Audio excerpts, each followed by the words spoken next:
Comedy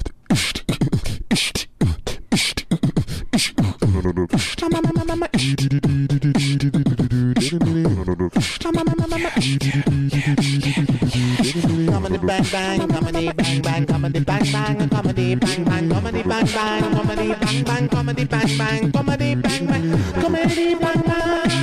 comedy bang bang, comedy bang bang, comedy bang bang, comedy bang bang, comedy bang bang, comedy bang bang. We're very excited to have him. He, of course, is one of the greatest figures of the new German cinema. He is not so new anymore, I guess, you know. He's a film director, a producer, a screenwriter, an actor, and an opera director. I hope we get to talk about that. That is really exciting. We won't. Okay.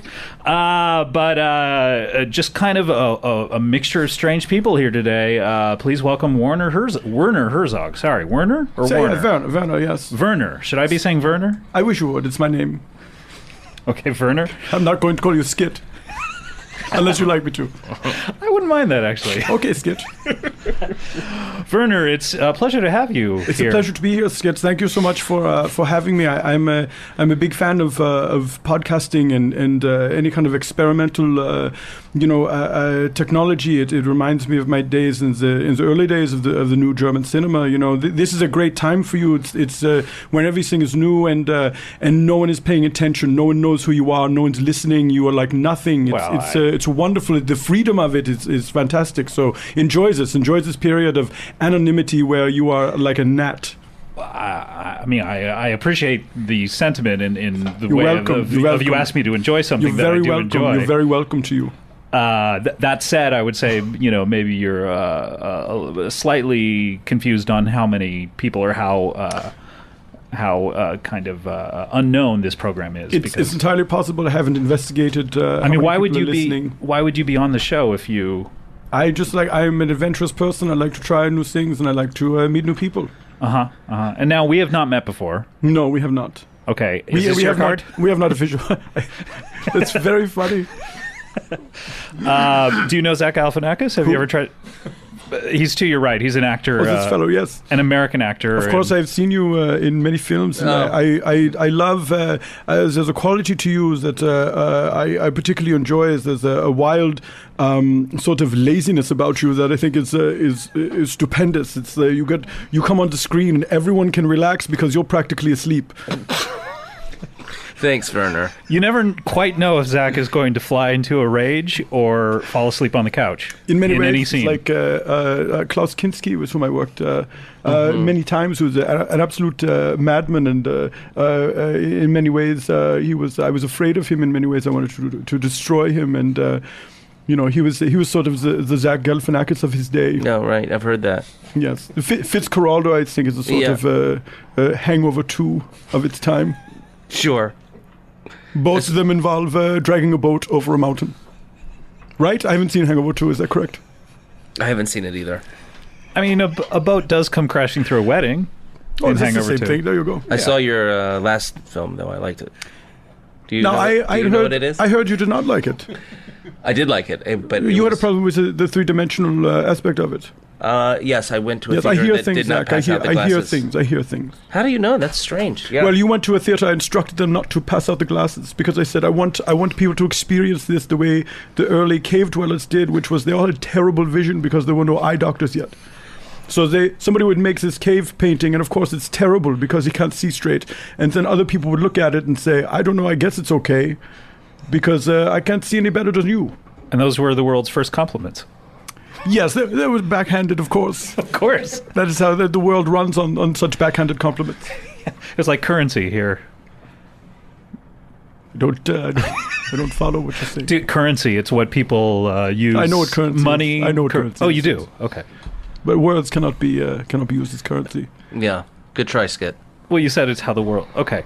No, I mean physically it's what makes the world turn. Oh, you mean actually physically, like it's a... You understand that nature is out to destroy us at all times.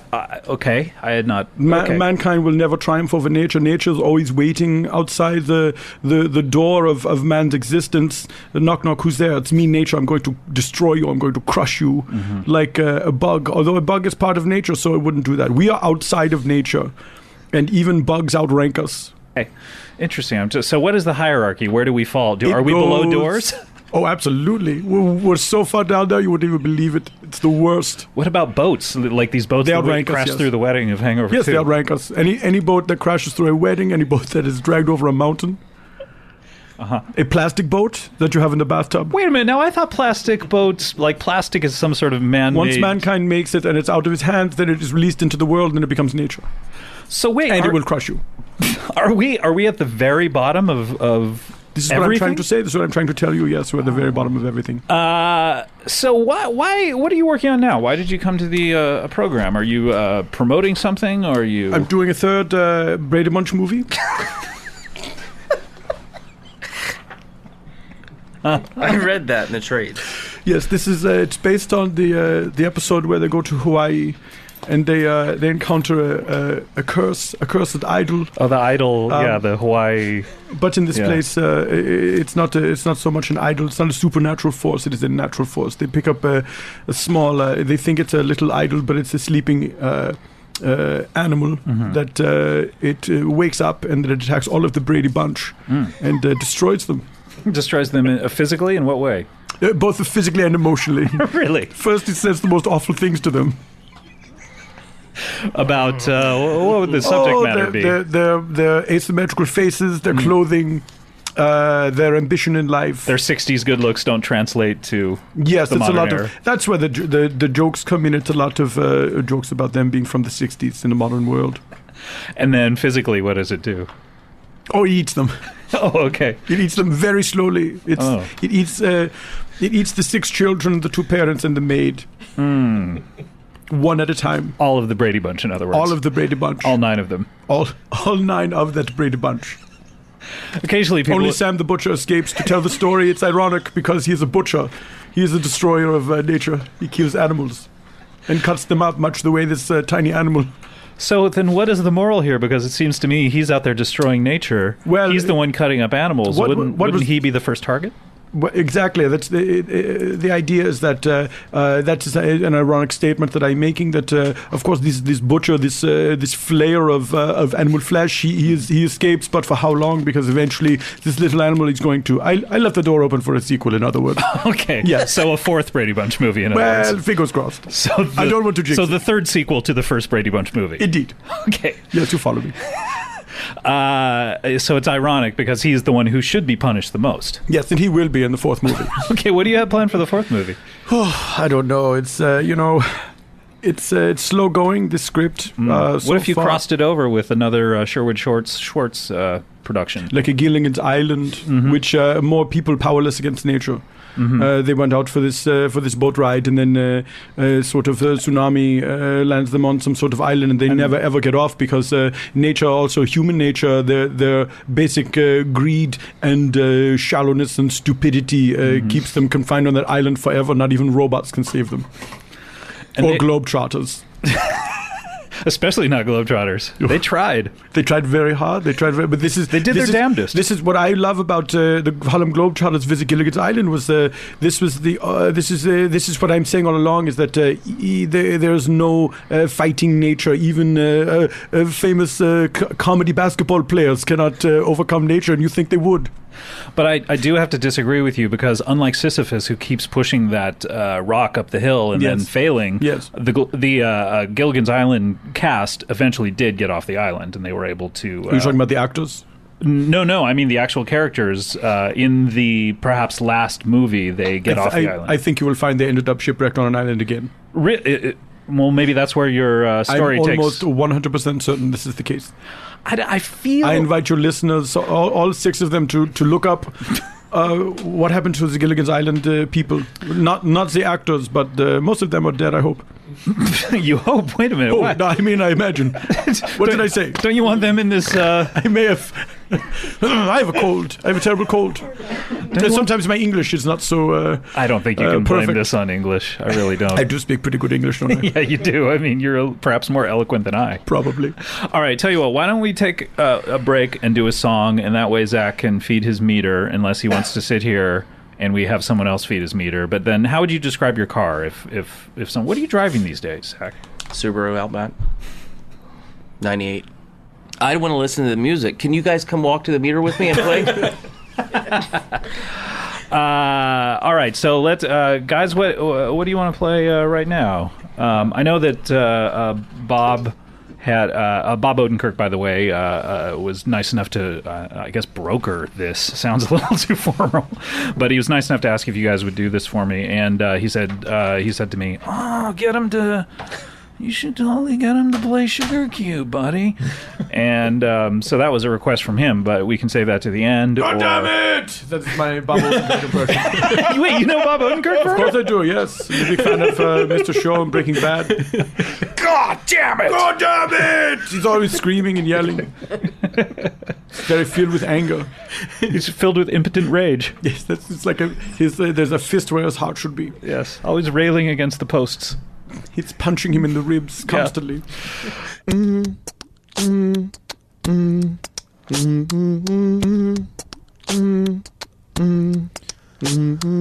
glad Zach wasn't here to hear that.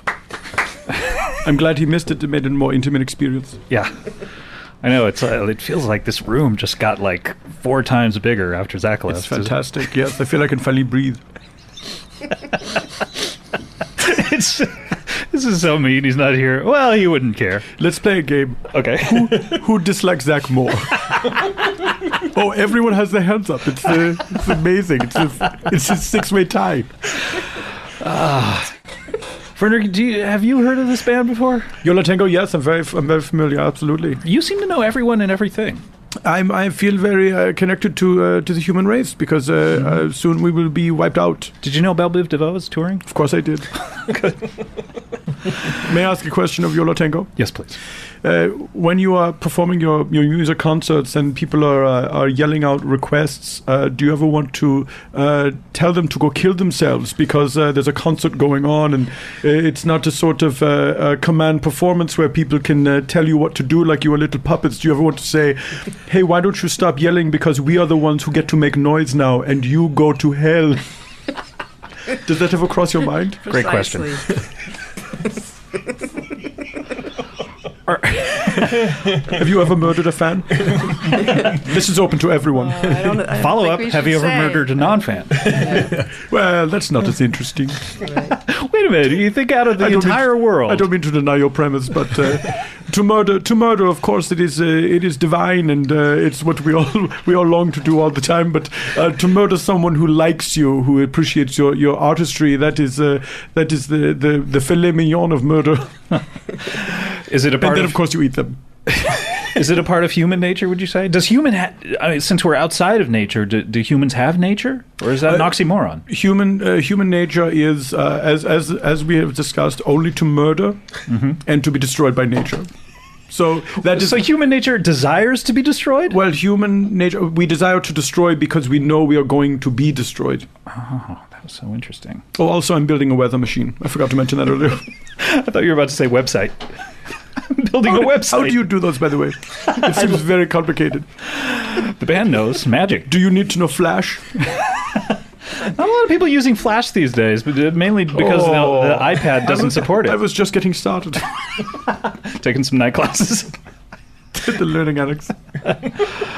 Well, Zach's back, which I think would be the tagline of Hangover 3. He has yet to be in the room. Let's talk some more shit about it before he comes in. Why not? He is just the worst. Zach, come on back in here. Come on back in. Come on. Here he is. Come on. Have a cup of water. Come on back in here. There you go. Sit down. I don't know why the limo driver couldn't have fed the meter.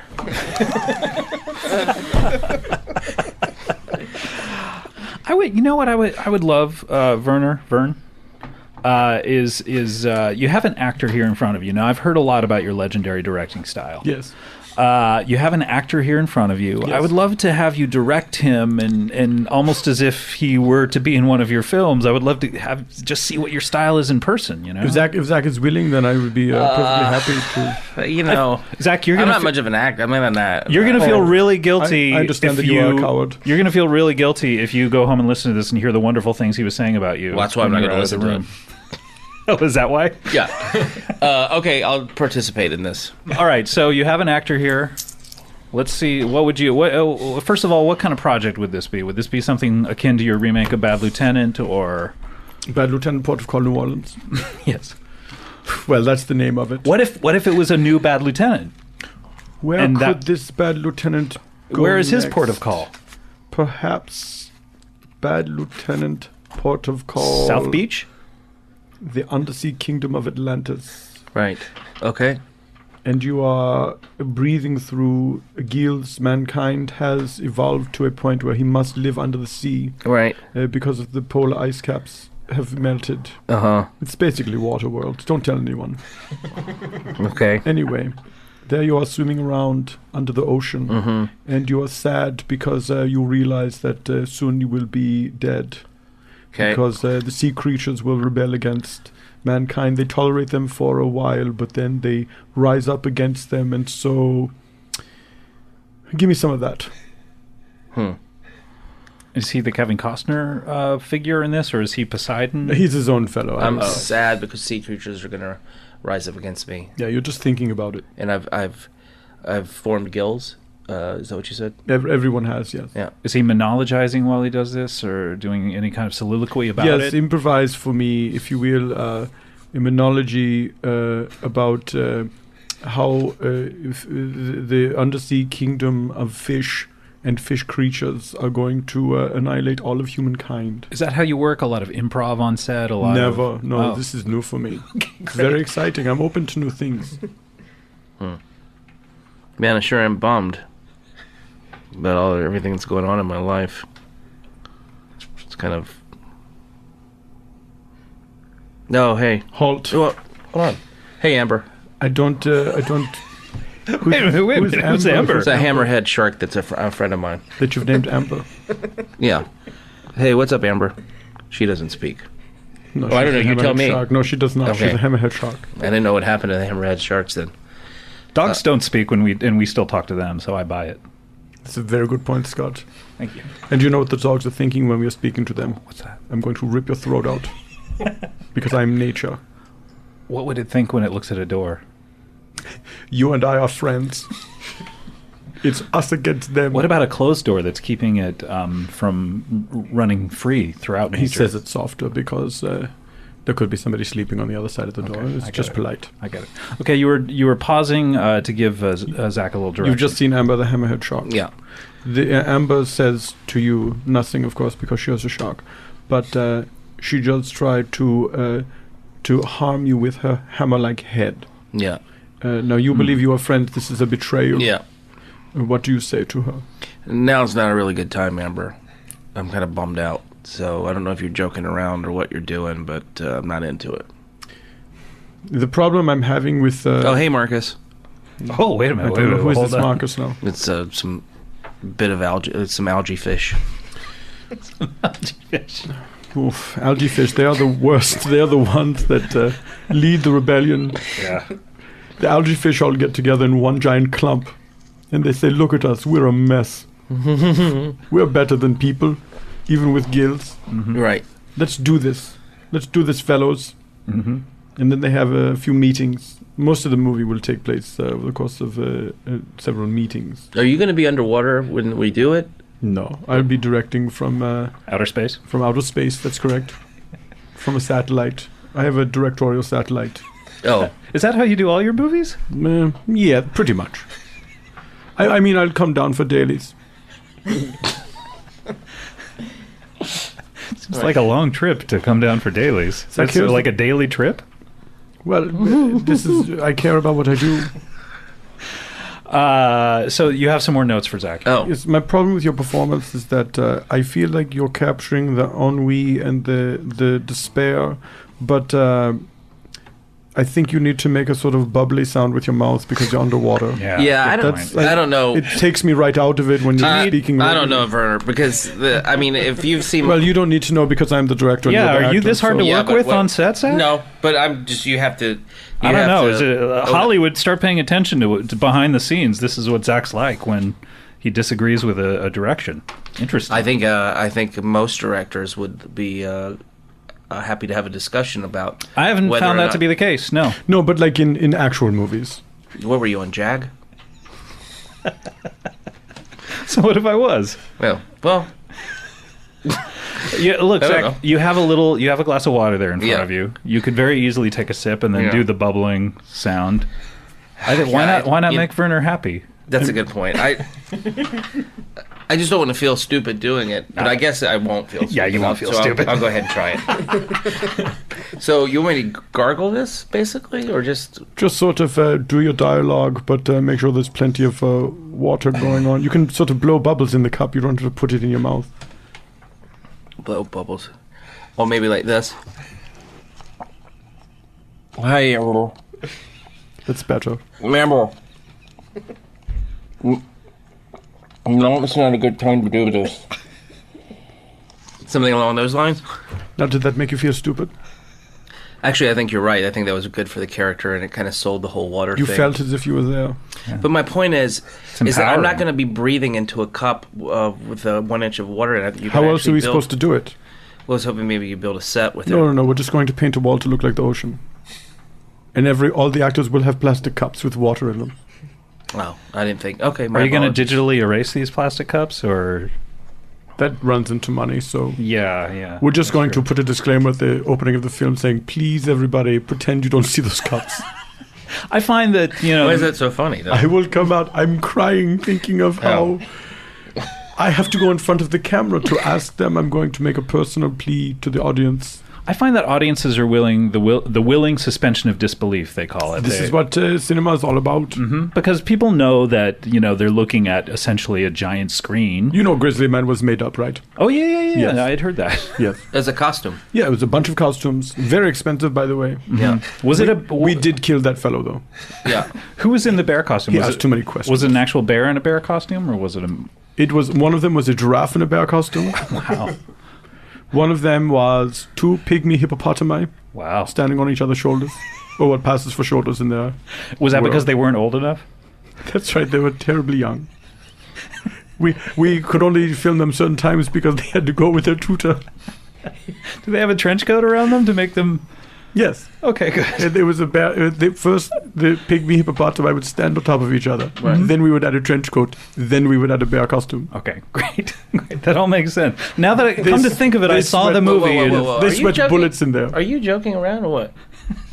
No, this is a little behind the scenes. This is a making of. Oh. Huh. So there was a... I never...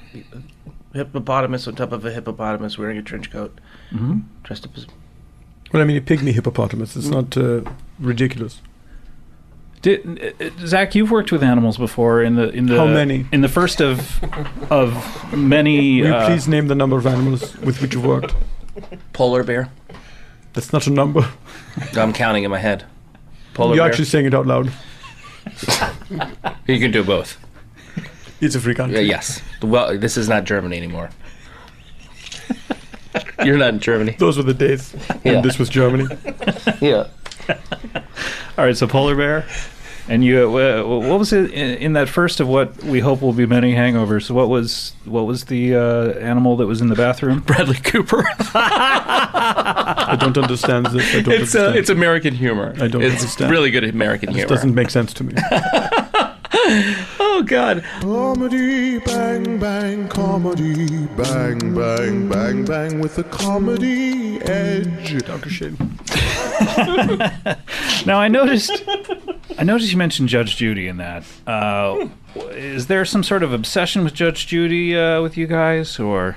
Is this open to everyone? Yes, that's. I'm mainly asking you, Werner. Go ahead. Well, of course, I feel that she's representative of the judge over us all. Do you think that she should stand in judgment over humanity? Why not? Why Someone not? has to. Someone has to, and perhaps Judge Judy could decide whether or not we are even entitled to struggle for our lives, or if we should just submit to every earthquake, hurricane, and tsunami that comes along. I have a problem with Judge Judy. I have to say, because like a personal problem. I cannot imagine what this would be. Well, one day I pissed on her leg, right, and to cover it up, I told her it was raining, and Did she buy it? She did not like that. She's very clever. She was knows not the difference. into that. She knows the difference. Yeah, a lot of people won't. She should have admonished you beforehand. That's what I'm saying. Like, if you don't want me to do that, just tell me. And then she writes this book about it. Make it a policy. I say make it a policy. Terrible. Zach? What are my feelings on Judge Judy? Yes. Or anything else you want to answer? I just remembered. I only put a nickel on the meter. I have to go again. All right, well, it is time for one of our favorite features on the show. If this is your first time listening, this is something that we play not every show, but quite often. And it's a little something we call Would You Rather?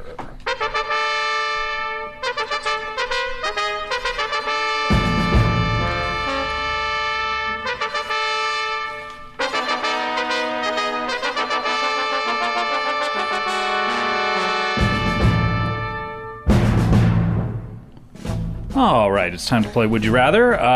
We all know how this is played. People send me Would You Rather scenarios on our Twitter feed, which is CBBWYR, Comedy Bang Bang Would You Rather.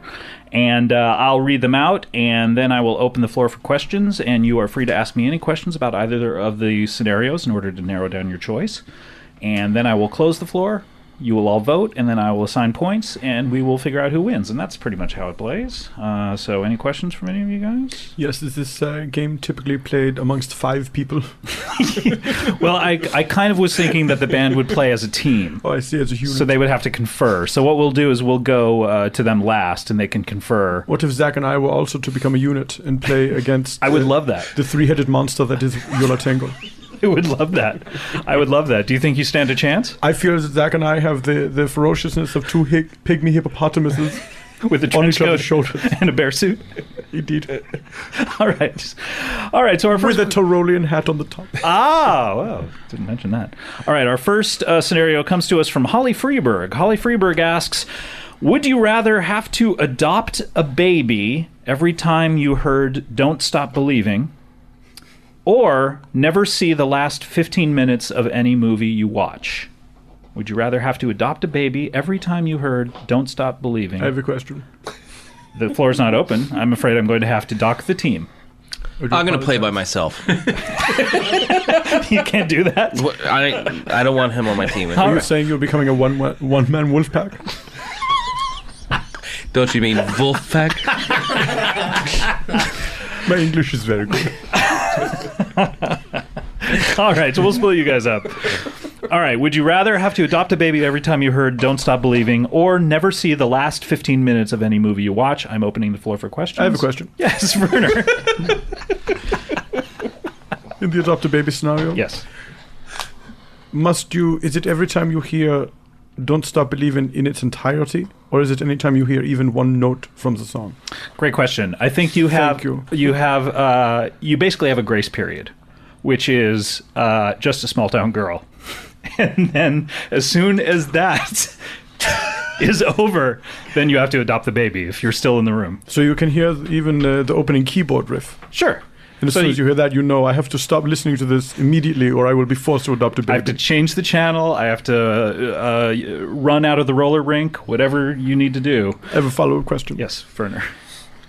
In this scenario, in this world in which you are forced to do this adopting the baby, when you hear the song, do you have to go through all the same channels that you normally would to adopt the baby? Regular world? Yes. Yes, you do. As a matter of fact, you have to. You find for a while it was easier in China, but now they've started tamping down on those regulations, so you can't go there anymore. So now you're going to Africa a little more, and you're it's a little easier over there. I have a follow-up question. Yes, Werner. Boy, this is textbook, by the way. Not letting anyone else near it. It's like a basketball player not allowing anyone near the hoop. Like a Harlem Globetrotter. Sure, a comedy basketball player. Yeah. Zach? Questions? You want to play by yourself? This is unprecedented. Don't just breathe heavily into the microphone. Why? Why not? It's a tribute to James Gandolfini in The Sopranos. Do what I want to. I would rather... Don't vote yet. I'm gonna see. This is why you... Let me finish. Okay. Rather give my answer in a minute. Okay, great. But how about asking any kind of question? I'm settled. No one's asked any kind of question about the not watching the last 15 minutes of any movie. Let me ask you this. Yes. About that. Yes, Werner. Uh-oh. Zach, is that your ringtone? Yeah, let me get it. Hey, Mom. This is going to be really It's her tough for personal you. song. Was she a small town girl, your mom? She is. Still is. Does She she? live in a lonely world. She lives in a lonely world, yeah. She doesn't take her meds. Werner, you say you had a question about the last 15 minutes? Yes. Scenario? In this scenario, do you enjoy movies, or is this a blessing that at least you're spared the last 15 minutes of this crushing junk? Well, you don't really enjoy movies because, say you go to your typical romantic comedy, Okay. you always end up leaving right when the boy loses the girl and he's depressed. And that's how you think. See, you're under the impression that that's how movies end. So That sounds delightful to because me. you get up and you walk out of the theater. You're compelled to. You don't know why, but it's because of this choice you made. Would you stop breathing like that? Me? Yes, you. Am I breathing hard? Yeah, you're breathing super hard. Right Oh, I into the can't hear it. microphone. Let me try it again. It's like a classroom guinea pig who's lived too long. I'm not breathing that hard. The students are all... That's Has nothing. any critic ever made that assertion about your work?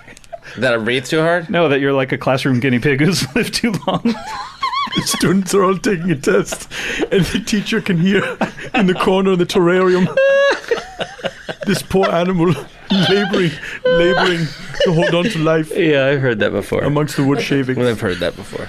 Any other questions here? All right, I'm closing the floor for questions. We're going to vote. Let us vote with Zach Galifianakis first. How do you I like would to vote? definitely say the Don't Stop Believing. Really? Yeah. And why is that? I don't have any children. How many times do you hear that song in your life? It's good to adopt kids. I've heard that song maybe twice. Well, you didn't ask this. Now 3 times. You didn't ask this, but you are transported back to 1984. Well, that wasn't in the context. You of never the asked question. about it, but you're transported back to 1984, so it's constantly on the radio. There were no babies to adopt back then, you dumbass. Ah, that's a good point. May I point out, Zach looked genuinely betrayed when he learned that information. He loves to win. He's very competitive. Okay, so you're voting for Don't Stop Believing because you're a cinephile. You enjoy the movies in the theater. I'm more of a pedophile than anything. All right, let's go to the band. Yola Tenga, how do you like to vote? You have to vote together. They're conferring. Song? Yeah. All right, this song. Yeah, we too will give up Don't Stop Believing. Okay, so and why is that? What would be your reasoning behind all that? I think I'm quick. I have a quick first step. If I hear that song begin, I'm out. You're But light hold on your one feet. second. I'm I thought fast. about this already. What if you're in a large department store and it's really, Yeah. or a football stadium? You're at a Journey concert. In a football stadium, sponsored by Macy's. Yeah.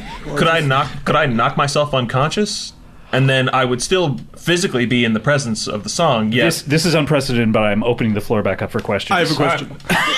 No, I'm sorry. I have to answer Yola Tenga's You're first. cut off.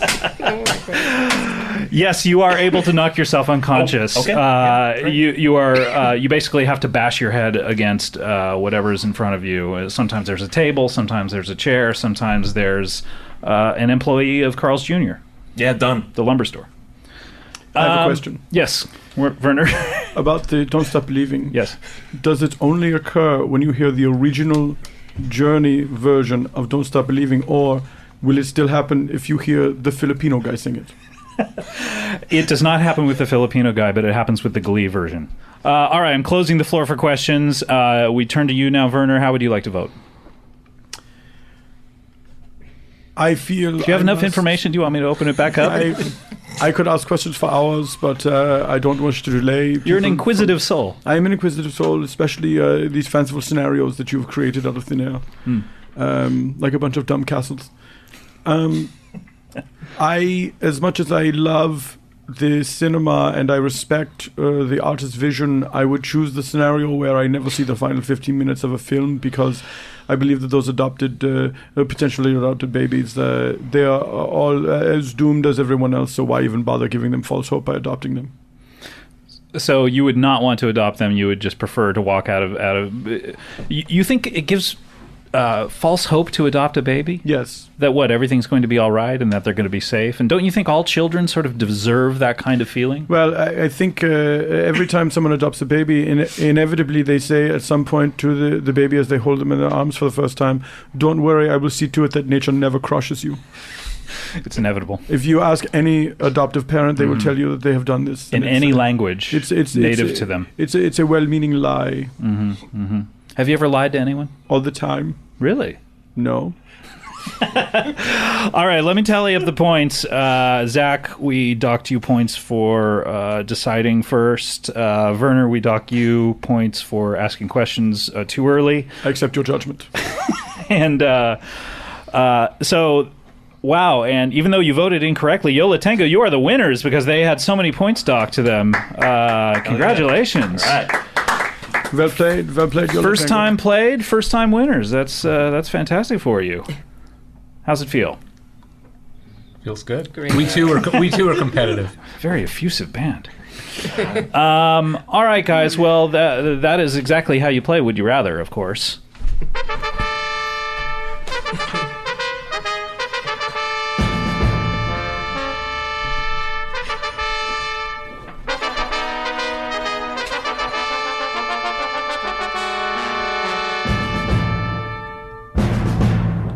All right, that is how you play Would You Rather. And boy, it looks like we are out of time, guys, but we just have the very last feature, our most favorite feature, of course. Zach, every time you do this, are you trying to pick up the grumblings of your stomach? Yeah, I'm so on hungry. mic? Yeah, can you hear it? No, I It went can't. away. It went away. I can hear your entire body expanding, but I can't hear your... All right, it's time for our most beloved feature, of course. We are talking about the What's Up Hot Dog Memorial Plugs. The funny is over and the joy is gone, and it's about to end with one more song. And all you got to show for it is plugs. Drop some dates so you can make some dough, and maybe get some people to come to your show. And all you got to show for it is plugs. All you got is plugs. All you got is plugs. All you got is plugs, and it's not What's Up Hot Dog Memorial Plug. All right, that is by the Lame Droppers. That is called All You Got Is Plugs. If you have a plugs theme, please send it to, go to earwolf.com, which is where we have those. We have a message board there, and you can post it in the appropriate thread, and we will play it here on the show for you. And that was a nice little, that was a nice tune. Yola Tango, how would you judge that? I know that you were barely, could not even really not hear it because really. you're not wearing your cans, but just on a pure vibrational level, what would you give that? Felt good. Yeah. Felt right. Yeah, you could dance to it. It's good.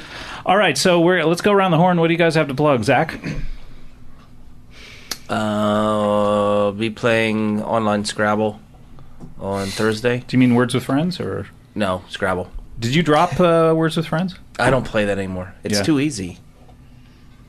It is. You can't. Like, it doesn't. You can reign unchecked, in other words. Right. Okay. Yes. So on Thursday, and how can people play with you? No. No. Do you have a username, or Yeah. I have a username. how do people get? I mean, I Just have type in Zachy G, Zachy G. I think is the one that. Yeah. Big Z. It's Big Z's Hootenanny. Yeah, what's going on with Big Z's cute nanny? By the way, I don't know. I'm hoping that I'll make a decision in a week or so. Okay, that's a top sponsored by Puffs. top secret project sponsored by Puffs that we're working on. Anything else? Do you have, any movies coming into theaters before the end of the year? Yeah, of course. What do you got? Of course. Wait a minute.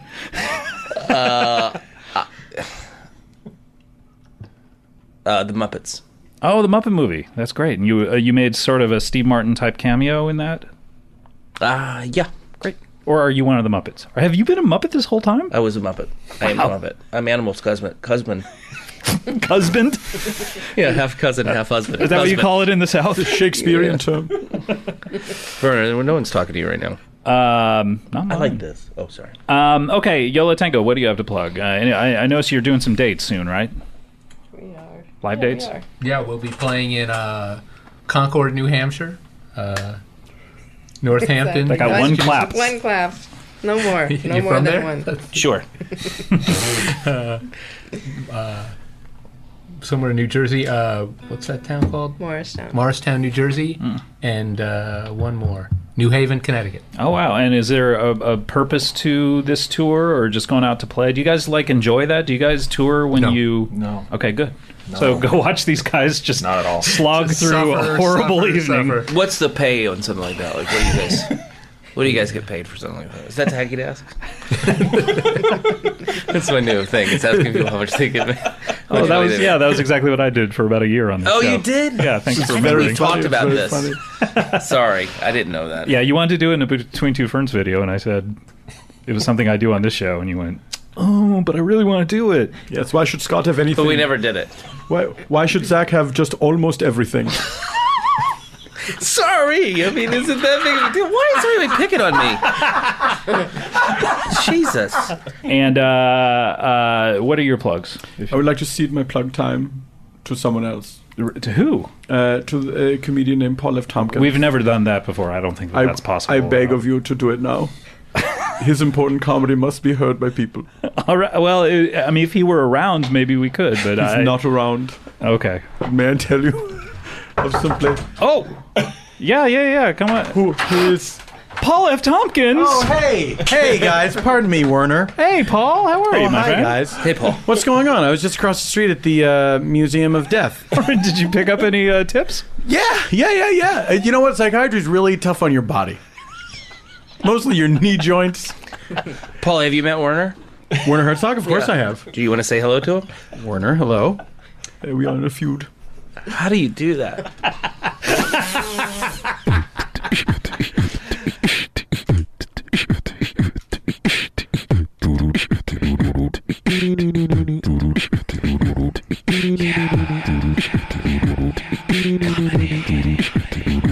Yeah, comedy bang bang, comedy bang bang, bang bang, comedy bang bang, bang bang goes the comedy. You are listening to comedy bang bang. We're here with Andy Richter, and we are about to get into some real, just like kind of heartbreaking stuff that he's experienced over the years. And I just kind of want you to just kind of have at it and let me know, like, just what's the source of the pain that fuels you? Hold on a second. Oh, I'm sorry, Andy. Just put a pin in that. Excuse me, sir. Who is Scott, hello. Oh, Scott, hello. How are you? oh, it's Werner Herzog. Yes, Scott. It's a pleasure to see you again. How have you been? I've been wonderful. It's great to see you. Our old friend Werner, It's great to see you. film director. Film director, yes. Hi, Werner. I'm Andy. Nice Of course, I know who you are. It's a pleasure to meet you, Andy. I'm a very great fan of your work. Oh, I'm very much a fan of yours too. Thank you. Are you with me that nature's the worst and we must destroy it? Oh, I don't know about destroy it. I think just submit to it. Yeah, you It really, is the worst. You're not. I don't think you quite understand my work. you but really thank get you. right to your master thesis. Well, it's just it's on my mind all the time how nature is trying to crush us constantly, and I feel like it's also them. You know, there was a time where in my work I was trying to say to people. You should submit to nature, and that's the way it should be, that it's the natural order of things. But I don't know, now I'm just mad. I've had it. Had it with nature. Yeah. Well, I mean... It seems to... You have Do you ever find yourself just punching trees? I've thought about it's tough on the hands. That's why nature always wins. I have to get special tree-punching gloves. Tree-punching gloves, yeah. Tree-punching gloves. It seems that you have a little bit of a cough, too. Maybe that's why you're so mad at nature now? It's the hay fever, it's Santa Ana winds here in Los Angeles, and I get a bit of a tickle in my throat, and so I'm holding that against nature as well. Especially peeved. Currently, especially peeved at nature. I don't know this term. It's maybe not a term, is just more like something I just said. Oh, well, Not everything that... I guess I know it now because you just said it. Not everything that everyone says is a term. Yeah. It's just stuff or shit my dad said. There was it's a phrase that means annoyed because there was a guy named Peeve who was just really irritating. Yeah. Andy, thank you for explaining it You're to me. I welcome. don't know why Scott was being so obstinate and denying that it was a term. He's the Morton Downey Jr. of the new millennium. Oh, I noticed you have a few more moles than the last time I saw you. Oh, boy. Growing, you've had some moles added. My dog had Has a fleas? mole. No. I thought you were singing the famous song. Yeah, of course. The famous ukulele song. No, my dog had all of a sudden one day had a giant mole that just like appeared. He found it in the garden or something, or No. I'm not talking the animal, the mole. I thought this was the a vermin. I thought this was a battle of nature. Just a giant mole, and then it was just there one day. It was crazy, and we took him to the vet, and he got some medicine, and it's gone now. How can moles? I really don't understand it. I bet it was a chocolate-covered peanut. Oh, that could have been it. Dogs love to roll around in treats. Mm-hmm. But we mustn't give them chocolate-covered peanuts. You mustn't. It's deadly to them. But guess what? They're part of nature. So start feeding your dogs chocolate. Oh, come on now. But Good German chocolate isn't part of nature. But dogs are. No, that's right. My enemy is not chocolate. My enemy is dogs. Oh, I see. Oh, okay. I'm a big chocolate fan. I'm That's right. So I'm that's a bit an of a chocoholic. That's an instance where, what would you call what's pitted against nature? Technology? I suppose just man. I consider us outside of nature because we do so many. We have a higher consciousness. We are trying to rise above our animal instincts. Right. You consider humanity to be above nature. We have reason. We have thought and reason, and our brains are not the size of a pea or a walnut at best. Mm-hmm. And so we are a thinking, reasoning species, and I think that puts us in charge. We're the bosses of nature. What about when we poop on the ground? I say go for it. But aren't we then, I'm still part of nature? I'm still German, so you can take the boy out of Germany. It's true. But you can't take the German out of the boy. It's true. I've been combing Craigslist looking for ads of people who would like to have their limbs amputated and fried up in front of them. It's very hard to come by here. Oh, I guess. In Germany, I'd be going from one appointment to the next. Right, exactly. I'd have a day full You'd be turning them down. I'd have a day full of amputating people, frying up the limbs in front of them and feeding them to them. But here, it's like my day is wide open. That's why I'm here. I had some time to kill, so I thought I'd stop by. Yeah, you should take up tennis or something in lieu of, That's the one where you run around with the with the racket and the balls. But the rackets are not organic, so I would think that you would like them. Because well, look, it's kind of hard to play tennis after you've amputated someone's limbs and fried them up in front of them, and then you've dined on them together. Yeah. Werner, may I ask what brings you to the show? Scott, you may ask me anything. Thank you so much. A lot of guests do not have that kind of open heart that you seem to have. I have an open heart policy. May I ask then? Oh, do I even need to ask? You do not need to ask. I can just ask questions. Ask me any question. All right, then I will. What brings you here to the show, if I may ask? Well, I happened to be in the neighborhood. I was down the street seeing a motion picture. I went to see this Mission Impossible Ghost Protocol. Oh. And I was curious to see it, not just from a professional standpoint, but because I had a personal connection with this movie, because I wrote the first draft of the script. What? It wasn't even a Mission Impossible movie. When I wrote it, it was just a movie about protocols involving ghosts. I saw that film. I think Ghost Protocol, you're referring to the protocol that the team takes. Currently in the script, there's a protocol that the government uses to turn them into ghosts, a.k.a. they disavow them. That's what it became, yes. But in my draft, it was really just rules and regulations dealing with the meeting of ghosts. In the world that I created, ghosts are very real, and they're real sticklers for etiquette, and. And they don't take kindly to people who transgress in their minds, who are rude. What are some of the protocols that you talked about in this?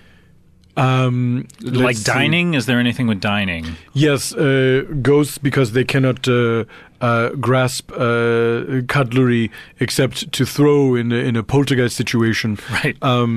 They have to just sort of scoop the food into their ghostly mouths as much as they can. And of course it falls through them because they are wispy things made of nothing. So just the ectoplasm of people who have been murdered, or people who forgot to turn the iron off. Anyone who has unfinished business on Earth. Wait, are you trying to say that ghosts who have forgotten to turn the iron off and their apartments burned down, their unfinished business is they have to turn the iron off? Even if the apartment does not burn down, this is it's still unfinished business. So if they forgot to turn the iron off and then they get hit by a bus or they die of cancer, that's right. Their unfinished business years later is they have to go back and turn that iron off. Well, that's the problem, you see, because they cannot, because they're ghostly fingers. Except in a poltergeist situation, except where they're throwing. The best they could do is throw the iron. If that causes it to become disconnected from the wall socket, electrical outlet, then that counts as having turned off the iron. And then they get to ascend? They go on to heaven or to hell. Oh, okay. So you believe in hell and you believe in heaven. It's very much a real place, one of them. I cannot reveal which to you. It's hell. Oh, it's hell. Okay. There is no heaven, but there's most certainly a hell. So they love the act of eating food. These ghosts do, but they because they remember it from when they were alive. Let's talk more about this unfinished business. Mm-hmm. There's many ways people can become ghosts. Mm-hmm. The unfinished business is the most classic example. Mm-hmm. But also, if you are killed while you are singing a song, you will become a ghost. I cannot even imagine a situation where one would be killed while singing a song. I'm trying to think, is there a famous example of that? Musical, John Lennon, of course.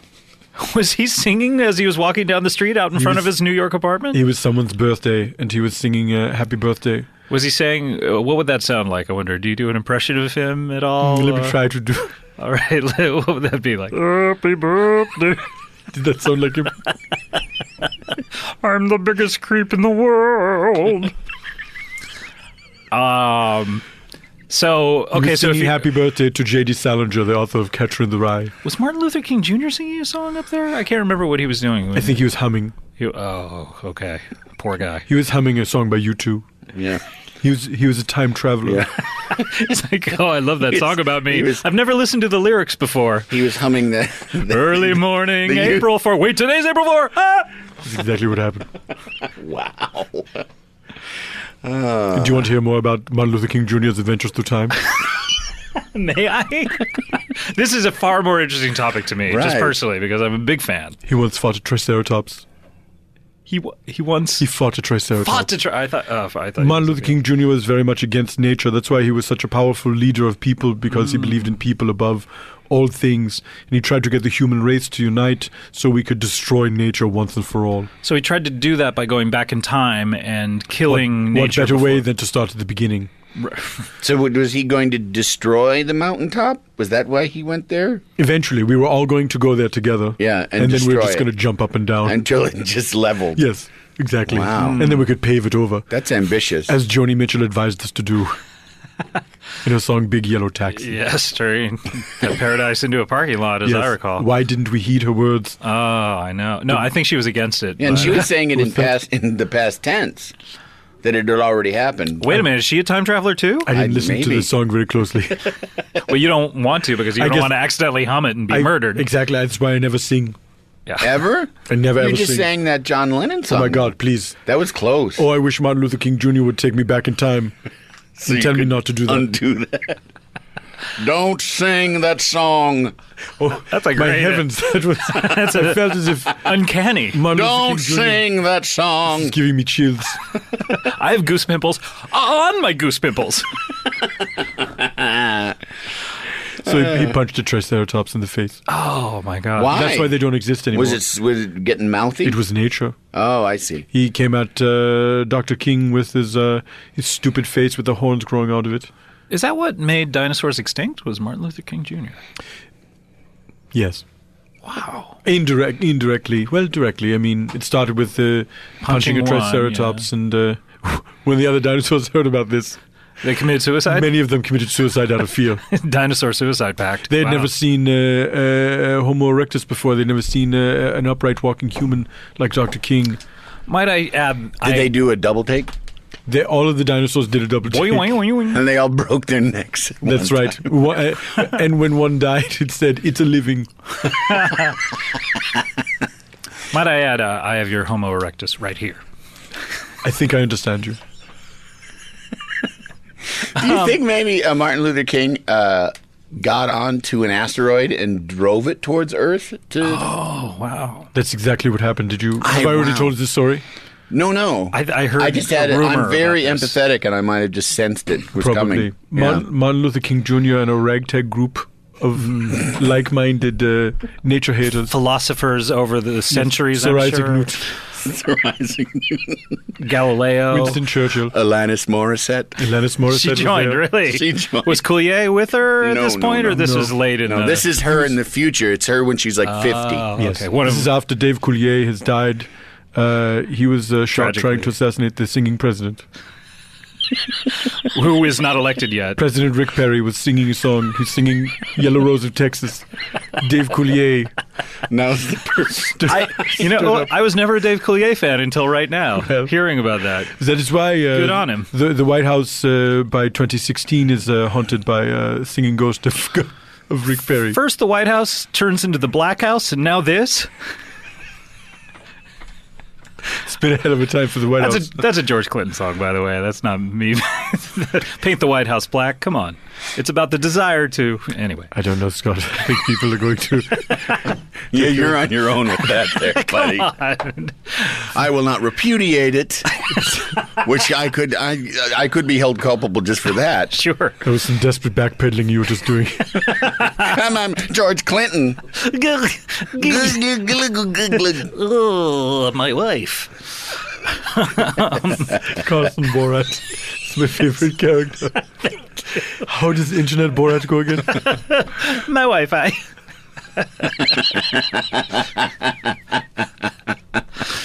So, you a big fan of the show? Big fan of the show, yes. Thank you so much for it. Because it's not nature.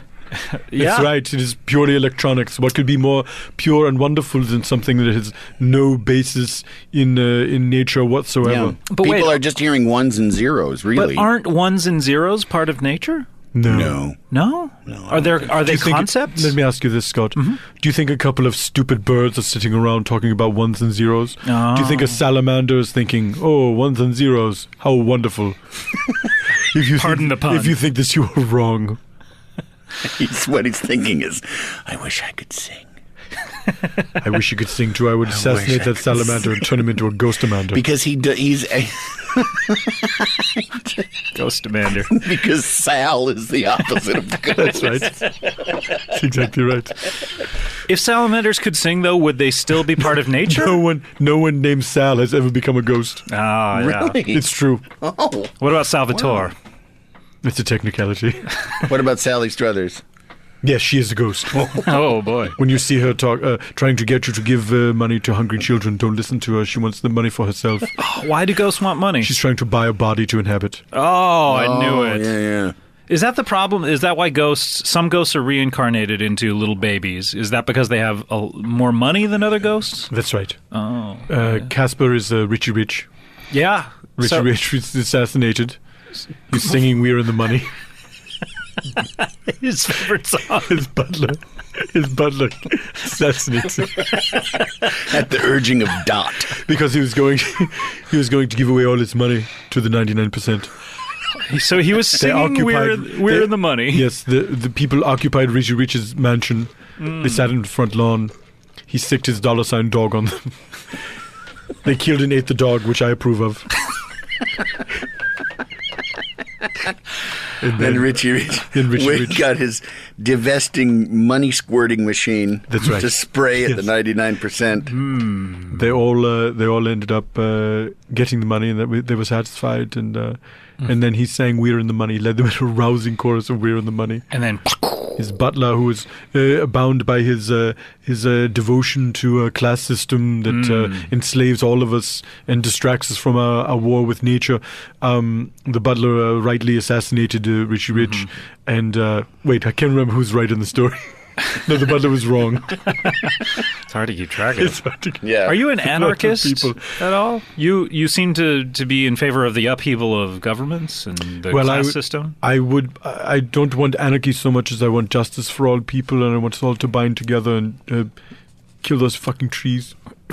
So if it was a one world government, Yes. We all banded together. That's and, right. And class distinctions were still in effect in terms of monetarily, but as long as we killed trees. As long as we destroy this stupid planet, this big blue idiotic marble. It seems like, and if there's one hole or flaw in your logic, it would seem to me that the Earth, if we destroy it, would then be inhabitable. That's Am I right. pronouncing that correctly? Yes. Uninhabitable. Uninhabitable is what I'm trying to say. Inhospitable. Inhospitable. Uninhabitable. And we would Incorrigible. we would no longer be alive. That's right. And is that what you're looking to do? I suppose I never connected those dots before, but yes. You've never connected those dots before. Well, I didn't. I only thought about it up to a certain extent where we destroy the Earth. Couldn't we invent some sort of chrome tubes that we would all float around in? Go on. Well, just we're all in chrome tubes that sustain our life, and we just sort of bump around in the place where the planet used to be. This is a beautiful vision that you have, and I want to make it a reality. All right. Would it be How much money do you have on you? I just went to the ATM, so I have like about $200. I think this is enough. With the money that I have on me, which is roughly $1.5 billion. Yes. Don't say that too loudly. Engineer Dustin here is going to roll you on your way out of the studio. Is that? Oh, he's looking at me, nodding that yes, he's going to do that. Oh my! Yes, he's looking at you with the cold eyes of a bear. I don't know how effective those. Oh, those bears with their Those cold bears eyes. with their eyes. There's no kinship. There's Nothing. They're just a bunch of dumb bears. All they think about is fish, and then they see a human being. They think that's the biggest fish I've ever seen. Yeah. How did he get out of the water? I bet I have the advantage. Yeah. And ironically, they think the human smells bad. How wrong they are. Yeah, how wrong they are. What smells worse than a bear? Or a fish. Two bears. Two bears. Oh, Yeah. okay, sorry. And then a I fish. forgot to answer your A fish is third. Wait, Or what about a fish, bear? A bear full of fish. A fish full of bear. What about Or a bear? bear full of fish. You're right. Who's- A who's- fish full of bear. He's leaning Starting down to in the Van Cleef. spring, and he's got a fish in his mouth, and he's like going rah, rah, rah, and shaking his head from side to side. That smells pretty bad, right? It doesn't Well, no, smell pretty 'cause- good. Wait, The and, running water would bathe him. No, and he farts while he does that. Oh, well, yes. That's not helping. That's called stinky.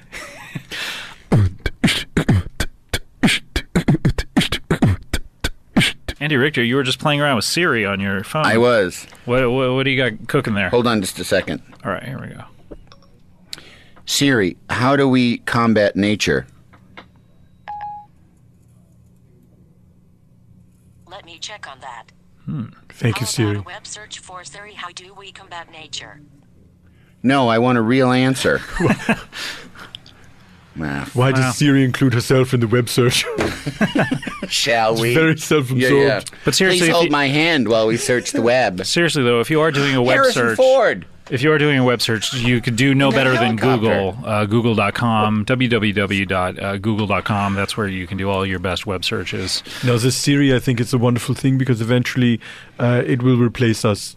And we can finally stop. We can shed our stupid natural skins. Is it going to be like that movie AI, where in the future sentient machines take over? Is that what you're looking for? Yes, we're going to be slender, silver stick figures.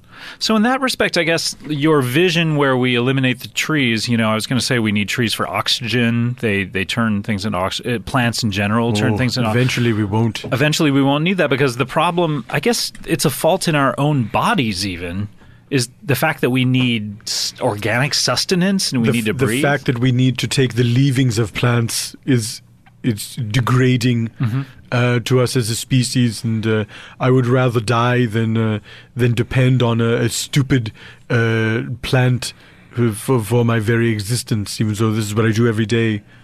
I hate plants, Scott. Yeah. I hate them. What do you eat when you actually eat? I eat a bunch of meat.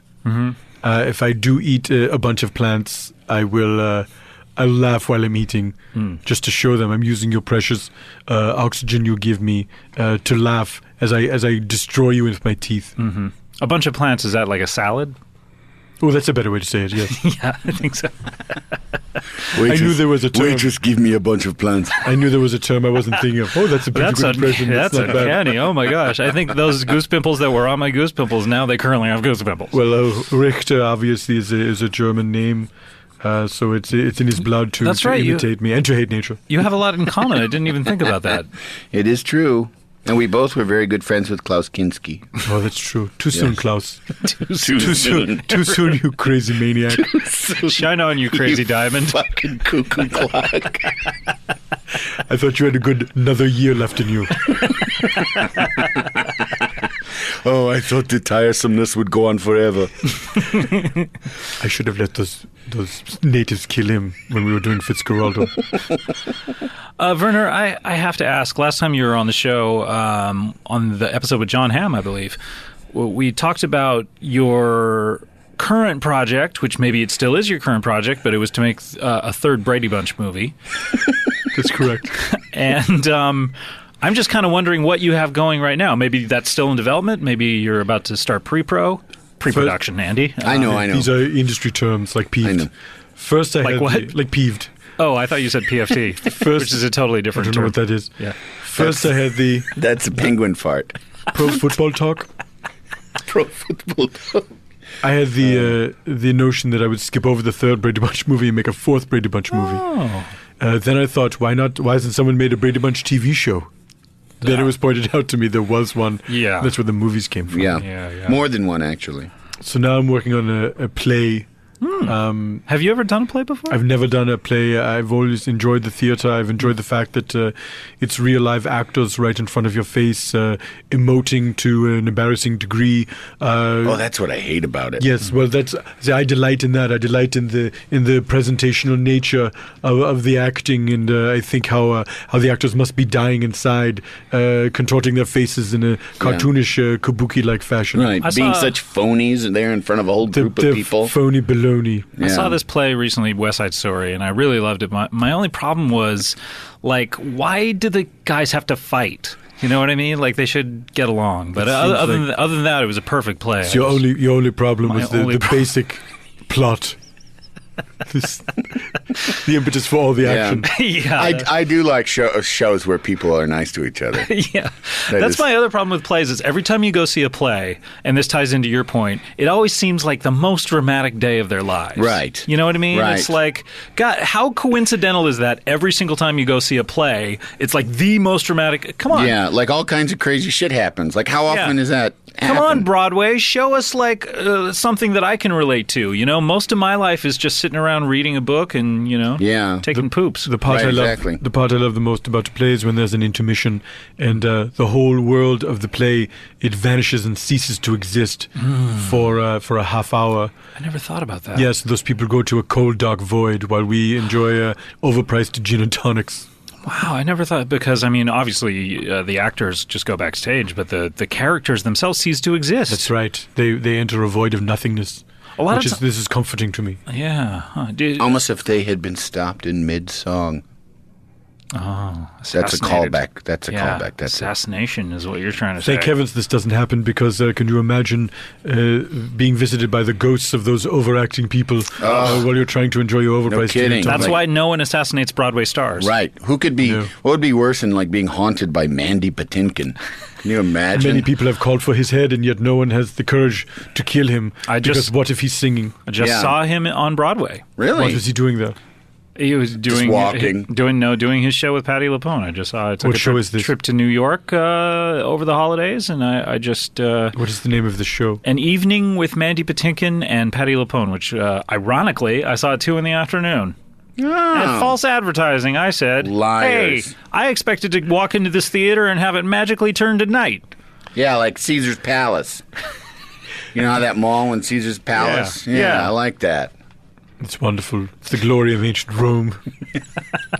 12-minute days. With a Cinnabon. You must actually like Caesar's Palace because they take something that's from nature and they make it artificial. It's total artifice that I enjoy greatly, and I am raising my family there. Really? I guess I don't know that much about your personal life, but are you married? I am married. To whom? To a lady. Oh, congratulations. That's good. I guess that goes without saying. Her name is Joan. We have... Wait, Joan Herzog? Joan. Did she take your name? That's right, Joan Herzog. Oh, okay. When did you meet her? I'd love to hear a little more about. We met in college. Where did you go to school? We were on the ballooning team. Oh, right. I went to school in Boston. I don't like to say the name of the school. Oh, Harvard. Okay. Well, yes, you it's Harvard. jerk. Just across from Boston, I think is what. Just across from Boston. Yeah. Joan and I won the ballooning team. Wow. At Harvard. You know, I just know you kind of in a professional capacity. We've talked about your projects and stuff, but I don't know that much about your personal life. I'm filled with love for my wife, Joan. Do you have any pet names for her? Sometimes I'll call her Joni. Oh, man. Oh, that's nice. He's getting emotional here. I'm getting a little choked up Wow. thinking of my beautiful Joni. Your beautiful Joni. Is she beautiful, by the way? She's a beautiful woman, yes. Yeah. Objectively and subjectively. Does she a symmetrical face? Yes, everyone agrees. Her face is the most symmetrical face anyone has ever seen. I would think that would be off-putting. Absolute symmetry. Yeah, you need some imperfections in order to humanize a person, I think.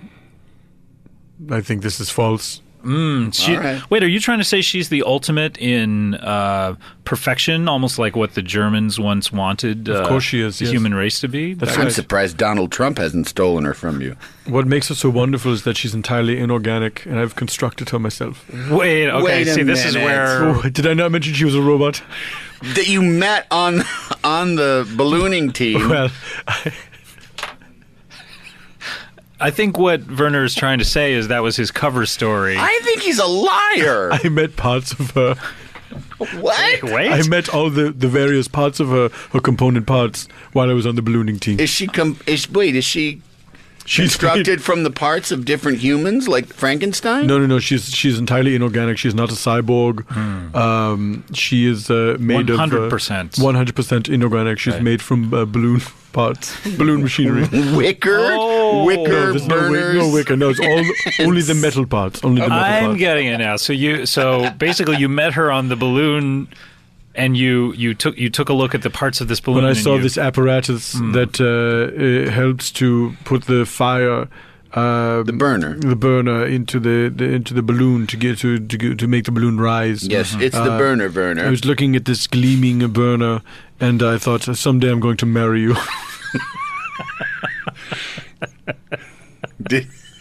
Were you aroused? I was completely aroused, and under the cover of night, I stole several burners from several balloons. Oh, is that why I you guys smelted didn't them. place that year? That was a disastrous year for the Harvard ballooning team. Did you say, All thanks to me. Werner, you must have those burners? I said, fellows, someone has stolen all the burners from our balloons. I think it was Princeton. And then the thugs from Yale. The president of Princeton was assassinated singing the Princeton fight song. Oh, thank you. Now here's a ghost who haunts a balloon. Wait, he haunts your wife, Joan? No. My wife is not a balloon. My wife is made of balloon burners. I'm so sorry. I didn't mean to It's offend an you. important distinction. Well, now, do you have children with Joan? Yes. Are they inorganic or are they Yes, they're a entirely hybrid? inorganic. She Oh. helped me. The only thing that's organic about them is we gave them wigs made from real human hair. Ironic. Well, I pretended the kids had cancer. I said, look at their gleaming skulls. Surely they must have all kinds of cancer. We need your locks of love. I don't feel proud of that. So you could have just bought them wigs, but you went to lots of Wigs are so expensive. Have you seen what they charge for wigs these days? Oh, I know. It's always the number one budget overage on any film I've made. It's wigs. Really? Even on the documentaries. You should just go to India and buy hair in bulk and make your own. What about like a barrel of hair? Yeah, that's where most of the hair for human hair wigs comes from, India. How do I know they're not tricking me and it's not the hair of an ape? Oh, man. That would be so terrible for Well, you. you could actually go right to the source and To people's heads? to the hair merchants. Actually, I saw Excuse me, where do I find people's heads? Chris Rock made a movie about hair, and it's like the most interesting part is that he actually goes to India to the place where they collect the human hair. I still don't know if I'd be able to trust this hair merchant. All right. Although it seems like a totally reputable business, the selling of human hair. I do feel perhaps I'm too cynical and I have my doubts. But you did put your trust in locks of love. Yeah, you work with him a lot, don't you? I do a lot of work with Locks of Love. That's the one thing that... Well, I feel bad because I've defrauded them out of 3 wigs. Just 3.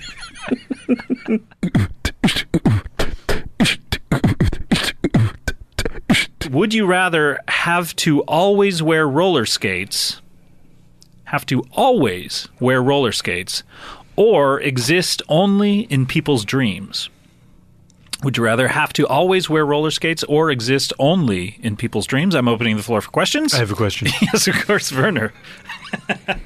How did I know that you have an inquisitive mind, I think, and that's what makes you a great director? I'm curious about all aspects of human nature, but not regular nature.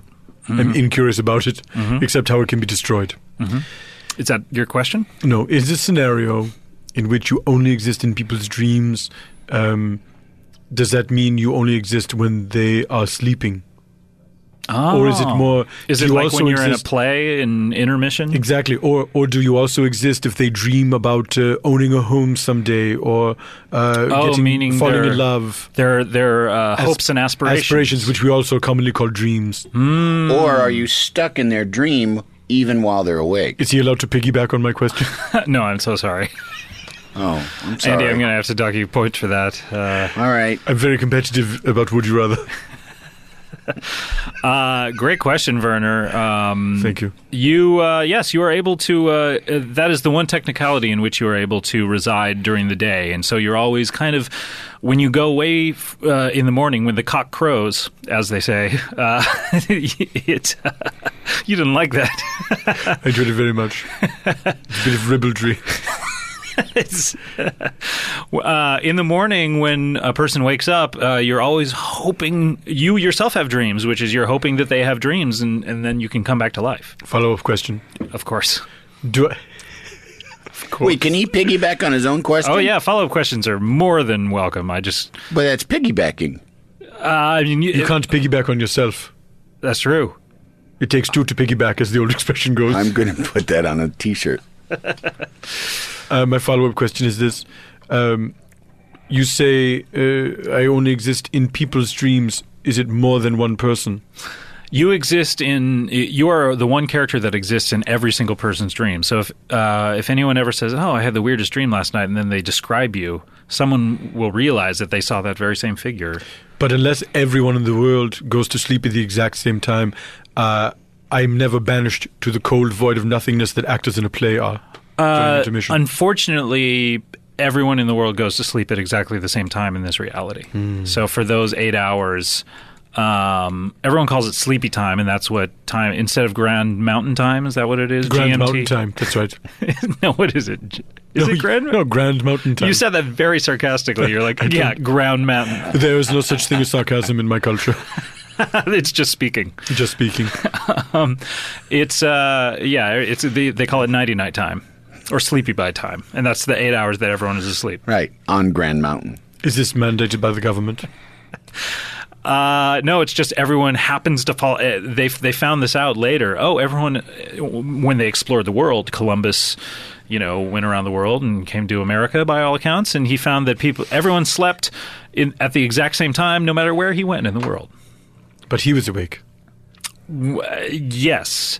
But he then asked every single person, what time did you fall asleep? In this scenario, did Christopher Columbus happen upon many sleeping peoples as he sailed the ocean blue? No, because he would have been asleep if he had happened upon them. You see what I'm saying? Yes, I do. Yeah. So he had to ask everyone. Did you say yeah? Yeah. Yeah. So yeah. So he had to ask everyone. He had to ask everyone what time they fell asleep. I thought you were saying yeah to make me feel at home. Or to shame you. Yeah. Or to shame me. Well, now, may I ask a question, please, Werner? It's not up to We've me. Been waiting for you. Waiting for me? It's up to Scott. Oh, all right. Here I'm ready.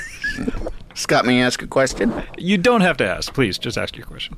Oh, all right. I just didn't want to be docked because I'm terrified of being docked for points. You know the rules, so as long as you stay within the rules. But I don't know the rules. They seem to be very capricious. Everyone knows these rules. I'm sorry. Okay, but anyway, here's my question. Yes. You also do not have to announce that your question is to follow I realize that, but I will not be docked if I do announce that I'm asking Andy, a you question. know the rules. Just stick within the parameters of the game. I will. All right, well, then here is my question. You don't need to say that. I know, but I am not docking you points. But I can't be docked points. Oh, no. No. So here's my question. Andy, you do not need to say this. I understand. But I am not docking you points. I understand that, too, and I appreciate that because I already am at a deficit because of the piggybacking incident. Yes. Now, here's my question. Again, you don't need to say that. I realize that. My question is this, which is a different way to say, here's my question. Okay. What kind of roller skates? Are they the old-fashioned clip on the outside of your shoes? Are they roller skates like you would get at a roller rink? Are they leather or are they vinyl? Are they roller blades, in fact? And then and then there's another part to that after we figure that out. And you're not done describing skates?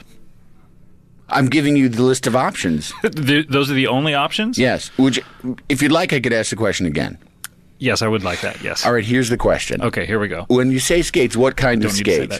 Are the clip-on kind of skates? Mm-hmm. The roller rink? Roller rink. You know what? Actually, we could just... 4 wheels per shoe. Let's just rewind the tape. I have a question. And listen. Yes, Werner. Did Andy ever ask his question? I'm not sure yet. I'm afraid I'm going to have to dock you points, though, for asking out of turn. So I accept your terms. You're now even. Oh, good. Good? Okay. Back to zero. Okay. You feel a little more comfortable? I do. Okay. What type of skates are they? Yeah. And this is important to you. Yes, very. They are they're like the little wheelie shoes, you know, those that are popular with the teenagers Oh, the now? Heelys. Yeah, Heelys. Yeah. Heelys. Yeah. So there's just wheels in the heels. Uh-huh. Now, you have to wear them all the time? Always. Do they function as if they are part of your foot, or would they, as shoes that you would never take off, cause your feet to rot? Yes, you are not allowed to take off these shoes, nor your socks, because in order to take off, sometimes you're able to cut off your socks. Right. You know, using scissors that you go under your shoes, and you're able to kind of like when you cut a cast off. Sure, you know? but how would you be able to put new ones on? You kind of stuff them into your shoes and kind of like somehow using a wire hanger, wrap them underneath the soles of your feet. And then, but you're only able to do that once every 3 years. And you can't take them off in the bath. Sorry. Again, Werner, I'm going to have to dock you. Andy was in the middle of a follow-up question. I thought he'd asked his follow-up question. He asked one of them, but he was quite clearly, if you rewind the tape, he was in the middle of a second follow-up I will not do this rewinding. All right. But Andy, I'm afraid... Or I'm not afraid. I'm actually welcoming your follow-up question. What was it? I was just saying that if you you have to wear them while you bathe. There's absolutely no chance. There's no time in which you can take them off. Is that a statement or is that a question? I'm asking. It didn't sound like a question. It sounded like a statement. I'm afraid I'm going to dock you points. It was a sentence, but it had a question mark on the end of them. How would I know that? Because you said it like this. And you definitely can't when you bathe. Yeah, and you can't take them off when you bathe? Okay, that's much better. You cannot take them off when you bathe, no, which makes for a real kind of dangerous bath situation. I now cede the floor to Werner. I have a question. Yes, Werner. These Heelys, do they light up? Werner? Yes, they do. Is the light very bright? Werner? It's incredibly bright. Is it seen for miles and miles? Werner, it's like the star that was over Jerusalem. So this scenario, this universe, everyone has these Heelys, yes? Mm-hmm. And so they're lighting up and the light is very bright. Mm-hmm. This leads me to this question. Is everyone in this reality blind? Werner, yes they are. Everyone is blind and therefore no one is blind. Do you see what I'm saying? Yes. Follow-up question. Mm-hmm. Is it awesome? Werner, I don't think that I need to tell you that it is the most awesome reality of the two realities which I have offered you. I know, this is a trick question. Mm-hmm. I tricked you. You did? I just tricked you. How did you... oh, wait, because I gave away the answer? That's right. Oh, you weren't listening, were you, Andy? What? No. Okay, good. I was thinking about Werner. And what? Just the tragic his tragic Sisyphean task of raging attempting against to, nature. just trying to get nature. Yeah. One must Oh, and try. by the way, I pick roller skating one. But I you picked the voted roller- before I closed the floor for questions, so you lose, Andy Richter. I said it with a question mark at the end. Oh, okay. I vote for? I vote for the roller skating one. No, you don't. Do I? And I answer, no, you don't. You vote for the other one. Boychik. Sorry, I answered your question. You vote for the other one, and now I'm closing the floor. How do you like to vote, Werner? I like to vote for the roller skating scenario. Okay, and you don't, of course, because I don't. I answered your question before. You don't. You choose the other one. So, Werner, you've chosen correctly, so you are a winner. Congratulations. That is how you play Would You Rather. Sorry, Andy. Always a winner, that Herzog. Werner wins again. It's the same old story. Werner wins. Werner wins. Werner wins again. That's why they call me WW. WWE. Who's they? Joan and my children. Oh, okay. How we've not asked They how say you were that- able to make children, have we? Yes, out of smaller balloon burners. Mini balloons? Yes, that's right. Party balloons. The kind you get at the model shop.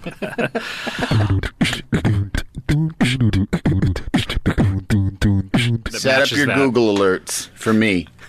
By the way, Google is a great company, Yeah. one of our sponsors. If you look up anything on the internet, try to use Google.com. Google.com, the best in internet research in all your internet What if I wanted to look up the search engine Bing?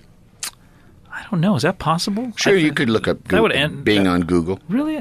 That wouldn't create some sort of like wormhole in time? No. This is what I'm driving at. I'm trying to do that. Oh, okay. No, I don't think it's going to work.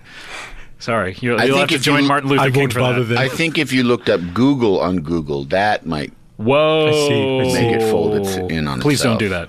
I want to live. I have so much to live for. You actually don't. 2012 is going to be a great year, isn't Oh, it? good point. It will be. Is that what happens in 2012 according to the Mayan calendar? Someone Googles Google? It's the Incan calendar.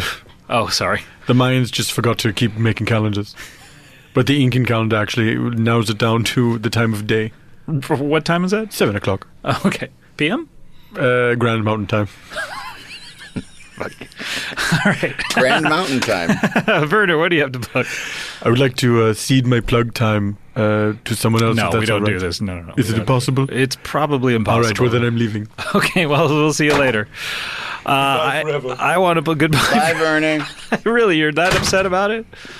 All right, well, he's gone, and... Hey, what's going on? Wait, who's this? It's Scott, Andy, Dustin. It's me, Paul F. Tompkins. Hi, the Paul F. Canadian. Tompkins. How you guys?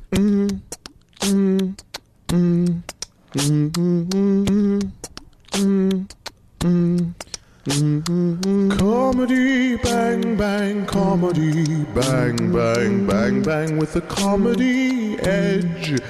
Comedy, bang, bang, bang, bang, bang, bang, bang, bang, bang, bang, bang, bang. You're listening now to comedy, bang, bang. I wish I knew the films that he's directed. I don't know a single one, nor have I ever seen a single one, but he's been on the show very many times. I know nothing about his credits, and we've spoken many times, but please let's welcome him. It's Werner Herzog.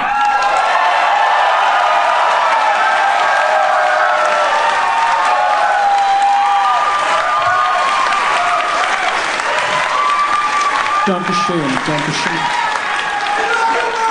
Dankeschön. I love you too, I love you too. Scott, thank you for having me on your live show here at the Neptune Theatre in Seattle. Thank you so much for coming all the way to Seattle, sir. I wasn't done with thanking you. It's Oh, a so pleasure sorry. to be amongst such august company and such a wonderful theatre in such a wonderful city in the Pacific Northwest, which is cursed by being full of nature. You are all heroes for living in such a place that is so beloved by an unforgiving, disgusting God who saw fit to curse you with trees and weather.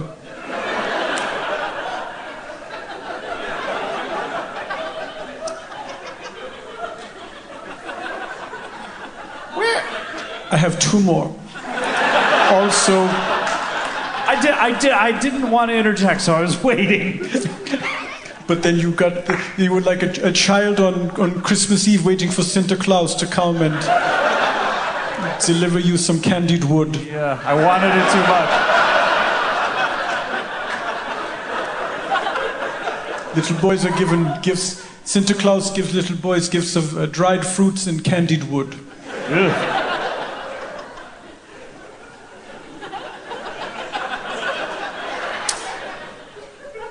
Also, I wanted to point out that Pepsi lovers, you're in luck. There's a fridge full of Pepsi back there at the bar. That's all we can see. Is a Pepsi ad. Then again, we've subjected you to the Pepsi ads for about a month, so I guess it's payback. Scott, I'm notorious amongst my friends for being the only person who enjoyed those Pepsi Next ads. When the fellow would drag out the phrase ear holes, I felt as if I had died and gone to Valhalla.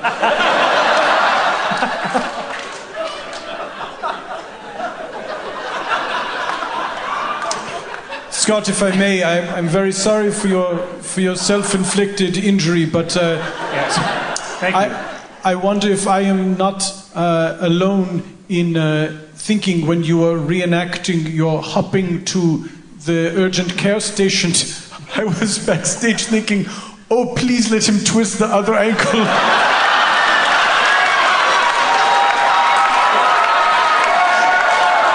Oh, that would be an irony worthy of O. Henry.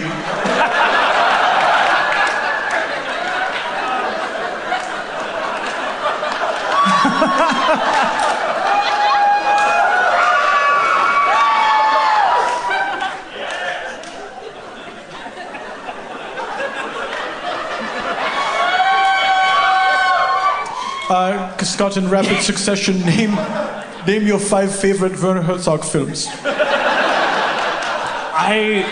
I started that introduction, and normally I know the bare minimum about someone, but I've never seen one. What is your favorite film? I wish there was some sort of database of film that were available resided upon the internet? Everyone. Oh, the internet's a good place for it. You'd better mail that idea to yourself.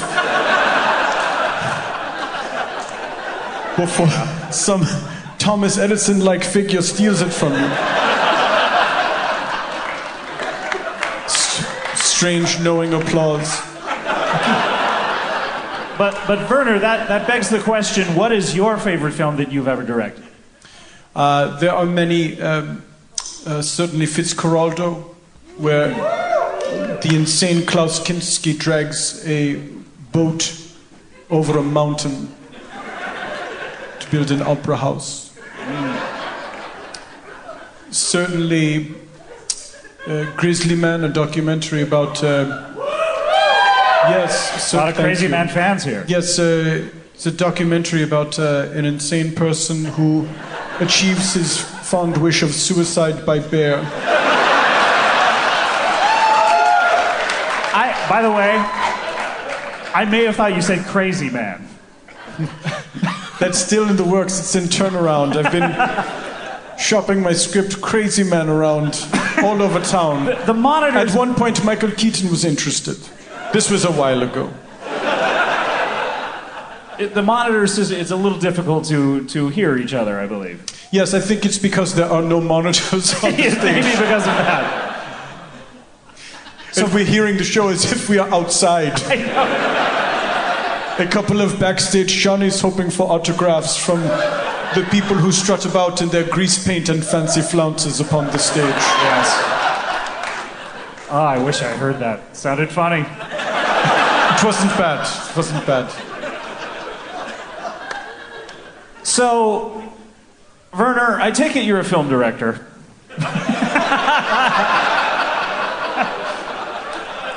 See you using the powers of deductive reasoning. Next, you'll be telling me what I had for breakfast. A bowl of science. I will not eat anything natural. I ate plastic and styrofoam for breakfast. Oh.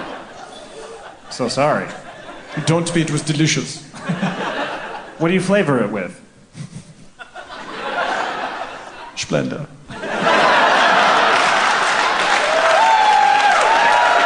It's pure science. It's the sweetest science. Move over, boxing.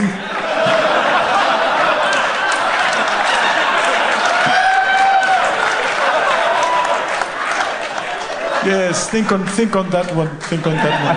I will. I guess you're wondering what I'm working on these days. No, not really. What I really want to right. know. What I'm. Let's talk about True Blood then. Are you all caught up?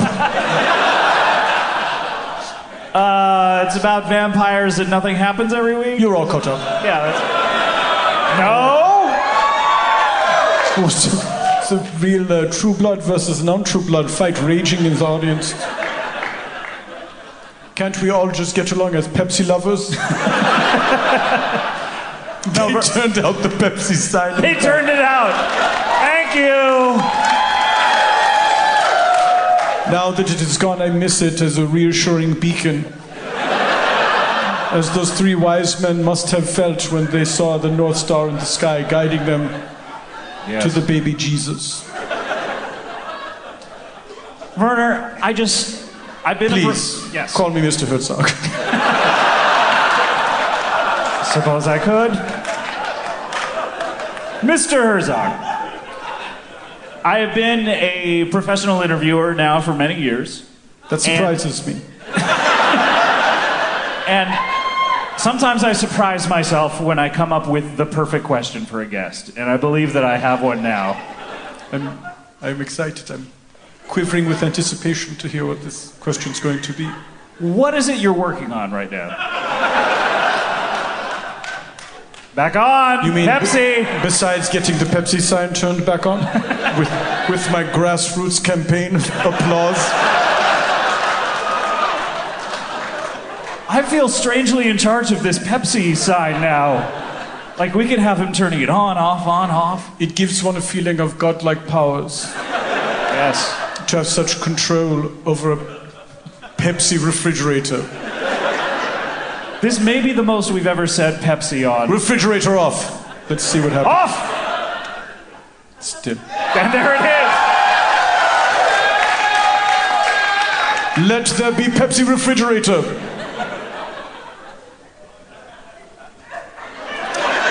Maybe that wasn't clear enough. Thanks for... There we go. Oh, there it is. I just want to make sure, Werner, is this some sort of Karate Kid training exercise that you're doing? Yes, you're now all karate masters. Congratulations to you. Remember to sweep the leg. Anyway, in answer to your pedestrian question, what I am doing is I am going to be living here in Seattle for a while to research the season of winter for a film I'm working on. It's the sequel to, speaking of Michael Keaton, you're familiar with the film Jack Frost? I love Jack Frost. In particular, I love Everyone does. Everyone does. There's a performance by one of my favorite actors. Oh, who's that? I don't need to point him out. He gets enough accolades. Exactly. Yes. If you're not familiar with this film, first of all, congratulations on being born today. But also, it tells the tale of a terrible father who pays lip service to the idea of loving his son, but cannot resist going on the road in his white blues band.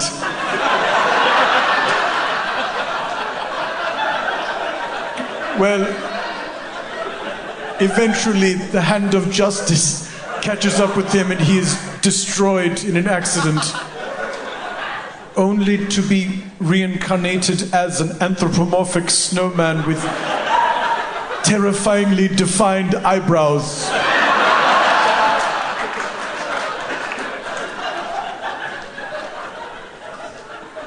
This freakish, hellish monster somehow brings the family together. Now, it's surprising to me that you enjoy this film because it seems to me as if he embodies nature itself by becoming a snow beast. He is a freak of nature. This is what I enjoy about this film, is that he is a slap in the face of God. I see. God did not mean for him to exist. He defied God. Surely not. Surely he is a creation of Satan himself. Yes. Whom I do not believe in. So I forget where Thank you for whistling at the idea of not believing in Satan. I can get behind that! As many times as I've said it, I've always waited to hear a lone whistle that never arrives. Anyway, everyone shut up and let me finish telling this story. So finally, good comeback. So I am tasked with making the sequel to this excellent film. And I'm going a different way with it. In this film, we are once again visited by this terrifying hellspawn. And in the first 5 minutes of the film, right after the credits, he is melted in the sun to a carrot and some sticks and his terrifying eyebrows. Then the child, who is now a man, he has vowed revenge, and so he is going to the North Pole to capture Jack Frost himself. Jack Frost, now in the original Jack Frost, I believe the snowman was called Jack Frost. Yes, this is lazy screenwriting. I get it, he's a snowman and his name was Jack in life. Yes. And he became get it. Frosty and became Jack Frost. Yes. Now, but what you're Way saying... to go, pick up your Oscar on the way out of the pitch meeting. But what you're saying is the boy becomes a man and realizes that Jack Frost is the creator and the puppeteer behind all. The embodiment of all things that are winter. Okay. The cold weather. He decides, I will find this Jack Frost and I will bind him in a glass box, and then I will shatter the box with a mystical hammer. Yes. But you see, it's merely an allegory because the child is a drug addict who has licked a toad. Do you establish that the child was a drug addict in Jack Frost 1? No, it's too late to establish anything in that movie because it's already been made. So, bit of bad luck there for me. I am much like I did with the film Bad Lieutenant, branching out from that movie that someone else made, and I made my own Bad Lieutenant, Port of Call, New Orleans, with Nick Cage. Thank you very much. This movie also stars Nicolas Cage as the child grown into a man, but he's playing a 15-year-old boy. What we do is we put him in a short-pants velvet suit. And he is constantly trying to finish his math homework. I see. So no digital trickery at all, just the short pants is... No, see if you can tell the difference. Huh. I don't believe I've ever seen Nicolas Cage's legs. Well, you're about to. I have. No one ever has. It's written into his contracts, but through an intense pre-production period, during which I broke his spirit, I persuaded him to be showing his legs on screen for the first time. This is exciting. Also, he's going to cut his own chest open with a knife. For real? For real. Okay, well... Not all the way, just enough so people get the idea that, oh yes, I'm seeing his guts and stuff. That's... For my money, that's too much. You said not too much. If you saw such a scene in cinema, would you get up and leave the theater? Would you ask the usher for your money back? You know, I probably wouldn't ask the usher. Let's role play this. I'm the usher. You're the disgruntled theater patron who no longer wishes to see the film that has taken place. All right, here we go. This is just after the scene where Nicolas Cage shows you his guts and stuff. No, I understand. 30 feet high on the silver screen. Well, I have had enough. Excuse me, sir. 1 second. No, and then I said to her, "You got to be kidding me." And she's like, "What?" I'm sorry. I was finishing up a personal phone call on company time.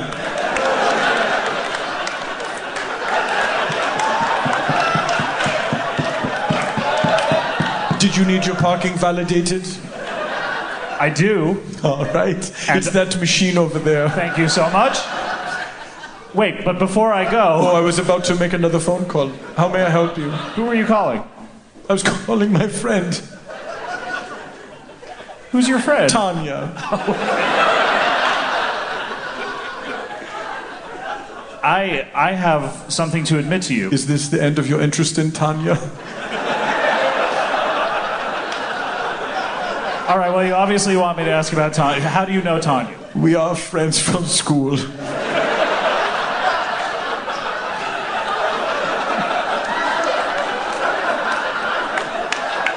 I would say I'm probably going to move past Tanya at this point, if that's okay. I never will. I'm secretly in love with her. Well, I hope that works out for you. But she only has eyes for the captain of the football team. Isn't it always the way? I don't understand the yelling that happens sometimes. I don't know. May I admit something to you? I beg your pardon. Do you usually have requests that begin with "May I admit something to you"? Oh, I didn't hear what you said. That's why I said I beg your pardon. Oh, I see. It's movie theater lingo. When we don't understand something. I'm not sure how that's specific to movie theaters. In any event, I grant you permission to admit something to me. I admit that I did not care for what little of that movie I saw. What? The movie is only 10 minutes old. How can you be so disgusted with what has taken place? Have you seen the movie? I've seen it many times. I work at the movie theater. But have you sat through from beginning to end? Because I know the people who work at movie theaters, they sometimes pop in for 5 minutes at a time, then they're out. Have you seen the entire movie? It is a safe assumption on your part that I am a liar, but...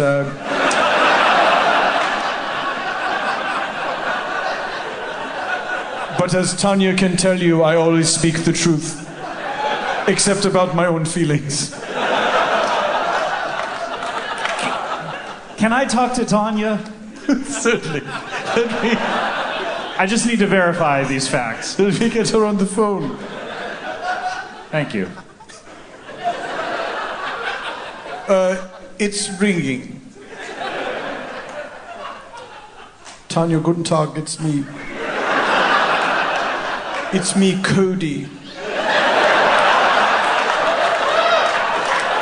Listen, there's a fellow here. I'm at work, yes. There's a fellow here who is a disgruntled movie theater patron. He would like to speak with you. Hi, Tanya? Yeah, it's me, Bartholomew.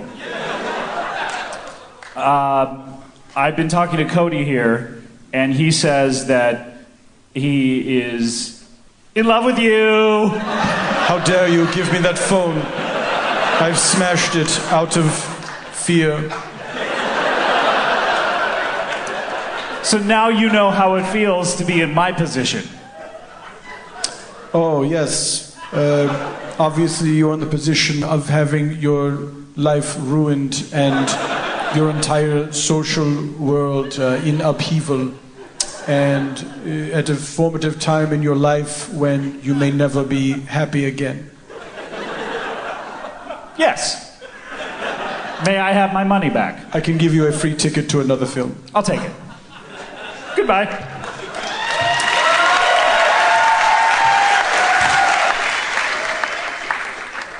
Und scene. Okay. Scott, I commend you for your acting in that improvisation. It was very good. Thank you so much. I Really, believed you were talking to Tanya. Thank you. That's difficult to have an imaginary conversation with someone. The hardest part is the space work of holding an imaginary phone. I know. How do you hold the phone? Do you go like this? Do you go like, you know what I mean? Some people still do the old-fashioned phone with the thumb and the pinky finger, but Yeah. I feel I reject this improv phone. Yeah. I forget why we started that. Everyone does. So, did we get to what you're working on? Yes, we did. Yes, you walked out of it, remember? Okay, I'm caught up. Thank you.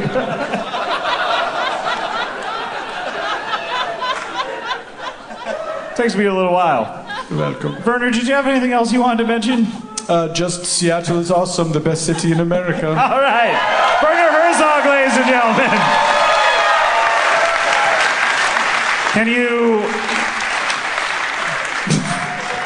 Can you stick around? I suppose I can. All right. Shall I move down on the mock couch? Sure. Shall I stay? Shall I remain where I am? I don't know. I'm not going to sit on your lap. This would be disaster for us both because I do not think the stool is strong enough to hold two grown men. You're probably right. I am also carrying lead weights in my pockets. Okay, why do you... That's a workout, though. Are you trying to get into shape? Yes, I'm trying to... Really? What's your workout regimen? Well, let's see. I wake up in the morning and I press against my home.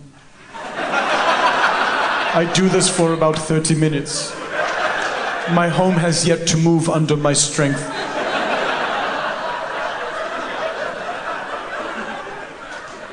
I dress myself in as challenging a way possible. I insert the lead weights into all of my pockets.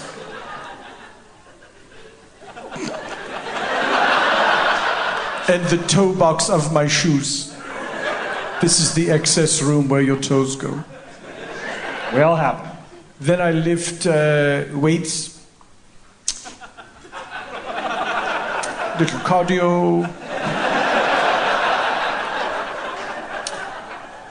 Then I run around a lake approximately 600 times. A large lake, a small lake, medium-sized? Medium-sized. Medium-sized. That surprises me. It doesn't seem like you would enjoy being around a lake. I enjoy none of it. I run around the lake to remind me that nature is always there lurking. Lurking and waiting to destroy us. Have you ever fallen in the lake? There was a time that I fell into the lake. And my first thought was, I certainly regret putting these lead weights in all of my clothes. Bad call, Werner Herzog, I said to myself. Well, I don't want to hear the end of that story. Oh, it's too bad because I saw the Loch Ness Monster. Anyway. Oh, okay. Oh, another time.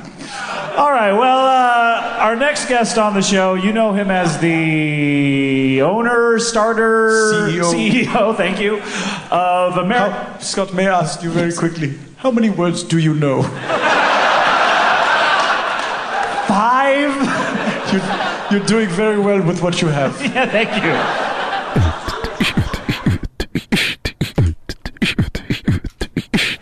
Would you rather perpetually walk in on people masturbating? Yes. A classic would you rather blunder. Classic would you rather blunder. Afraid I'm going to have to dock you points for talking and for voting early. The second half of the equation is, or pay Tone Loc $20 every time you fart. Perpetually walk in on people masturbating or pay Tone Loc. And by the way, I appreciate his style. He put the little line above the O in Loc. Yeah. Pay Tone Loc $20 every time you fart. All right, I'm opening the floor for questions. I have a question. Yes, of course you do.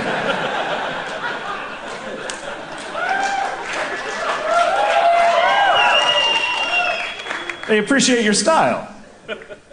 When this money is given to Tone Loc, must I deliver it to him in person, or may I mail it to him? Or a third possibility, may I set up some sort of direct deposit?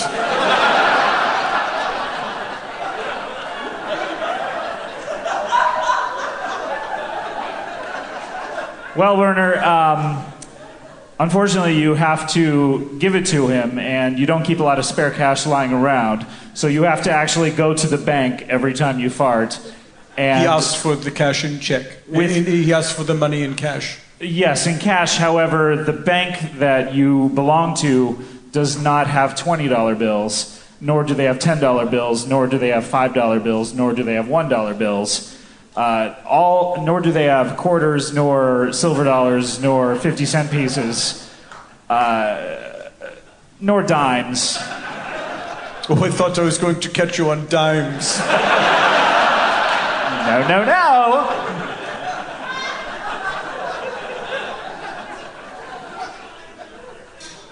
Nor nickels. They merely have pennies. So, unfortunately, you are forced to take 2,000 pennies? Follow-up question. Yes. Can I switch banks?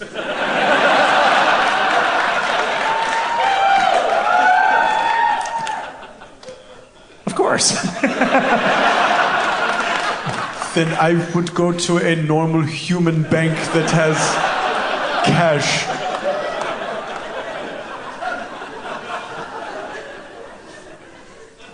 All right, don't vote yet. I haven't voted. Okay.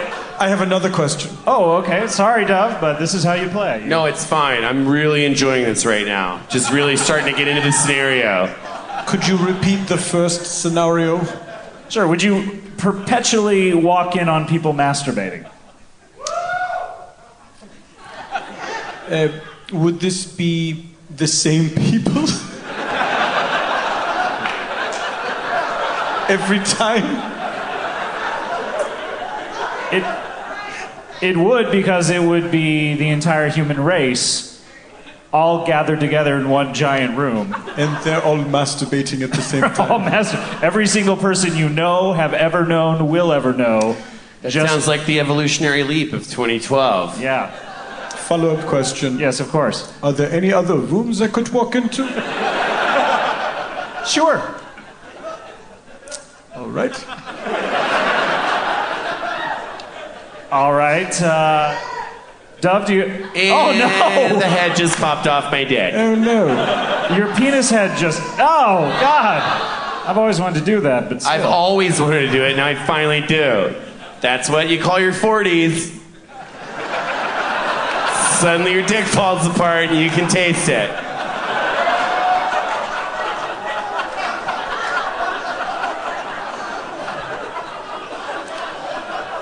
I have a question. Yeah, sure, Dove. Yes. When you walk in on people masturbating, are there security cameras or undercover cops?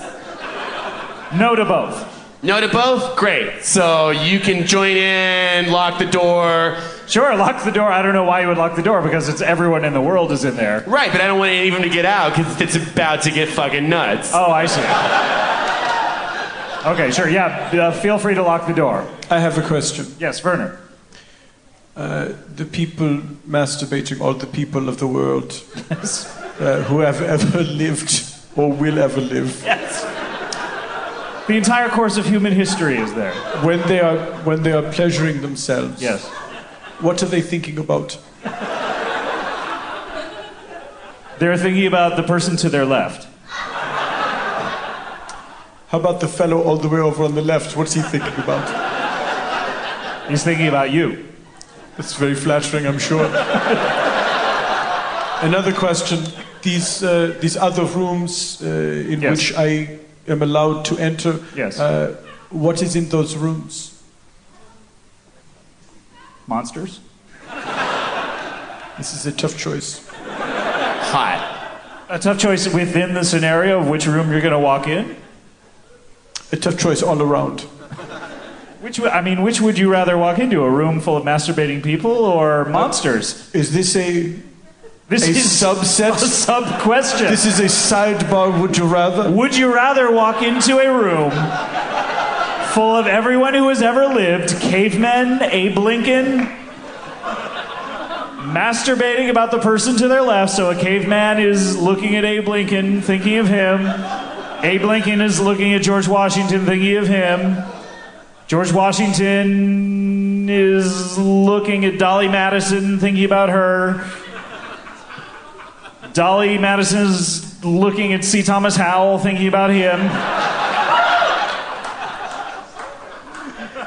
So on and so on and so on until the person thinking about you. Or would you rather walk into a room full of monsters? Are you opening the subfloor for sub-questions? The subfloor is open for sub-questions. I have a question. I don't let my subs ask questions. Do you have a sub-question or I have a sub-question. Okay. These monsters, are they famous Universal movie monsters?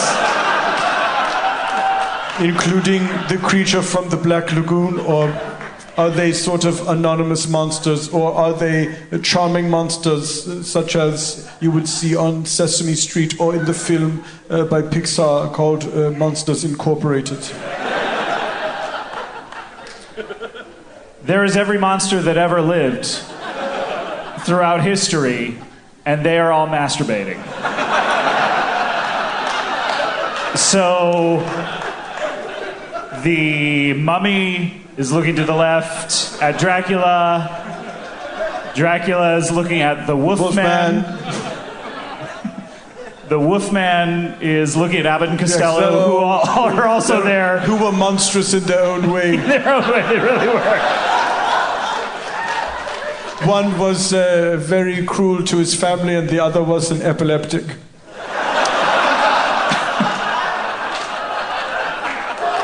Yes. I have a sub-follow-up question. Yes, sub-follow-up question. Sub-follow, sub-up, sub-question. Wait, I think... Is it okay if I come real quick? I'm right there. Go ahead. I'm right there. I just need to answer one more question. Okay. Yes, Werner. When the monsters are masturbating... Yes. Are they better or worse at it than the people? May I ask you a sub-follow-up? This is unprecedented. When you say better at it, do you mean quicker? Do you mean they have more flair? Are they Yes. Let me ask you a question. Sure. This is unprecedented. No, wait, no, actually, it happens all the time.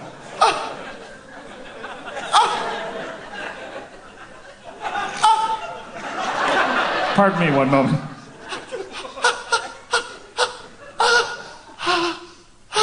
Wait, nothing came out.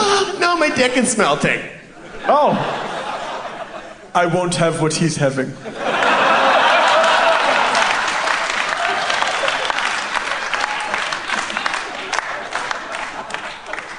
Yeah. Yes, question. Are there any robots in this scenario? In the other rooms, sure.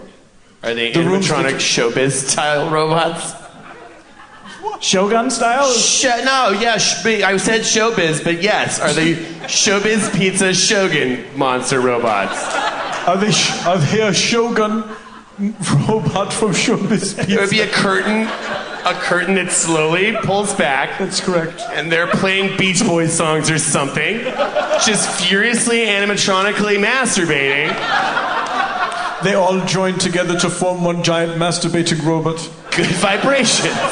Yeah. And while Good Vibrations plays. That's the kind of singularity that I'm selling. Yes, yes. Yes to that. Yes to your question. So there's a third room where robots are masturbating? Yeah, every robot that has ever not lived. Oh. Robots who were unable to achieve human sentience and emotion. Yes, exactly. Most robots. Most robots. Yes. What do they think of when they masturbate? they think of their human creators, right? That's what I think about. One would assume. Right, with gratitude, and it makes them hot. Like, hey, we're doing what they did. They are unaware fathers. I have a question or about their the other daddies. scenario. Yes, about this scenario, yes. The other scenario. The I have a other, question okay. about. Yes. What's Tone Loc up to these days?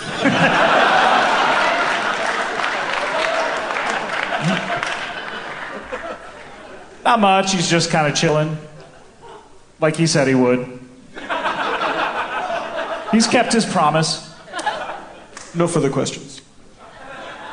All right, I'm going to close the sub-floor for sub-questions, and I'm going to ask you guys to vote on the rooms. Which room would you, Werner, like to walk in on if you do happen to choose this scenario? Would you like the human beings, the monsters, including the universal monsters, or the robots room? As a director, of course, I would be fascinated to visit with the famous universal monsters of yesteryear. It's film history. As a human being, I would love to connect with my fellow human beings, all masturbating. But as a hater of the natural world, I want to see those robots jerking it. Yeah. Good choice. That was the correct choice. And I would crouch in the corner cheering, "Go robots, go." They would appreciate that. I like to think so. Yeah. I think I would have to stay in the doorway because that's where the mistletoe is that I'd put there, and I'd just sit there watching it all, just fucking grabbing everything that came by. So you just stay in the hallway basically and keep all doors open? Yes, just like 54. Okay. A lot of hot people, a lot of dicks go in between rooms, scary shit. Some of it's metal, some of it's fur, some of it's a bare ass, whatever. Right. One guy clapping. And I would be safely farting there, and I wouldn't have to pay any money. There's a business angle to it. Wait, please don't vote on the other scenario. Oh, I don't vote. I'm not registered. I'm a felon. I can't vote. Oh, well, Werner, it almost doesn't matter then what you choose because you're going to win this. It doesn't matter. Nothing matters. Right. But we may as well vote, Werner, on the original scenario. Would you rather walk in on, you chose the robots masturbating, would you rather do that or pay Tone Loc $20 every time you fart from either that bank or a different bank? Probably the Tone Loc thing. And why would that be? I just want to see what happens.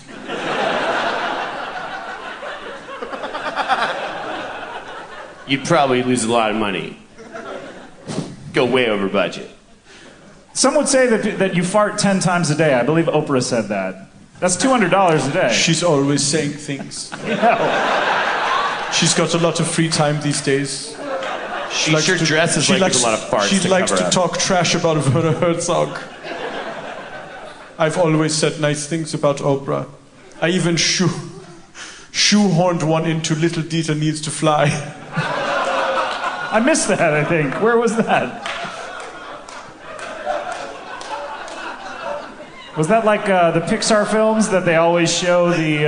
It's a bit of an Easter egg. You have to, Easter egg, yeah. You have to hunt for it, but it's there. Yeah. I pop up very briefly and say, "Good job on everything, Oprah." Yeah. But she doesn't listen. She doesn't return the favor. Now, Dove, you don't vote? Gail's always very nice. Okay. Dove, you don't vote, so you don't have an opinion on the scenario. I don't vote, I don't fart, and I do masturbate a lot. So I can't vote, but I would heavily endorse the masturbation scenario. But if you don't I'm buying fart... ads in all the local papers, and I'm saying, guys, together, follow John Lennon and Yoko Ono's advice. Come together, imagine a world we're just masturbating together. Otherwise, our planet gets destroyed, one or the other. It's 2012. The Mayans were right. I've seen The Secrets.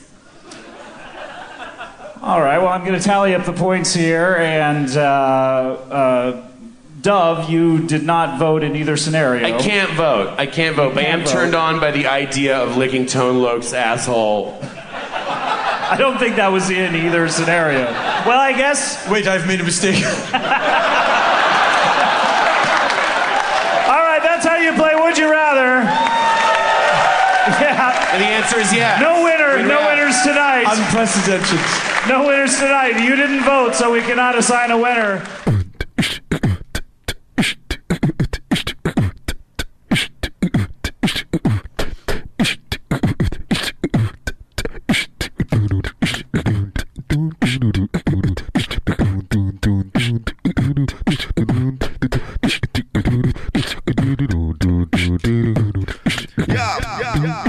Comedy bang bang bang bang.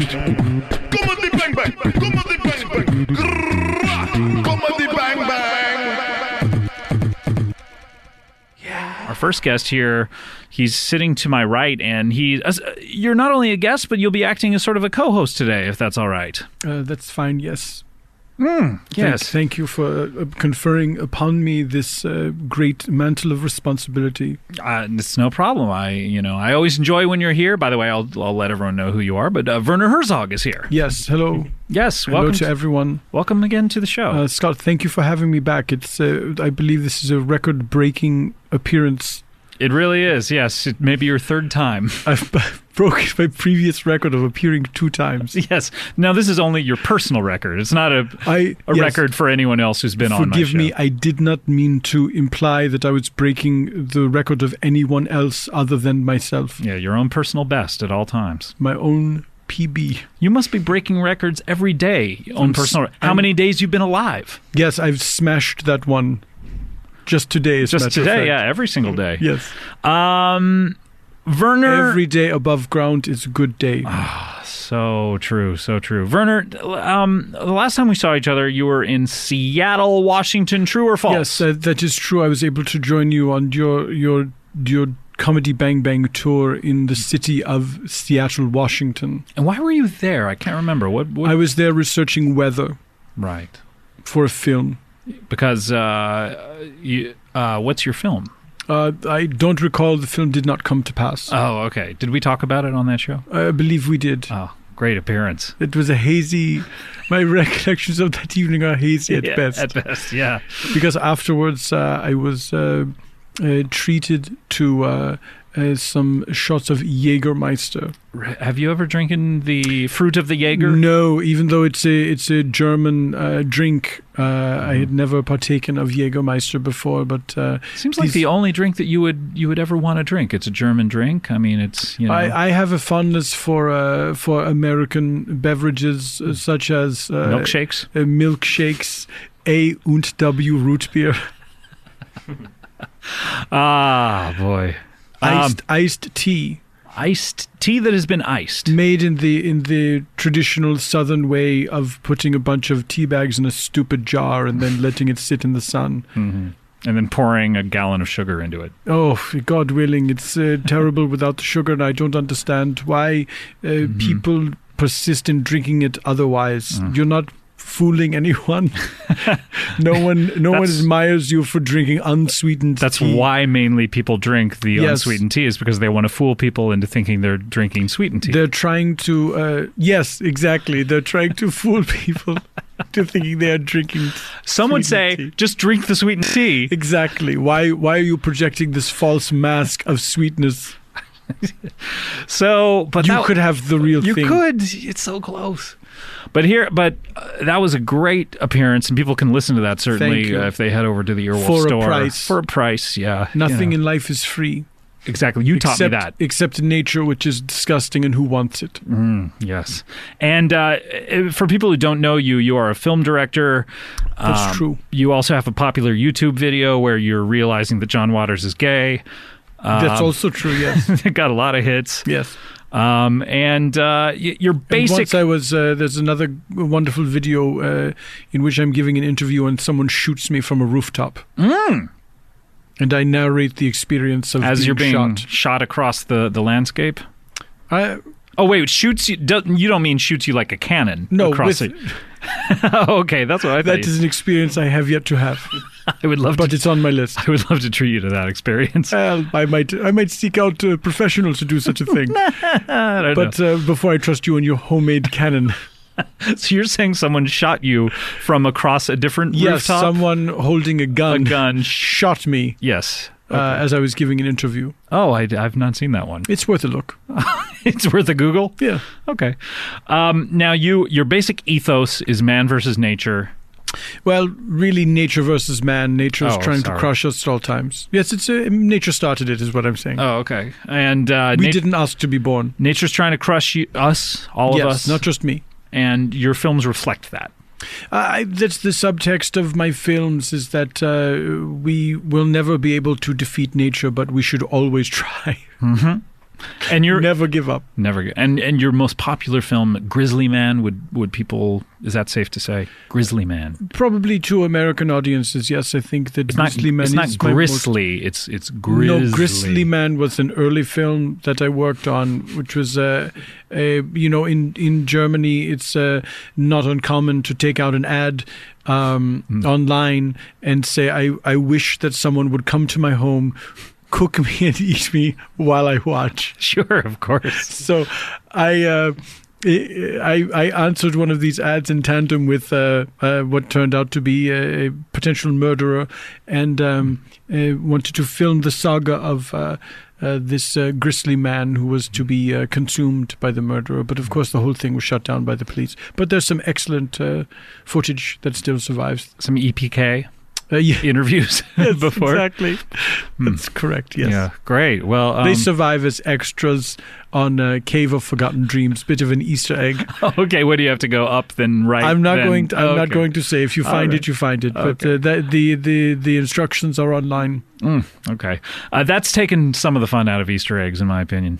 They're not very much fun to begin with. Oh, that's true. Yes. Well, also the regular Easter eggs. That's what I meant. Yeah. Actual eggs from Easter are not. They're not that much fun. They're just painted eggs. Imagine if you could go online and find all your regular Easter eggs that you hid on Easter. You know, I mean, how fun would that be? But they are lost to the mists of time. Those eggs. That's true. Never to be recovered. That's true. It's a shame, really, when you think of it. It really is. Well, Werner, thank you so much for coming by for your record-breaking. Time. No, you're actually going to be my co-host. The entire I did not program. realize. It sounded as if you were dismissing me. I'm not dismissing you. I'm sort of bringing this section of the show to a close. Understood. And you'll stay on for the next several sections. I suppose I shall. Because we have a very exciting guest making his second appearance on the show. He's breaking his own record. And congratulations to you. Thank you. I feel I'm real proud. Yeah, I'm breaking my own record, as a matter of fact, for how many times I've hosted this show. Oh yes, sure. Previously it had been how many? I believe that previous to this, it's been about 170. This is episode 173, but there was a bunch of live ones that we did. I think I've hosted the show 200 times, I would say. That's more than anyone on the show, right? Yeah, more than anyone has hosted the show. Is that counting guest hosts? I would say 200 minus the guest host. So I believe that I've hosted this more than Cyberthug even. He hosted it about 3 times. Would you ever let someone else guest host the show, or are those days a thing of the past? I would. I think I might sometime soon, should. as a matter of fact. I should? Why? Yes. I feel as if the wear is showing around the edges, and decay is set in, as it inevitably will. You think nature has beaten me? I think you must be on guard. And you need to recharge your batteries, as it were. I think I'm better than ever. I think I'm on top. Were I to retire now, I think I'd be on top, much like Jerry Seinfeld was. At Seinfeld. Seinfeld, of course, the great example of going out on top.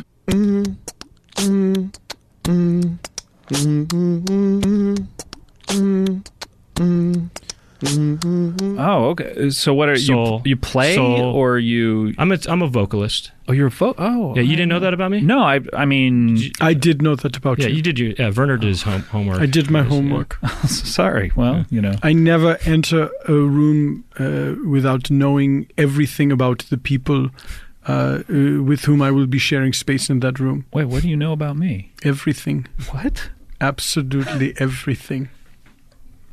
What? The more I spend time in a room with you, the more I am forced to learn about you. Oh, God. What's Scott's deepest, darkest secret? He is afraid of not dying alone.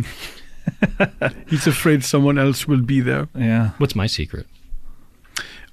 I know a secret about you, but I do not know all of the He hasn't spent as much time Mm-hmm. with you as he has with me, yeah. What's his, but I'd love to hear one secret about Brent. You are 1/4 Spanish. Whoa, this guy knows. It's true. That is very true. Wow, so that must be true. Your father is half Spanish and half Jewish. It's a combination of that remaining percentage of my mother and a small percentage of the father. Yeah, of the father. Of the father. So wait a minute. I'm just trying to process all of this here right now because I learned something weird about Werner, but I also learned something very bizarre about you, which is that you want to be a singer, an R&B singer? I mean, I don't want to. It's not that I want to be. I am. You actually are. You're not a R&B vocalist. Well, and also you have no choice in the matter. You are driven to do this like a mania. I mean, I can't fight who I am. This is what art is that we have no control over these impulses. We are like children who wish to play, who wish to create, who will not listen to reason because our brains are not as fully formed as other people's. Okay. This is what artists are. Wow. I never really... Maybe I'm not an artist. Because I just enjoy myself here. You are an artist. I consider you an artist. Yes, you're like a big dumb baby. Thank you so much. Well, that's great, Brent. Good luck with that. I mean, obviously, you probably don't want to. Oh, you want to hear something? I would love to. I just don't want to press you into this. I mean, obviously, you're truth not. be told, I'm pretty bashful about it in settings like this. You know, Right. I'm kind of used to podcast recordings. Yeah, I'm not. I don't really. But that's okay. You don't. I'm kind of shy when it comes to. You don't. I mean, especially we have an acclaimed director here, and. You know, I mean, I'm not. I've directed a couple of things myself. Well, you know, you're very good, and then and Werner's here as well. Haha, thank you. I am looking for some R&B music to put in my next film. Oh, really? Yeah, really. Yes. Is it about the R&B scene, or is it just? Yes, of course it is. Of course, it's a biopic of Marvin Gaye. And Klaus Kinski will be portraying Marvin Gaye in this. Klaus Kinski is no longer with us. Yeah, come he on. was my greatest friend and my greatest enemy. But through the the miracle of like a CGI science. Tupac. Yeah, there will be a cloned Klaus Kinski. Yes, but it won't. Clone Kinski? It won't be the same. Clone Kinski. Oh my God, this is breaking news. You have a clone Kinski. Well, it's going to be kind of like a Tupac hologram, but it's but made of flesh and bone. Yeah, and with a soul. And has with a soul has the ability to murder and to be murdered. Oh my gosh. This is amazing stuff. Which is what defines humanity. Sure, yeah, of course. We are both able to murder and able to be murdered. Yeah. Have you ever thought about someone like, I don't know, I know this is a cliche, but Stephen Hawking, who's paralyzed. Can he murder someone? And yes, absolutely. He can. How does he do it? Using his wondrous brain, he is able to concoct various murder schemes. He would be able to, at the very least, be able to run over someone's neck with his wheelchair. But he could also, through logic and reason, convince someone that they should take their own life, which still would be murder. He'd be committing murder. If he just asked the most scientific question in the world that just made someone kill themselves, boy, you're right. He's probably the most dangerous man alive, now that I think about it. He absolutely 100% is. Oh, my gosh. Comedy, bang, bang, comedy, bang, bang, bang, bang, with the comedy edge. Would you rather, I'm assuming it's a girl, by the way, because it ends in I, Carly does. Would you rather live in a post-multi-day music series porta potty? Would you rather live in a post-multi-day music series porta potty or get 100 mosquito bites daily? Would you rather live in a porta potty that is post-multi-day music series or get 100 mosquito bites daily? I'm opening the floor for questions. I have a question. Yes, of course, Werner. The first scenario. Yes. What do any of those words mean in connection with each other? He got it. He got it right there. I have no idea what you read those words. I didn't understand them. Meaning, Coachella basically is like 3 days, right? Yeah. And they have porta potties there. Would you rather live in those porta potties that have been through that music festival? Got it. I thought there might have not been poo in there because of the because it was something post. No, that it was after. Yeah, yeah. And what is the second scenario? Or get 100 mosquito bites daily. Here's my question about the mosquito bites. Here we go. Do you wake up with them or do you get them throughout the day? I think you get them in the normal proportion to the day. So you're sleeping maybe a third of the day. So you're getting 33 1/3 bites during this. But then when you're up and about, are bugs flying around you biting you, or are you just getting raised bites all over your body? No, they're flying around you, and they're big too. They're like those southern mosquitoes that my old grandma used to talk about. Oh man, I wish I had a bicycle because I would ride away from those mosquitoes just like Wiley does in Premium Rush. I have a question. Yes, Werner. In the first scenario, how long after the music festival am I living in these porta potties? Because if it is far in the future, perhaps the odors have evaporated, and any excrement and urine that are in these porta potties is of no more threat or trouble to me. You are living there for the rest of your life. However, you are in a hermetically sealed environment, and all those odors will stay in that environment. So it's right after the concert. Yeah, so there's there's poo. Yeah, sure. Oh, there's all sorts of stuff now, going on. Now, let me ask you this. Is there is there being excrement in the porta potty, is that a good thing or a bad thing for us? I'm not sure what you mean. How would it be a good thing for you? Let me rephrase. Okay. Do I like it? Yeah. Oh, I see. Okay. Exactly. You have a fetish, in other words. Like, do we have a fetish for poo? Are we into it? Or are we disgusted by it? Oh, this brings up a question for me. Okay, follow up for Werner. Are we all in this together? Yeah, whatever you choose, the three of you are best friends. Yeah. Good to know. Yeah. Okay, that's good to know. Let me ask you a question. Can you decorate the porta potty? You are allowed one refrigerator magnet and one picture from that your child draws. Now in kindergarten. Now, does that mean that we get 3 pictures and 3 refrigerator magnets? Because you're all best friends? Yeah, one for each of us, right? Yeah, it's sort of like a 3 men and a little lady situation. Okay, so there's only one then. Have we voted that one of us gets 3 of each item? No, you just get one. It's a 3 men and a little lady situation where you're 3 men sharing a little lady. Now, Is there a little lady in this porta potty that we call our home? Yes, you're all best friends, and you have a child, a little lady who's a kindergarten student, and you're all living in this porta potty. Now, there's no scenario in which, say a bicyclist could rescue us from this porta potty, right? No, I don't think so. No, only in the movies. What if he were to? But that's why we go to the movies, right? August 24th to see Premium Rush. Yes, go ahead. What if the cyclist were to ride like hell? Then yes, I don't think that he would still be able to get there in time. So I'll ask the same question for the mosquito bites. Yeah, could you ride away from the mosquitoes like hell? Like hell. On Joseph Gordon-Levitt's bicycle, which he did in production, crash into a real window, cut open his arm, got 31 stitches. Go ahead. Wow, I kind of am interested in seeing that now. Did his own stunts. No, unfortunately, the mosquitoes also have bicycles. If the mosquitoes were to, do we get sucked by the same mosquito? You mean all 3 of you? Yeah. As best friends? Yeah, as best friends. We share the same. Is the little lady in that scenario Yes, she's in both scenarios. She sucks all of us. Now, is that the little lady don't? No, I know. I'm saying the mosquito do. that we might refer to as the little lady in that scenario. No, you each have your own mosquitoes. Oh, we do? Yeah, so you each have 100 mosquitoes. So sharing the same mosquito won't be like sharing the same needle. No, exactly. You have your own mosquitoes. So it's sterile. Yeah. So basically, it's more of a sterile situation. More of a sterile. And by the way, you do not enjoy the poo in the first. I never got to your question. Yeah, good, because I didn't. Good. I need to underline something. Yeah.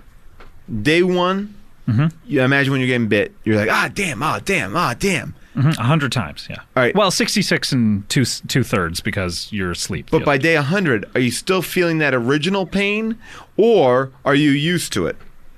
By day 100, you're still feeling the original pain. Day 101, you're used to it.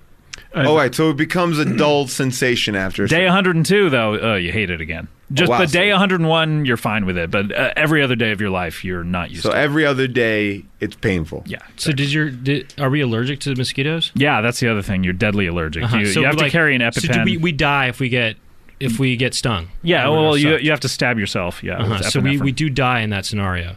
How many mosquitoes is it? It's 100 different mosquitoes biting you once a piece. And am I the only person on Earth? Are we the only people on Earth, the 3 of us? The best friends? Yes. In this scenario, the mosquito scenario, you are the only people on Earth, but there are just millions and millions of mosquitoes that are as big as you. So riding bicycles. Are they riding like hell? Yes, very important. I love Werner. I love Werner. I love what he's doing for the movie. Among the 3 of us? Yeah. Sorry, among the 3 of us being best friends, who's closer?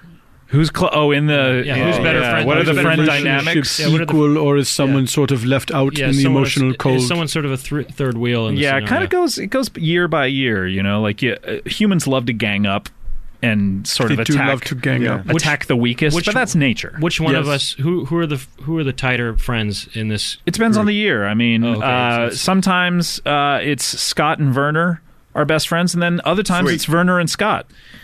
You are never on the top. Right, that's fine. Yeah. Now, that does narrow it down. Yeah. Now, what do I do in the scenario when they're doing their thing? They're having fun with each other and they're playing around. What am I left to do? You're sort of like gazing at them jealously. Right. That's fun. Yeah. Quick question, Scotty-O.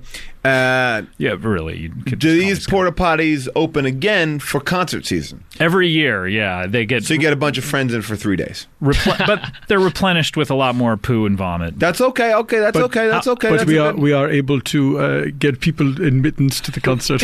Even though we live there, we can leave, though, obviously, right? We can go shopping. You're in a hermetically sealed environment, but it's the size of a town. So, yeah, you can go shopping. And there are other people in this town. Wait a second. You're telling me this porta potty is so large it's the size of a town? No, the porta potty isn't. It's a regular sized porta potty. I'm saying that you are in a hermetically sealed, like a dome, over a town, like the Simpsons movie, or like the bottled city of Candor. Again, but the flying right over my head. The poo smell does not leave because it is sealed. All right, does this hermetically sealed environment have its own government? Yes, as a matter of fact, it does. It secedes from the United States. Are we allowed to participate as citizens of this sovereign state? You are like tri-monarchs. I don't know what that would be. I did not realize we were three kings in essence. Could we have bicycles in this town? We have our own throne. You have a throne. You could maybe attach a couple of wheels to the throne, but unfortunately, no. That's. Is there a movie theater in this town? And if it is, what is playing? There is a movie theater playing, and it's playing Quicksilver. Kevin Bacon's movie from the 80s. It's quite a blow. Yeah, it's a revival house. Are mosquitoes an issue in this hermetically sealed environment? No, they're not allowed in. So you were never bitten by mosquitoes. How do they know not to come in? Is there a sign that forbids them entrance? Yeah, it says keep out mosquitoes, and they abide by that. Are the S's backwards on this sign? Yes, of course, because the little rascals wrote it. Are the little rascals all alive in this scenario? Yes, they are. All of them. Jackie Mason, everybody. What is it about the Pac-Man? Jackie Mason? Wait, who am I thinking of? Jackie... Earl Haley. No, Jackie Joyner. Jackie Robinson. Jackie... Jack K. Jack K? Who am I thinking of? Come on. Kathy. Any of No, Jackie. Cooper. Cooper, thank you. Who played Perry White in Superman, your favorite movie. I loved, yes. Yes, of course. So you should have jumped because on a man defied nature by flying. Yes, of course. You will believe a man can fly just as much as you'll believe a man can ride a bike. Okay. Guys, any other questions to help you narrow down this choice, or are we shutting it down? Looks to me like we're shutting it down. All right. Do any of the mosquitoes have names? They all share Alfalfa is 50 names. One quick question about the town. Yes.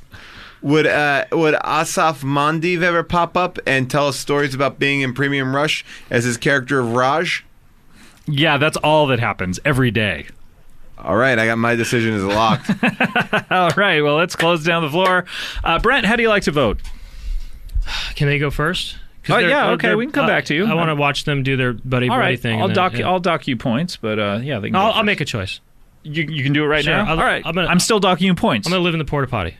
And why is that? Because I have a fetish for poo, and I'm into that kind of thing. But no, you don't in this situation. You got to listen. Right. Yeah, it's hard to separate myself from the. Oh, okay. Game, I understand. Do you want a little more time then to think about it? I'm always mixing business with pleasure. I'm always. Yeah. Well, I just think that. Even if I have to, they're going to be closer friends in the scenario, and I'm going to be jealous of them. At least I'll have some friends, and it will be, at least I'll feel like I'm part of something, And I've always wanted to be a king. Yeah. Okay. So the king thing is really. I think the king thing was the selling point. Yeah. Okay. Great. All like right. imagine being a king of your own. Yeah. Will you be benevolent? Sure, yeah. Okay, great. All right. I'll defecate everywhere, not just the porta potty. I don't know about that. All right. Scott Jeffries. Oh, no. No, Werner. I'm going to Werner. Werner, how do you like to... I have very little choice in this matter, it would seem. I must vote for the mosquito scenario because it is man versus nature. And the very embodiment of the idea, that theme. Yes, the idea of battling these hellish creatures for all eternity holds great excitement for me. Because perhaps you might win. Maybe someday. Yeah. In this alternate reality. Great. All right. Scott, how do you like to vote here? Well, you really won me over on the Asaf Manviv kind of thing. I like that a lot. And when I was thinking about this, I was thinking about, oh, man, I love to live my life in a premium way. I like to have high rushes. I like to ride like hell. And, so I think, look, the only way you're going to get high and have a great time is by smelling those smells, by being with those people at the concert, by living in a town, and you know what? If it's playing Quicksilver, I can go every day to that theater and go, we did a better job with Premium Rush. So that is where I'm going. I'm going into that town. So you're just going to interrupt the movie in the middle of the movie and shout at the people and say that Premium Rush did a better job? A movie you haven't even seen, nor will you see. Nor will I see it. I will watch it, and I will not watch it. I will go in there every day and protest it because I know that's how much I care about Premium Rush. Do you think one of those days you're actually going to go in there to interrupt it, but then you'll get caught up in the story and maybe sit down and watch your fourth movie? Depends on if there's a hot piece of A in there, I guess so. Because look, you didn't say anything about no raw dog in it in the porta potty. Because you know what? Daddy needs to get his din din on. Your din din on? Din din on. Okay, I don't know. All right, guys. Well, let me tally up the points. And Scott Jeffries, you are by far the loser in this. All right. And it was pretty close. You know what? I'll take the James Cameron pole position here to the Catherine Bigelow, whoever you guys are. Okay, sure. And I don't know how you even know what that means. And so it's a tight race between Brent and Werner. But Werner, because it's your dream come true, I'm awarding you the win. Thank you. So congratulations. Thank you. Brent, I'm so sorry you were close. It's my pleasure. It's but, my pleasure. Werner, absolutely my pleasure. He broke his record coming here. Oh, you're talking about breaking something. Joseph Gordon-Levitt flew into a cab, right? Got 31 stitches on his arm. And he thought, that was fucking cool. That's a quote. He took full responsibility and said, no, it was my fault. I was going too fast. Wait, did he break his arm, though? Is that why you say speaking of breaking something? He broke a cab window. Oh, okay. I get it now. All right. Which is like the cab's arm. Like the cab's arm's eyes. I thought it was the cab's eyeballs. If you've seen Roger Rabbit. That's the windshield. Yeah. Well, so you're saying he broke a different window? Look, I'm just reading the production notes here, and it says, despite it smashed into a rear windshield. Oh, that's the cab's butthole. The butthole, I guess. Okay. Hey, look, hey, let me tell you, I don't discriminate against buttholes. You know what I'm saying? A nice piece of A. Yeah. All right. Well, that's how we play Would You Rather. And just one shout out. I guess the tailpipe would be the cab's butthole. Which makes more sense. It's more like the back tattoo. Yeah. It's the tramp stamp of the taxi cab. Yes. Or that would be the license plate. Oh, yeah, you're right. That would be the vanity license plate would it's be like a tramp the stamp. shoulders. That's what you would massage on a cab if it was tense. If it was... Give that cab... Yeah. If it were one of those old-fashioned bubble checker cabs. Checker cabs? Uh-huh. Yes. Yeah, definitely.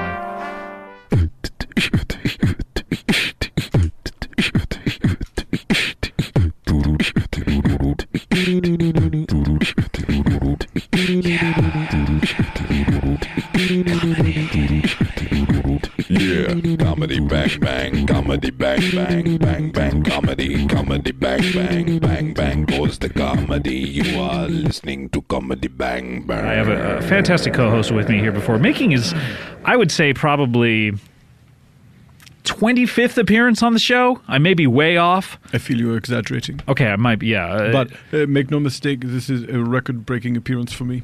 Yeah, it breaks your own record. Yes, my personal record's been broken. I've now broken the record for the most appearances by me on this podcast. Congratulations. Thank you. Let me say your name so I can congratulate you properly. Please do. Werner Herzog, famed correct. film director. Werner Herzog is I'm with me famous here. for being a film director. That's right. That is probably the one thing that you're famous for. It's probably the one thing that I'm famous for. Although I getting ready to make my acting debut. What? Yes, I'm playing a villain in a movie.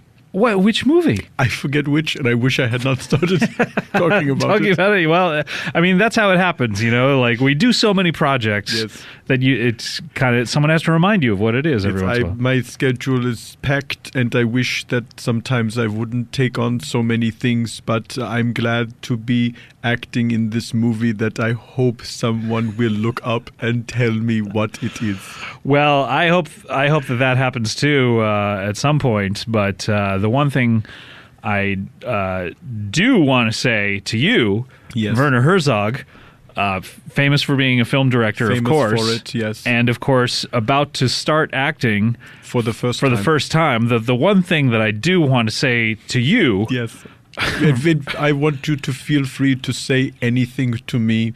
I am open to whatever you wish to say to me on any subject. What I want to say to you is I remember what film it is, and it's Jack Reacher. Yes, Jack Reacher. I'm playing the bad guy in Jack Reacher. That's right. It's a Tom Cruise film. He plays the character of Jack Reacher, who is constantly reaching for things, I would imagine. Yes, he's a fellow who has a pretty good arm length, and he works at a supermarket getting things for elderly people. I love the tagline of that film. The last thing you want him to reach for is his gun.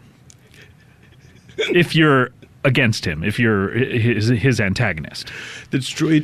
I would imagine the first thing you want him to reach for is his gun if you're one of his buddies and people are trying to kill you. So reaching, as always, is a double-edged sword. Two sides of the same coin, though, when you think about it. That's not exactly the same thing. So you're an actor now. Now I'm an actor. Giving up directing. I am. Yes, that's right. I'm giving up directing. I feel as if my acting career is about to take off, and soon I will be competing for major roles in several film franchises. Do you ever think that you could play a good guy? No. I don't see how it would be possible. Well, a lot of it is due to your acting, but Arnold Schwarzenegger kind of like made that leap. That is true. He started out playing a villainous robot. Some sort of a droid. Then he became a good robot. And now he's playing an old robot in a new film. I mean, we're at the point now when we see an Arnold Schwarzenegger film, and there are about to be quite a few. Please continue to call them Arnold Schwarzenegger films. That when we see one of his, they no longer feel the need to explain why he's from another country. No, this is a wonderful suspension of disbelief that going to the cinema allows you that he plays the sheriff in a very small town somewhere in the Midwest of the United States, where people are perhaps not known for being the most open-minded, but he is this Austrian elected official, Austrian man who's clearly lived in America for decades and can't lose the sheriff of this town and cannot lose an election. Yes. Or an election. Yeah. What? I said accent. Can't lose his accent. Yes. Can't lose his accent. Cannot lose his election for sheriff. Yeah. And no one ever. Perhaps there will be a flimsy explanation for it, but I feel as if they have abandoned that pretense. Yeah, that's what I'm saying. Is you no longer need that. We are saying the same thing, except you said it first, and now I am repeating it. Yes, of course. But you know, back in the days when he first, back in the D, when he first was making movies, you would have to throw a scene like that in there of like, hey, by the way, you're from Vienna. Yes. Why is this barbarian have such a strange accent? His name is Conan. Why does this, although they never explained why the robot had an Austrian accent. No, I know. He's supposed to be the perfect encapsulation of man. I suppose he's a robot, so why would you question it? If you're on board with the idea that he's a robot, the last thing you're going to say is, but why did they program an Austrian accent into him? In cinema, at that point, I know you're a cinephile. I love the cinema. I file it. Yes, at that point, robots on film had only had voices like "Yes, master," and so it's really a step up It's true. They had very cold, unemotional voices, which I preferred because they were so unnatural. You always knew you were talking to a robot. Yes, something that was cold and clinical, and those movies scared me very much because here was this perfect being of science. It was not a natural creation, and they always ended up going on a killing rampage. And that to me is the most terrifying thing, when cold machines will start mimicking nature and try to destroy. But what is scary about that to you? It's because they're mimicking nature, or because you're sort of a cold machine yourself? Are you afraid that you're going to go on a murderous rampage at any point? Yes? Yes. Okay. No elaboration necessary. I think I fear it because I think about it every second of every day. So I feel it must be a fear I have.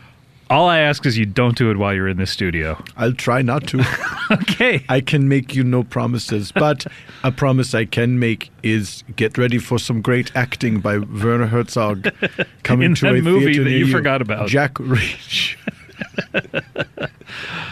What's the last thing he reaches for in that movie? The credits. He reaches for the credits and pulls them up? He pulls them down like a window shade. And you see at the bottom of the screen his thumb and forefinger.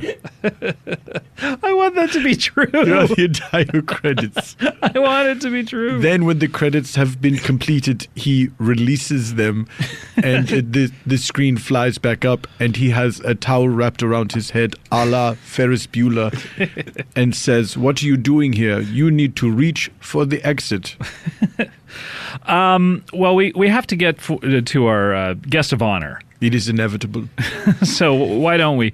You know him as... I have no answer to your question. That may have been rhetorical and doesn't need an answer. Perhaps you're right.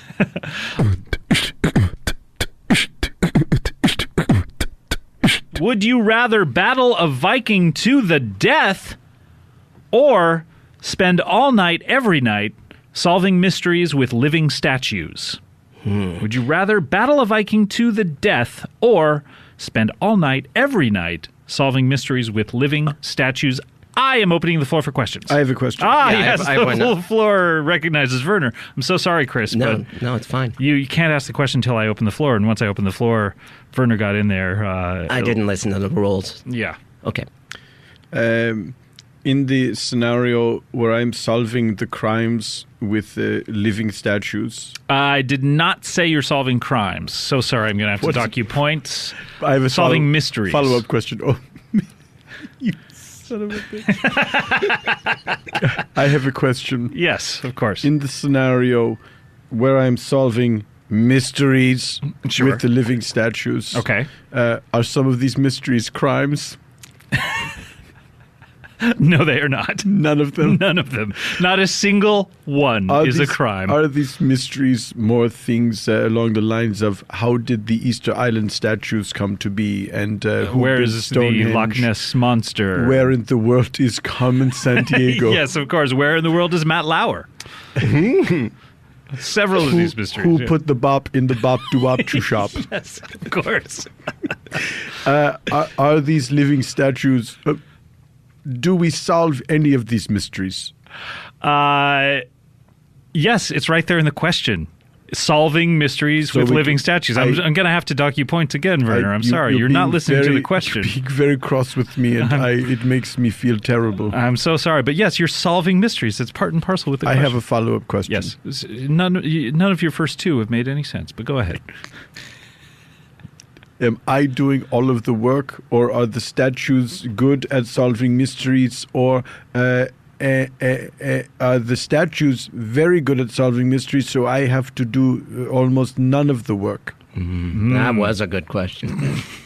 The statues are so good, and you are so bad at it because you want to be solving crimes, and you're constantly saying to these statues, "Can't we maybe go down to a crime scene, take some DNA?" And would you allow this? I don't know if this has ever been done in Would You Rather history. I don't know, but we'll see. May we role play a scenario where I am playing the part of Werner Herzog and you are playing the part of one of the living statues? I certainly, of course, yes. Thank you. Let me just try to see what type of statue I am. I think you'll know from the way I'm. Yes, go ahead. All right. And start of scene. Pardon me, living statues.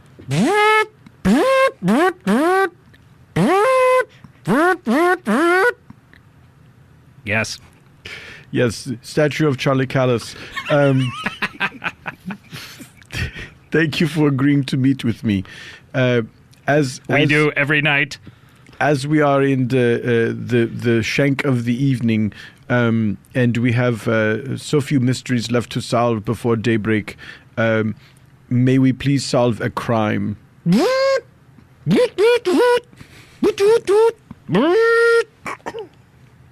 No. Thank you for your time. Scene. Wow, great scene. Thank you for indulging me. That was such a good, weighty. It was my pleasure to tread the boards with you. We're both really good actors, I found. I mean, really I've heard that you were good. Perhaps it's not for me to say, but I will accept your judgment. And you're good at sound effects. I thought I added a lot that the statues were always playing trombones.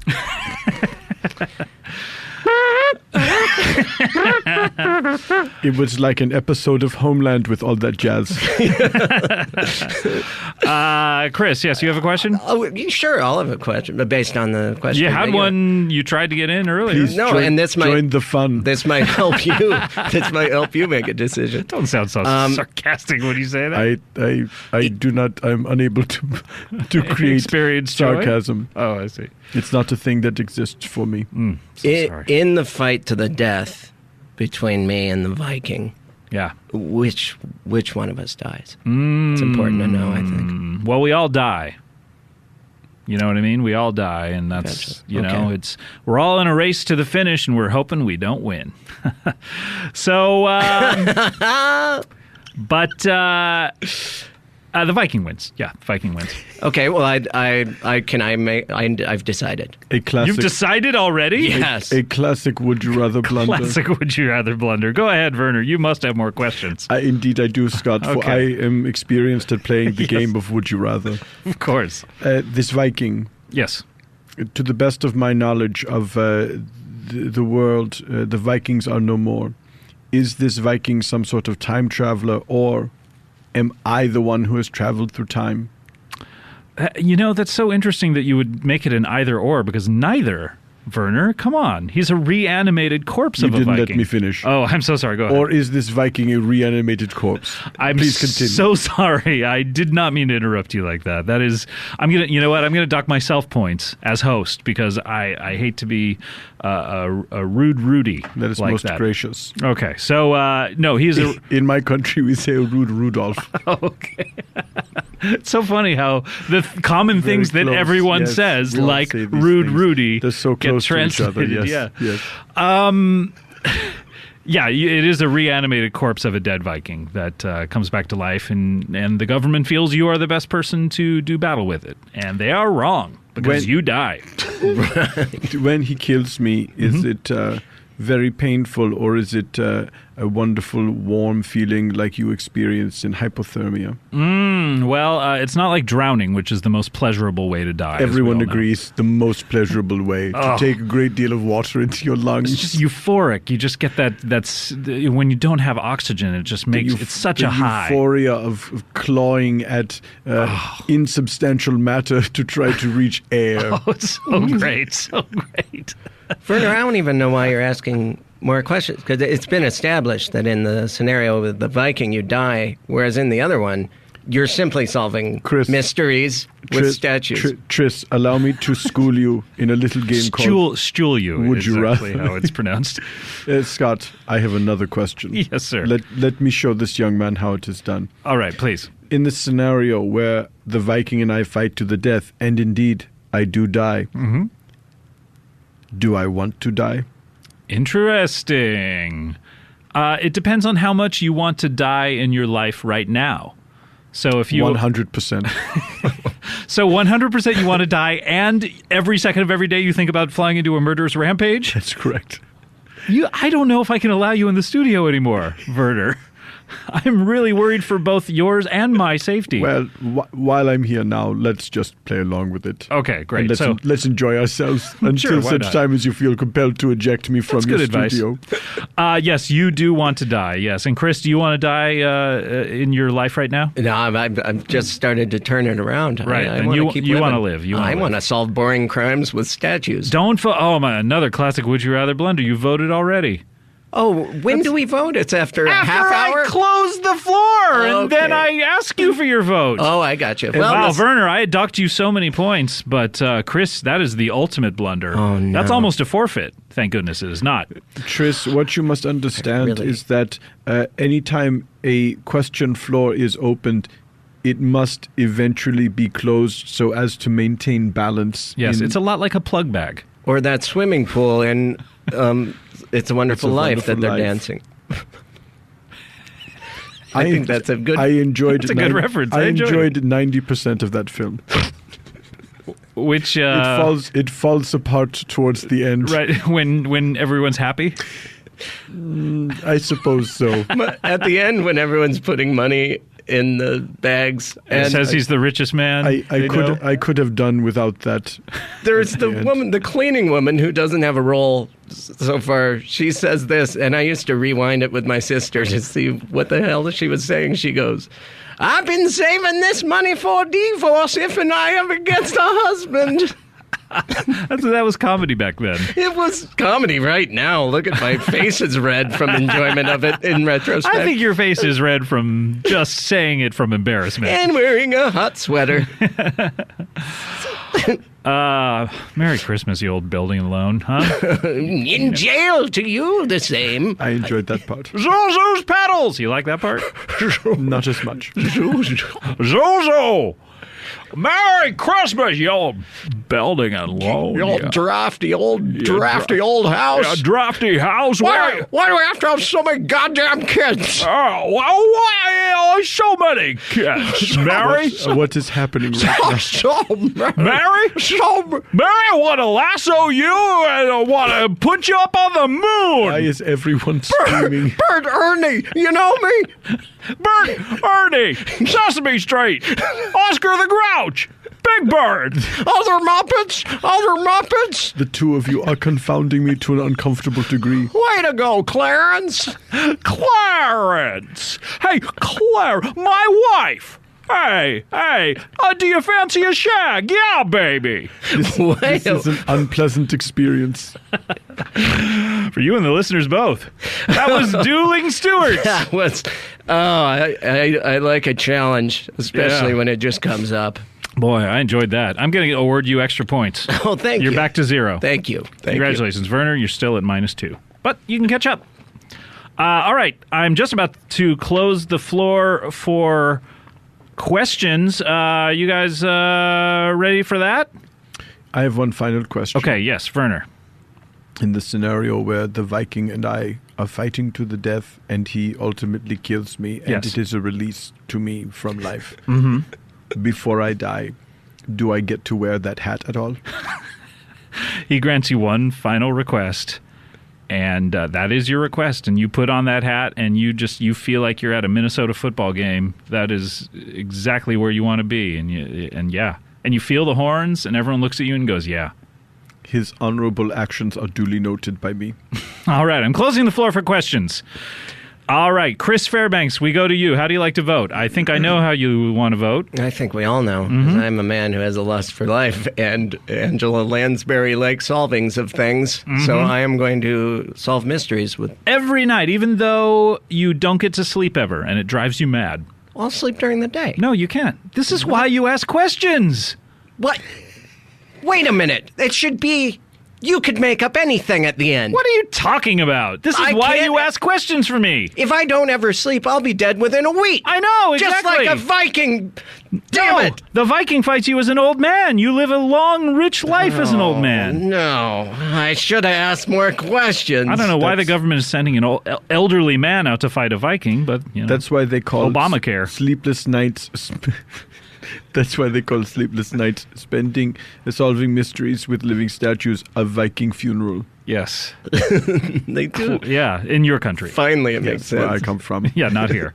Not here. No. Okay, Werner, how do you like to vote? Viking.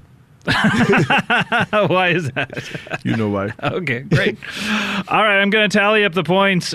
Chris, boy, you were at 0. Yeah. And Werner, you were at -2. And Chris, you voted incorrectly. Because you never get to sleep, and you're driven mad, and I did not I'm know so that. sorry. Yeah. But Werner, your correct answer gets you 1 point, so you're still at -1. So Chris, you are the winner. Oh, that's great. I feel happy and sad. It's a real non-squeaker for me. So sorry, but that's why you have to listen to the questions, Werner. In your face, Werner. You know, you got those points docked early, and you could just never recover. It's true.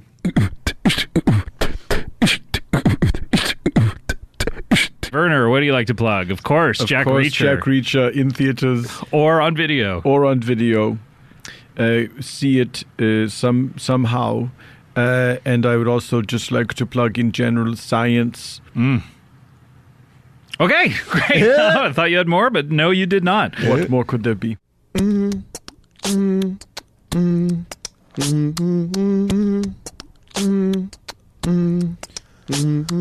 Comedy, bang, bang, comedy, bang, bang, bang, bang, with a comedy edge. Comedy, bang, bang, bang, bang, bang, bang, bang, bang, bang, bang, bang, bang. You're listening now to comedy, bang, bang. You know him as a film director? Yeah, he has directed several films, including one called Grizzly Man, which is the only one that I've ever heard of. Please welcome Werner Herzog.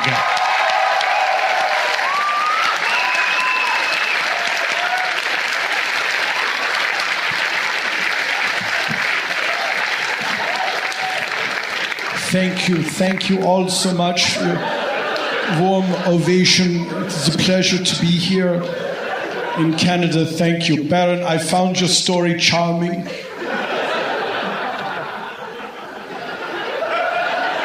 Scott, thank you for inviting me to come and join you in another country. It's my pleasure. I'm just, I'm enjoying the facial hair. Could you give everyone a glimpse of what you have going on under there? Or is that? I don't know to which you are referring. If you could look up to the heavens for everyone, there we go. Get that mic out of the way, if you could. I wish I knew what you were talking about, Oh, really? but I do not. Werner, thank you so much for coming here today. Scott, may I reiterate my thanks to you for inviting me to be here. You may reiterate it. Thank you so much. May I reiterate my thanks for coming? I will allow such a thing. But may I say to you, the people of Vancouver, I love coming to Vancouver because I love to see a city that has so many cranes, constant cranes, a reminder that man is making things with science and as ever struggling to obliterate nature. I hope you never finish whatever it is you think you are building.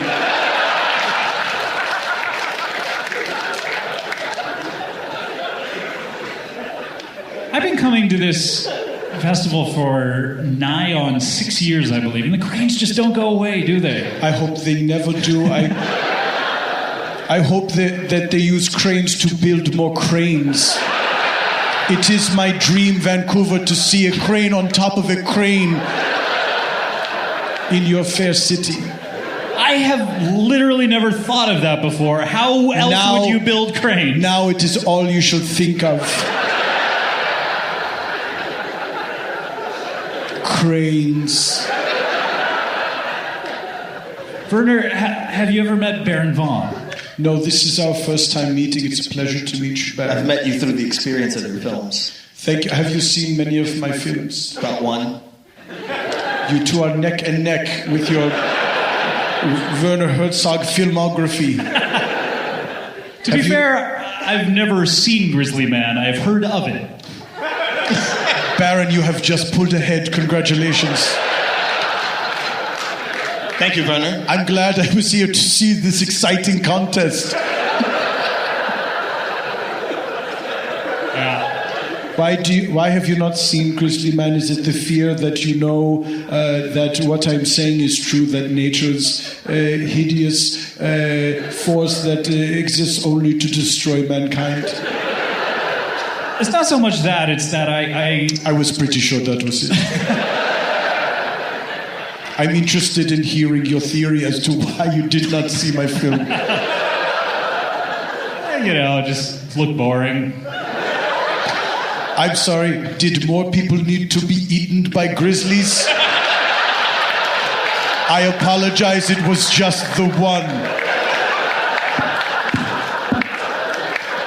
Perhaps I should have called it Grizzly Men, and that would have gotten Scott Aukerman's ass in a seat.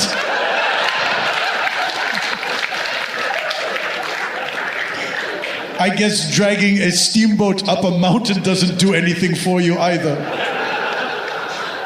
Assuming that's a reference to one of your films. Was that Steamboat Willie? Steamboat Willie is an animation, it's an aberration in which a mouse takes the job of a human person. I despise it as I despise all anthropomorphic animals, particularly the country bear jamboree. Can I ask, what do you think an animal taking the job of a human means? It means that a human not only does not have a job, but has been, but that animals are seizing the means of production, and soon we will be wearing garments made by animals, possibly out of human skin. Because turnabout, as they say, is fair play. I've never heard that. Mark it down. How do you feel about anthropomorphic, say, candlesticks, like in the film Beauty and the Beast? Because man made those. Yes, but I wish that they had been animated in the living sense by science rather than magical means, because there is no such thing as magic, but there is such a thing as science, and if only the makers of Beauty and the Beast had featured a scene where a scientist figures out a way to make a candlestick alive.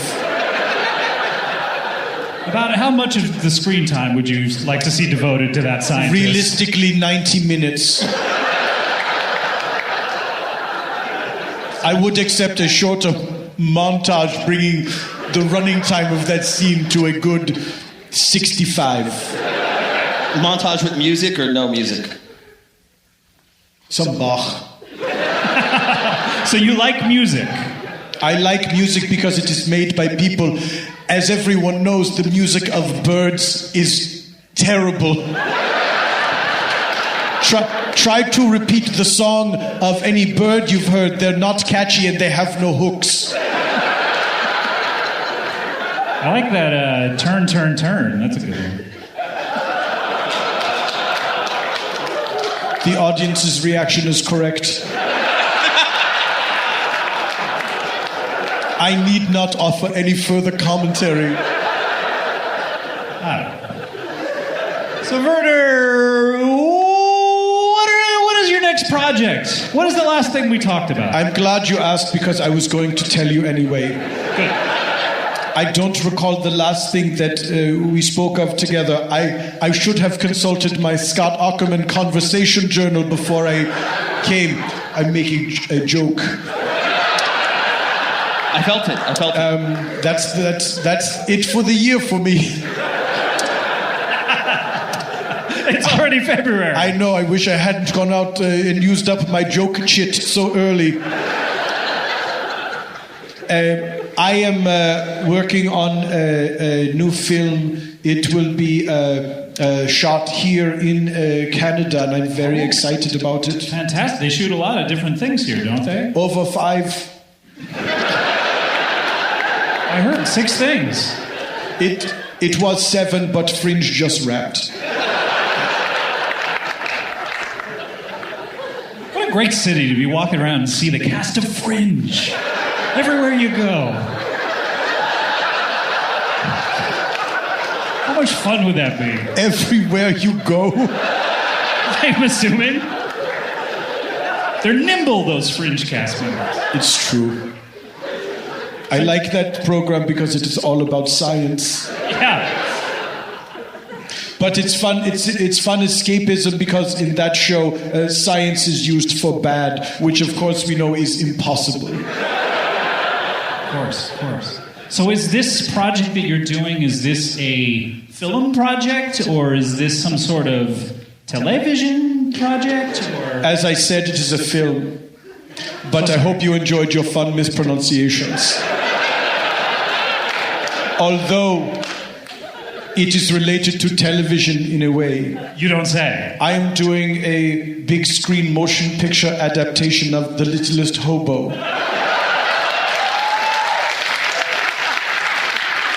This is a program about a dog who wanders the country, somehow helping people with their problems before moving on to another location. It is, of course, a terrible perversion of the greatest television program of all time, The Incredible Hulk. Of course. With Dr. David Banner. Well, he was Bruce in the comic books. One of the most beautiful songs on television. It's a haunting melody, better than any bird could do. Is it more haunting than I know? My favorite song personally is. Have you ever seen the film Star Wars? Star Wars. There's this song in there. It rings a bell. Maybe let me hum it. Maybe Baron, you know this song too. Well, it goes something like.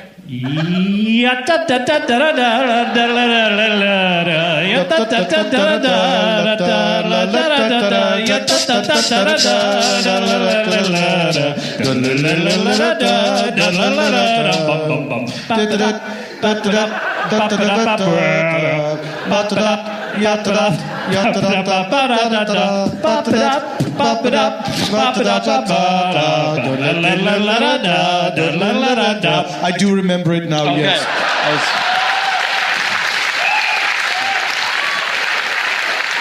I was concerned that you couldn't place it. It came back to me.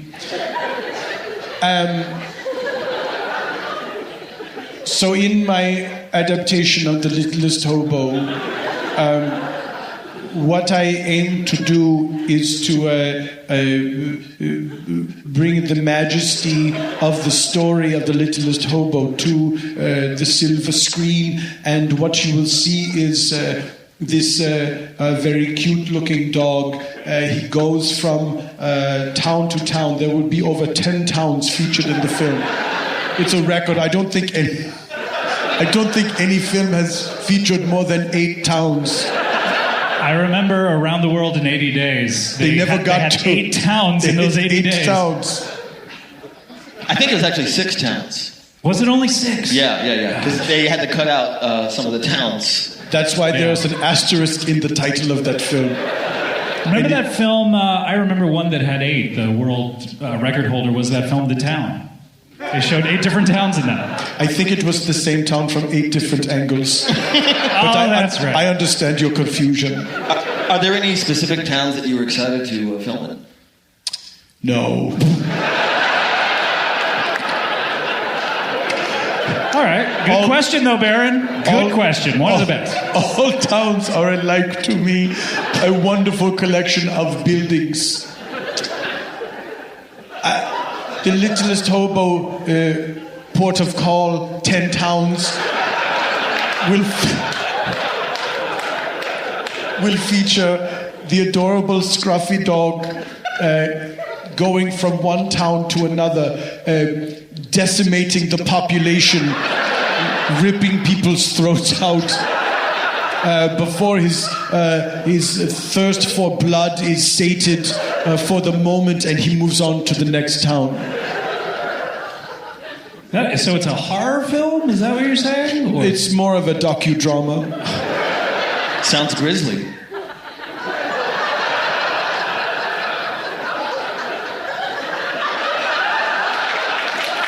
Bear, do it. All I want to do is make him smile. You gotta do the dance, though, after a joke like that. Do I have to? You do. Well, I mean, why not? There it is. It's a very broad definition of the term dance. Turn more into a kneel and a bow. Am I dancing right now? I'm not sure. No, you would be dancing if your feet were on the ground. I feel as if... Oh. Boom. Have I done it? Oh, very good. That's step one. You just answered the question. When? Do you think you can dance?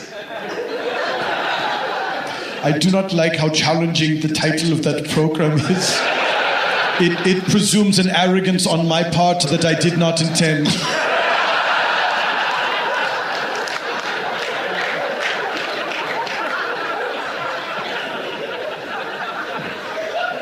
So that's a really interesting movie that you're going to shoot. How many days do you think you're going to shoot that? 7. We're going to There's shoot 8 towns. Are you hitting 2 towns in one day? There are 10 towns. There's 10 towns. That's right. This dog is very fast and very hungry, and people's necks remain as soft as ever. Do you believe in the theory of evolution? Also, a bit of a cheat. We have a second dog who's going to be in a couple of the towns in advance. Oh, I see. Okay. He's already killing people as we speak. Movie magic. That's called B-roll, right? That's right. Second unit. Do you believe in evolution? Do you believe in that someday we'll have stronger necks? Certainly, that is where things are trending. Every human being looking at themselves in the mirror comes to light on their own throat and think, why isn't it reinforced with steel and concrete? What we need are, if I had my way in a perfect world of science and no nature, there would be little Vancouver cranes on our shoulders that would be constantly building reinforcements for our necks. Wow. Yeah. Oh, that's just a... 'Tis a consummation devoutly to be wished, to borrow a phrase from William Shakespeare. Bill. Yeah. No, I mean it's Bill Shakespeare. You can call him Bill. Really? I could serve you with the bill as well. For that reference. Because he's copyrighted. Why must we be charged?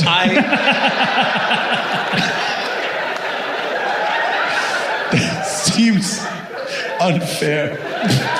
You are like the government of China charging the executed person's family for the bullet. I feel I have misread this room. That was almost a bonus joke for the year.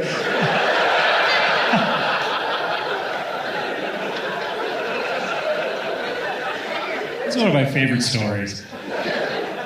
It's just the balls of those guys. I love it. You have to imagine the first time they tried it, they weren't sure if they would get away with it, but when the money came in, they must have said, okay, we are doing the right thing here. Let's... You think it was a joke the first time? Like, they are going to love this. Here's what I think. I think that they were joking about it in the executioner's office, and one of the dumber employees thought that they were serious and mailed out the bill. And then when they received a check, they said, let's see if this has legs.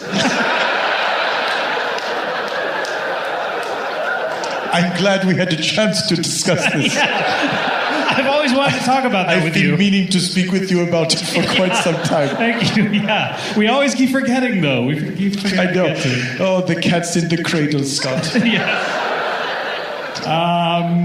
All right. Well, Werner, was there anything else you wanted to say about this movie? Yes. Oh, good. It's going to be the greatest film of all time.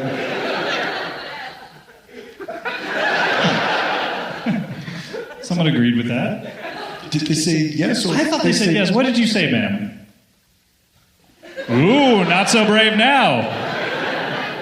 You're looking around like it wasn't you.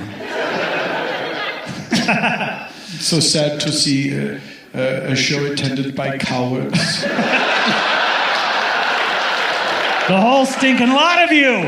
Cowards! This man is proud of his monkeys. That's not going to make sense to anyone listening. But everything else will. All right, Werner. Werner Herzog, everyone. Yes. Dankeschön. Thank you.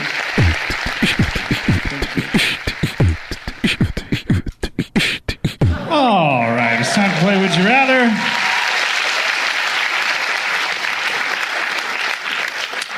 Baron, I saw you moving during the theme song. I'm going to have to dock you some points right off the top. So sorry, we'll start you at -3. Hey, that's my lot in life. Mm-hmm. Does this mean that I'm ahead in points? You're ahead 3 points.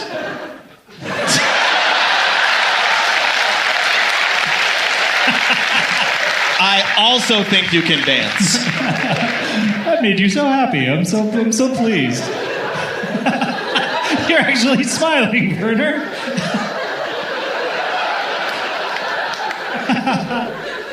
Oh, boy. All right, well, we all know how this is played. People send me Would You Rather scenarios to my Twitter. No, sorry. Oh, boy, they send them to our Twitter. Not to my Twitter. They send them to @CBBWIR. But they can send them to @Scott Ackerman on Twitter. No. And they will be seen by you. No, they will be seen, maybe. But I will... So 2 opportunities to submit your Would You Rathers. Please, no. Please send them to CBBWIR, which we all know stands for... If you get no response from @Scott Ackerman. No, please, no. No. But certainly for the personal touch, try @Scott Ackerman first. Oh, no, Werner. No, Werner. Please send them to CBB. Werner. Send them to CBBWIR, Comedy Bing Bong Would You Rather. And otherwise, they'll be thrown on the Would You Rather pile. We all know... A terrible fate. So I will read the scenario out loud. Baron, you've never played this. You've never been on the show before. No. I know how Asked it goes. and answered. I know how it goes. So. You know how it goes. Okay, because obviously I'll read them out loud. I will then jingle jangle. The Jingle Jangle Man is here. Oh, that's... Hey everyone, our Jingle Jangles are here. A janitor suddenly had to exit the building. Someone must have thrown up in the lobby. He's going to pour some sawdust on it.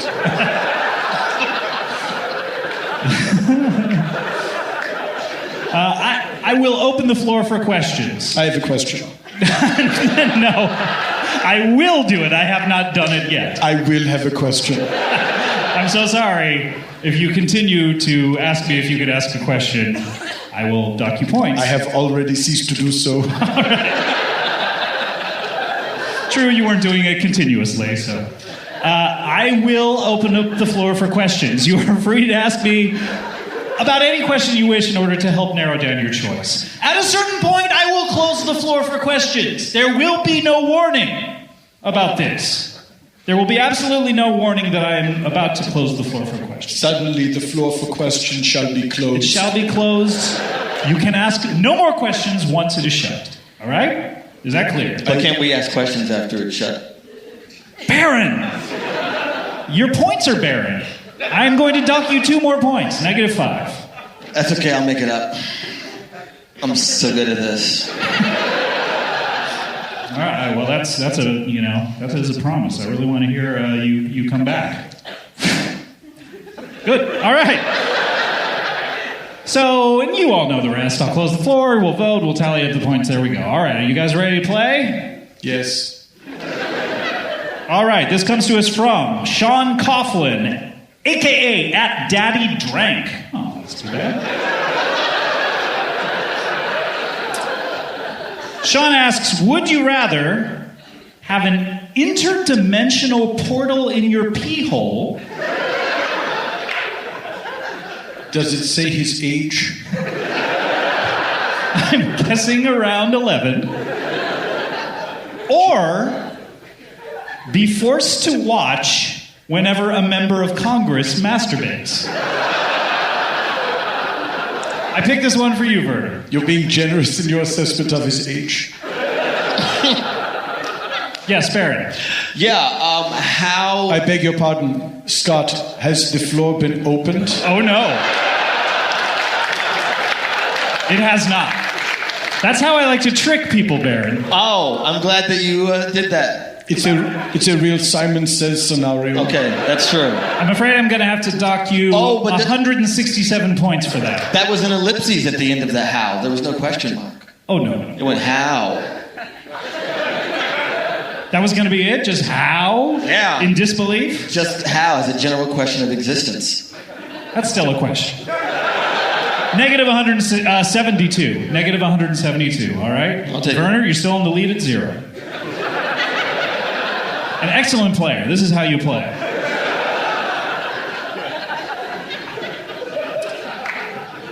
Anything else you want to ask, Baron? All right. I've opened the floor for questions. I have a question. Really? You don't say. Just waiting to pounce. That's why he's such a brilliant director. And Baron, it's why he's brilliant at the game, too, because he knows, this is how you gain points. You get in there and you ask questions. All right, I see all the angles. In the scenario in which one has an interdimensional portal... Interdimensional extra-dimensional... Portal. No, interdimensional portal in one's urethra...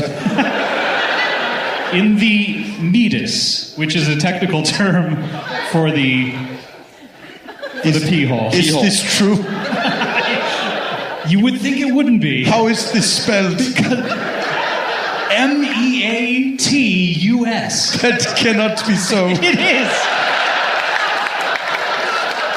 It is crazy, but it's true. Are there any urologists here in the theater? I would like to get to the bottom of this. I have some questions.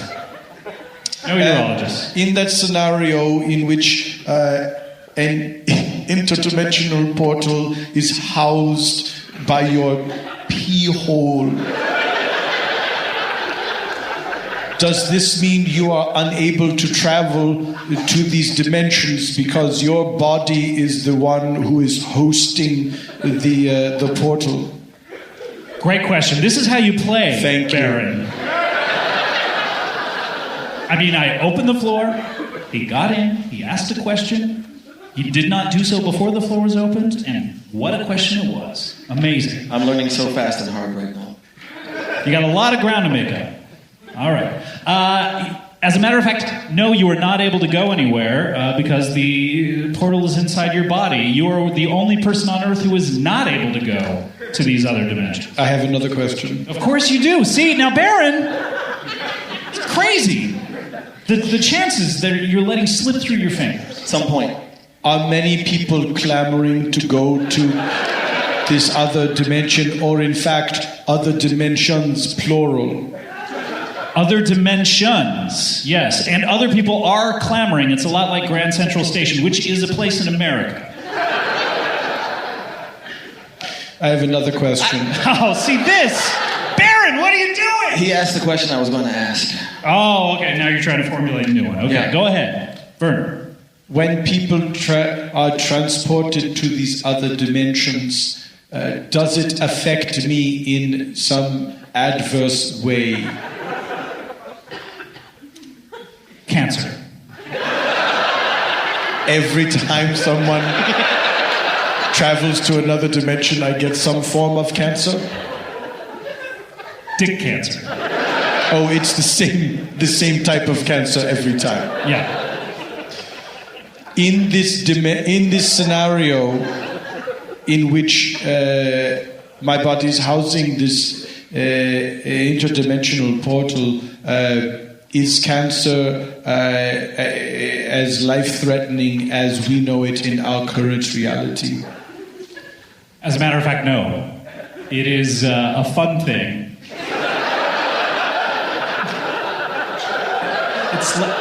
It's like a body bonus. It's just like a fun thing that happens to you. You get sweet tarts coming out of your butthole. That's fun. For some people, yeah. Fair enough. They're clean. Yes, that was certainly my first concern. Obviously, when I hear that there is candy coming out of my anus, my first thought is, may I eat it?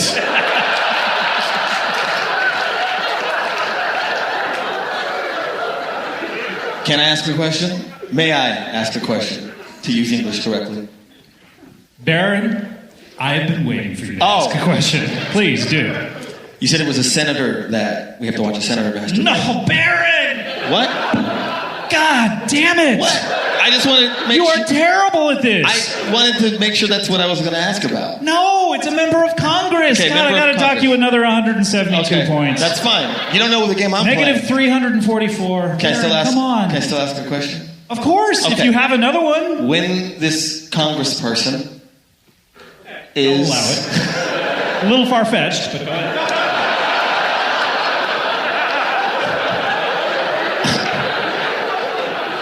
What kind of masturbation is it? Is it meat and potatoes? Or is it something creative with gadgets and others? Gadgets and others? Yeah, spectators. Spectators! Some people, that's what they like. Especially if they run for government. I will allow it. Yes, it's wildly adventurous. Okay. It gets so it never gets boring for you. Wildly adventurous masturbating. Yes. You see, the members of Congress know they're being watched, so they put on a show for you. Does that make sense? Is it the entire House of Congress? It's every single member, yeah. Every single member, and they know that you are watching because you've written about it in your book. Are they masturbating at the same time? They get there, yes. They all decide to team up at one point and just give you a show. At one point? One time, yeah. Are we watching? I'm answering Werner Herzog's question. That's another 344 points. I'm so sorry. Negative 688. Never have I seen the game of Would You Rather disrespected so fiercely.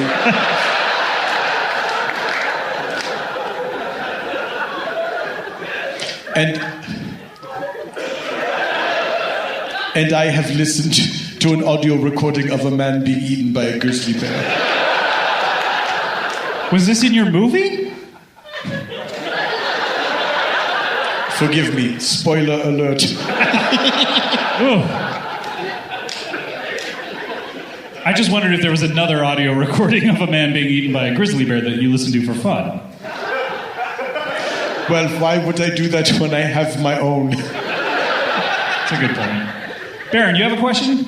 Negative 688. Yes.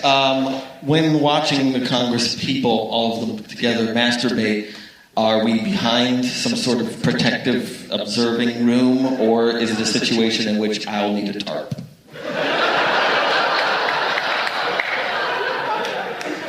There is a splash zone in the first 3 rows, yes. After a little while, after about 5 years, you think to carry a poncho in. I have a question. Yes, of course. On behalf of the American people, are tax dollars paying for this to happen? Yes, there is a masturbation tax in this scenario where we all pay them to do it, to raise funds, to get us out of this hole that President Barack Hussein Obamacare has put us in. Scott, the Canadians agree with me! Scott, now is they not, hate him! Now is not the time.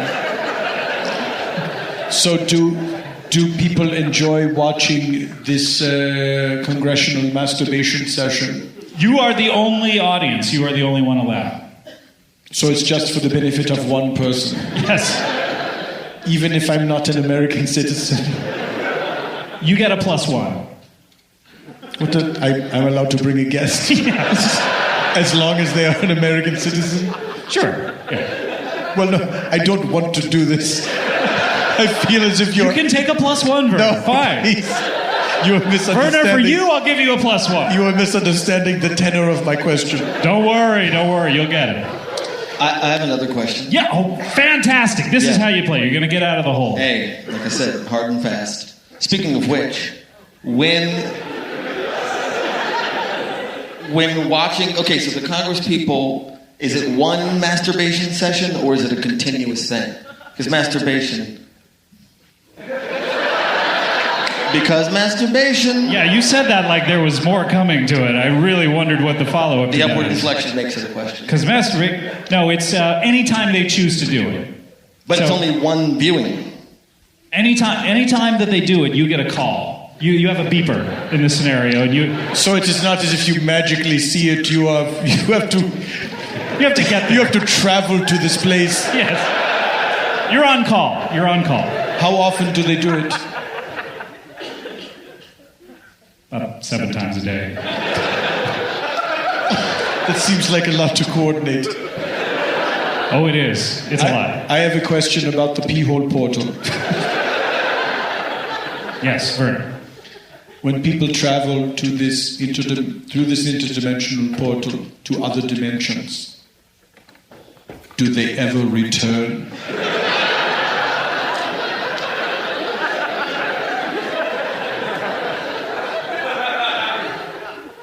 They never return. I had a suspicion. They're gone forever. How do you feel about an interdimensional portal in your pee hole? It's science, technically. Are you asking me to vote? No, no. I'm just wondering how you... Okay, don't worry. For a moment, I thought this was some sort of Baron Von type gambit for me to dock you points. I thought you had changed the rules of the game without telling us, and that now we were forced to vote at an earlier stage than we are accustomed to do so. The floor is closed! There was no warning. Literally. I was not joking about that. No warning. All right, guys, we've closed the floor for questions. I hope you didn't have it. Did you have any more questions? I guess not. Very good. Very good. All right, you're still in the hole. It's negative 688, Baron. Werner, you may have some points from your questions. I do not wish to reveal that at this time. Yes, build the tension. All right. So, Baron, how do you like to vote? Since you're behind, you get to choose first. How do you like to vote? I am going to choose the Congress masturbation scenario. Really? You don't say. Interesting. An interesting vote from an interesting player. Why is that? There's no need to be entertained by that, Werner. I was thinking of nature and crying.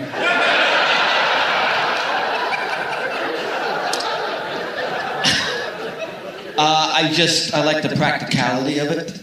It takes place in one dimension. I know where I'm going. I know where I'm going to go after that.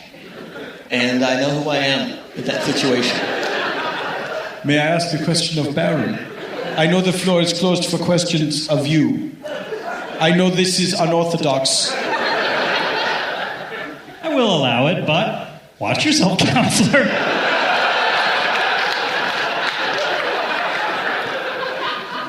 Baron, you tout convenience as your reason for choosing the congressional masturbation scenario. You have stated what you like about this scenario is that you know where you are going. and you know what is going to happen. Then you went on to say, you know where you're going afterwards. Yes, exactly. May I ask you, where are you going after the congressional masturbation session? The answer is obvious, Sizzler. Will this be every time? Not every time. Sometimes a Cracker Barrel. Good to know. Do you feel that he answered your question correctly? I do. Thank you, Baron. You're welcome. All right. Baron, you get 688 points for that, for answering his question. So congratulations. You're back at 0. I knew I could do it. Yeah. Very good. Baron, you're in the running. A mixed reaction from the audience. Yeah. They seem to want to see you lose, Baron. How do you feel about that? This audience is like my family.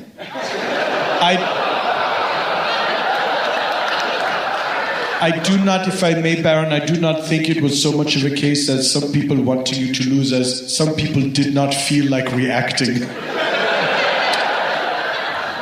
I think those are the same. We all make a choice of whether we'll react to something, don't we? Every day. One choice. Today is the day I will react to things. You take it one day at a time. All right, Werner. Baron has voted. He voted for the Congress. How do you like to vote, sir?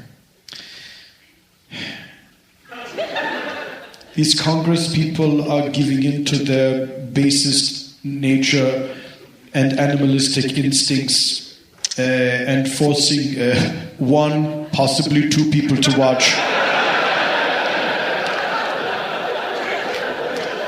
I reject this scenario. Instead, I choose the interdimensional portal in the P-hole scenario because it sounds scary and also because of science. Very good. All right. Well, let's tally up the points, guys. How do you think you did? If you had to handicap it, how would you say, who do you think is going to win? No matter who wins, the audience loses.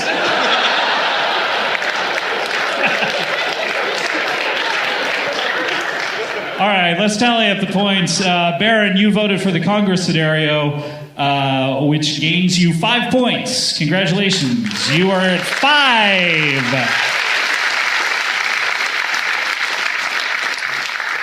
Werner Herzog, you asked some great questions along the way. You got 3 points for those questions that you asked. Congratulations. Thank you. And then, yes, of course. And then you actually voted for the correct scenario. You voted for the interdimensional P-hole, which gets you 6 points, which gets you 9 points. But here is the irony. You voted for science, which is in your nature. However, voting for what is in your nature meant that you were succumbing to your base instincts. And rejecting science, I see. Yes, so I'm afraid, Baron Vaughn, you are our winner. Congratulations. Werner, we look forward to your films. Anything you want to plug? I know we're not doing an official opening of the plug bag or anything like that, but we don't do that on the road because we don't want to leave any plugs lying anywhere for other cities to clean up. Precautions must be taken. Will this be distributed via the World Wide Web? I hope so.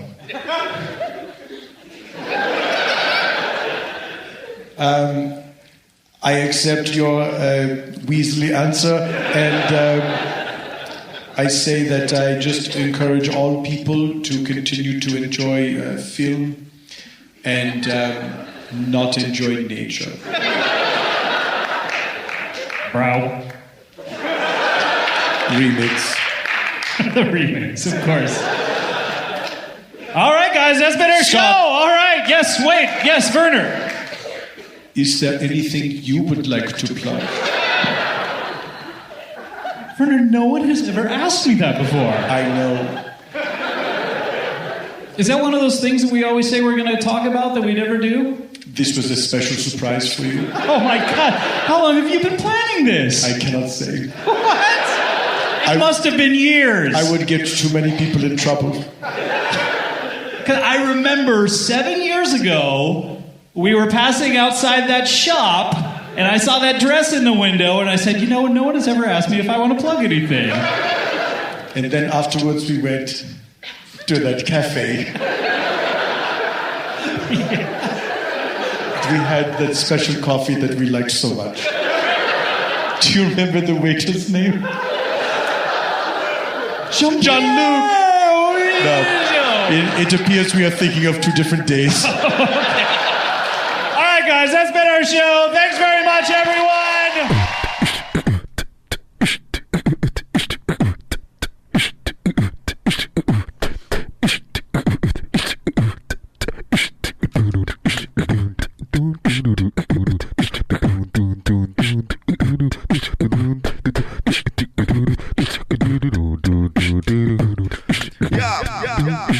Comedy bang bang, bang bang. Comedy bang bang, comedy bang bang. Comedy bang bang. What was that show that lasted a couple episodes? That was like, it was like they walked through a door in America. It was popular overseas in America. Do you remember Jason Alexander? Wait, people walk through doors on this show?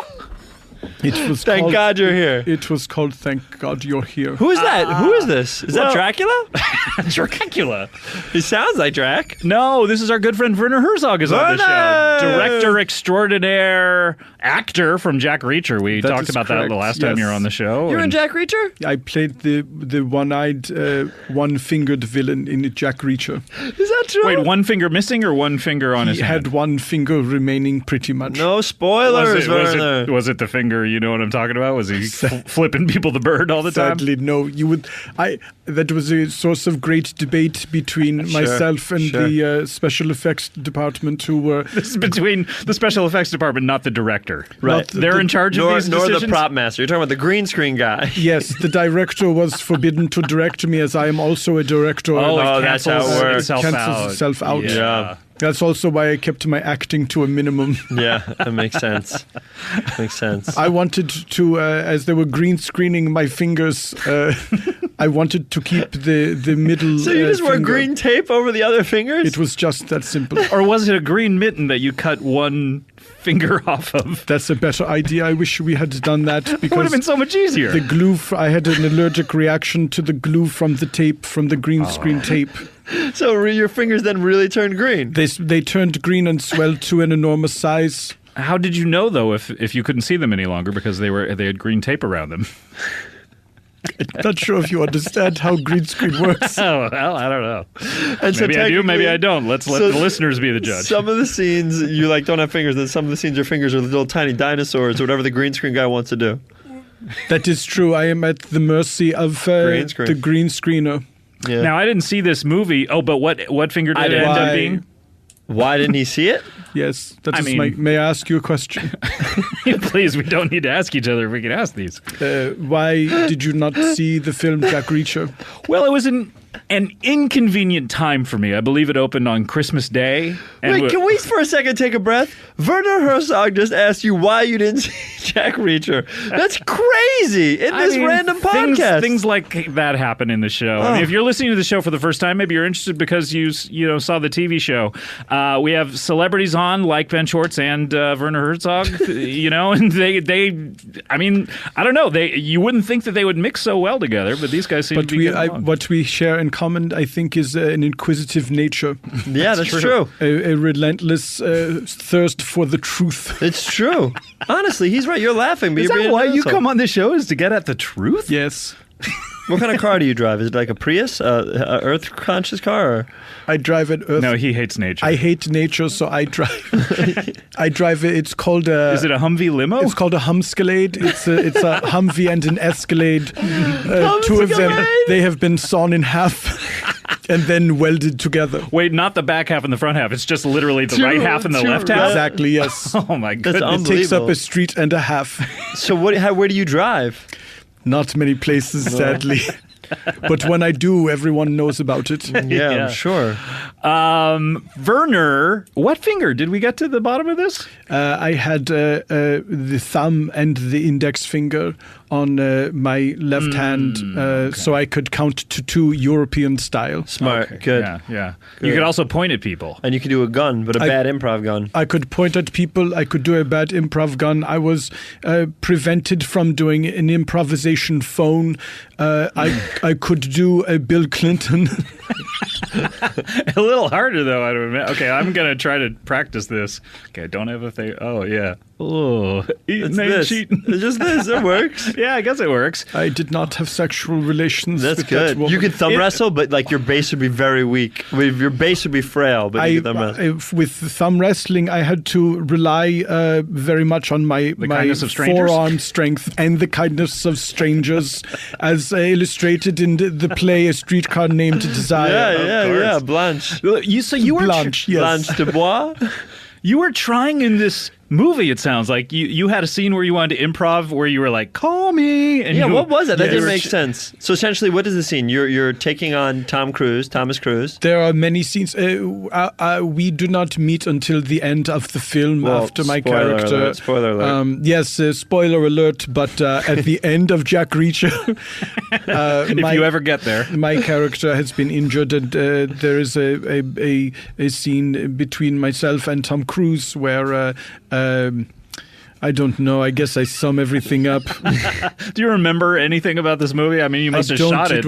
It was very forgettable. It was a strange thing to be in a movie and be forgetting it instantly. Yeah. The minute you said your lines, all of a sudden you'd have to memorize them again? Sometimes I would, after a take, say, how did I get here? Yeah, and they would roll on that, right? A lot of your takes, you say, how did I get here? I do remember the blooper reel, which was a lot of fun. Yeah. The rap party. You also said everybody on set was like family.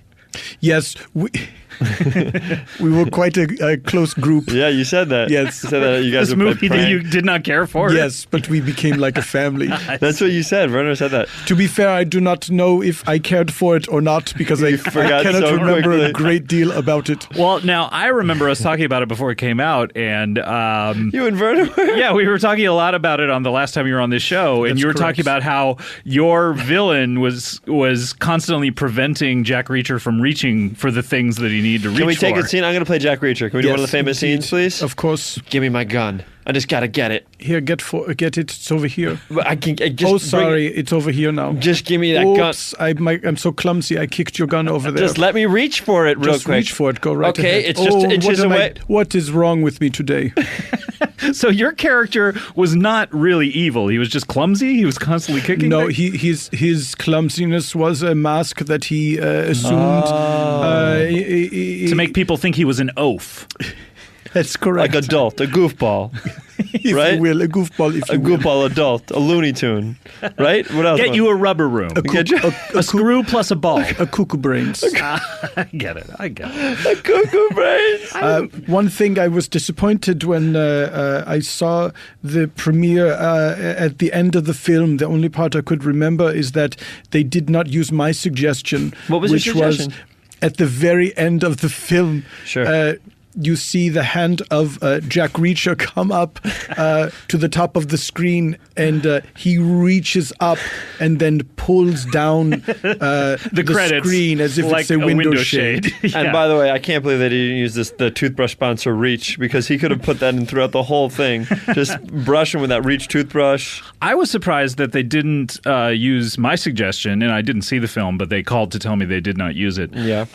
Because your character, spoiler alert, dies at the end. I was surprised they didn't go to your grave, and all of a sudden your one finger and thumbed hand comes bursting out of the earth. As a tribute to the film Carrie. Yes, yeah. Of course. And also as a tribute to Adam Scott's, what was that movie with the guy with the dick?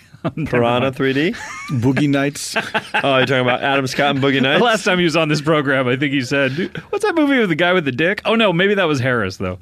And then Adam. Anyway, you go back through the resources. Get through this. No, this is what the audience wants to hear. Oh, boy. You're getting fucking old. What did I want to ask you? No, you did did get to riff, you told me before the show started, because... How long were you guys talking before the show? You were late. What am I supposed to do? 6 Just sit here and minutes late. stare at this guy? You did tell me... To be fair, I was up for sitting and staring. And then why didn't you do it, Scotty? Scott was uncomfortable. I'm nervous. I'm uncomfortable with silence. How many times in the movie did you do the Fonz like, hey, and put your thumbs up? Well, that's what I was going to ask is you did get to riff the who has two thumbs joke. And little else. This guy. Yes. You sound like a gay Dracula. Who has two two thumbs? And now you sound more like Dracula than I do. I don't know. You do. That's off. That was wrong. That was wrong.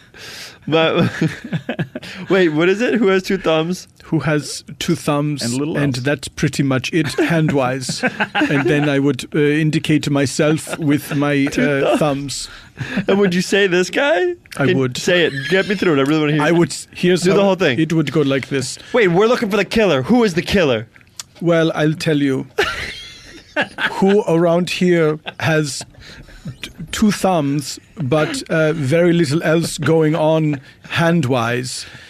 I am such a man. For the listener, I indicated myself with those aforementioned thumbs. Yeah, shit, that's really funny. That's a powerful scene.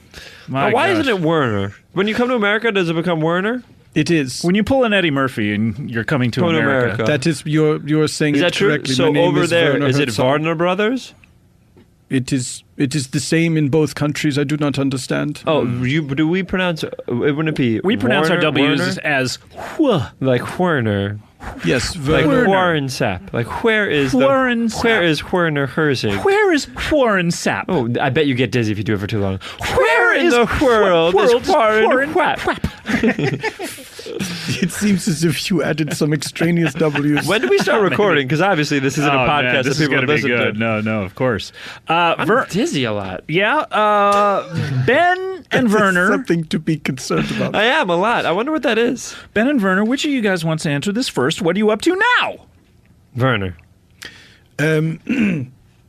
These days, I am making a journal of my experience in film. I'm going back over the things that I have written, and it's difficult because over a lifetime of making movies, there is a lot to remember. Also, in my journals, I write in a sort of microscopic size that is very difficult to read. But you could fill up more of a page. Exactly. I'm very thrifty when it comes to moleskin notebooks. But at the same time, you have a car that's half Escalade, half Hummer.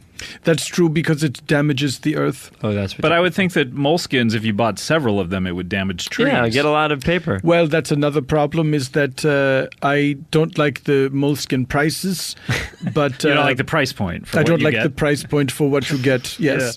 But also what makes it difficult to go back over my journals is that my hatred of the earth causes me to rip out the pages when they are full and just throw them on the ground. And you'd forget them instantly after you've written them. Yes, I'm retracing my steps to retrieve many of the pages. It's like Memento. It's like a weird version of Memento.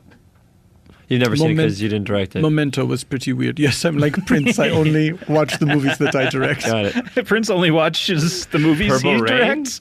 Is that true? No. He only directed Under the Cherry Moon, I believe. Is that true? Maybe Graffiti Bridge? He didn't direct Purple Rain. Who directed Purple Rain, Didn't Werner? Prince direct one of the Bourne films? It was Ultimatum. Ultimatum. He directed Ultimatum. Directed by Prince. Yep. That would be Bourne Ultimatum, directed by amazing. Prince. Oh my God, I can't imagine that.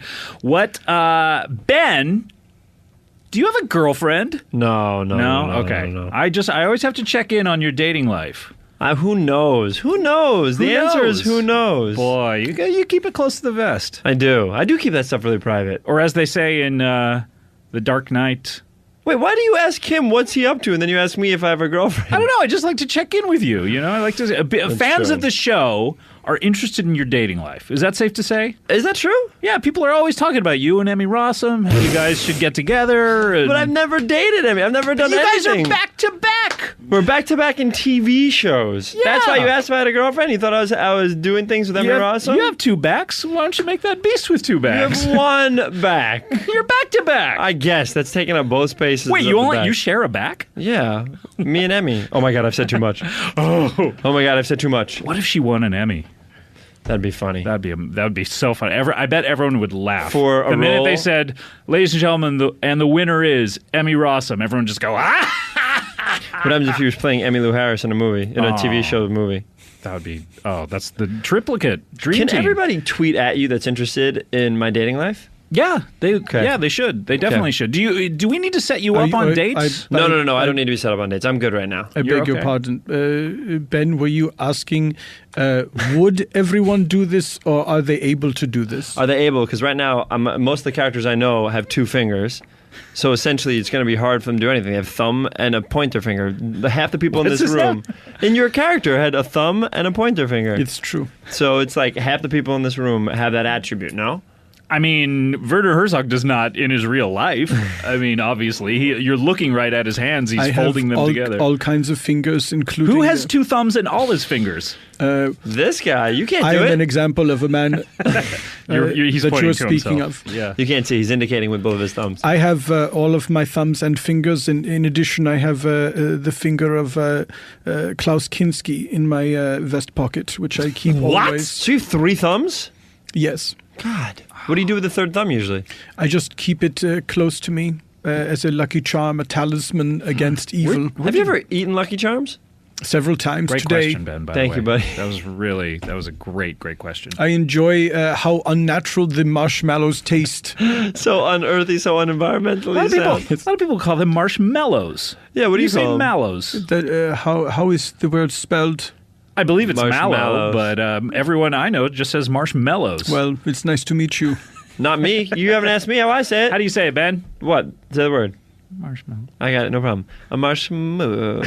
Boy, you pronounce it a really weird No. way. Hey, man. Do you want to make s'mores? I got the chocolate. I got the graham crackers. I got the marshmallows. The marshmallows. This is your heritage. Oh, do you want to know for real? I do, yeah. I live in Tegucigalpa, which is the capital of Honduras. And but my mom is German. Okay, and my dad is Slovakian. I get it. And my dog is from Germany. What kind of dog? A shepherd? No, it's an Australian shepherd. What? Mushmoolies. So, Werner, are you dating anyone? That's what all of my listeners want to know. I am prevented from dating because I have been married for many years, but I am permitted to have. Are you Googling yourself, Werner? As much casual sex as I please. Oh, can you take me through what your sexual process is? Yes. I'm going to be a woman. You talk dirty to me. All right. Get me in bed and then tell me what you want to do to me. You ready? Werner, oh my God, I love your work so much. Thank you very much. Have you noticed how bleak the world is, and we are all in a vortex of despair? I guess, yeah. I mean, this morning I couldn't even get into Soul Cycle. Congratulations, you're pregnant. What? Wait. Oh my God. You said keeping it cash. That was cash? That's cash for you? You're pregnant? For me, it's casual. So not only have you had sex with her in that time, you've also impregnated her and she's months along. Yes. Jesus. Now, hold on a second. You create life then. You create nature. That's a big part of nature. It is the downfall of humans, is that they perpetuate the cycle of nature. What's your least favorite thing about nature, would you say? Lakes. Yeah. Yeah, they are. Yeah. No, I get it. That's a normal thing. They're a lot gross. to take. They're gross. What's the point of having water if you're not going to have a ton of it? It's a big stagnant pond filled with snakes. And disease. And algae. Ugh. And ugh. You can keep it. And a couple of mushmallies. Would you say Minnesota is your least favorite state? It is the land of 1,000 things I hate. What about the 5 great things you hate? I think they are the 5 worst.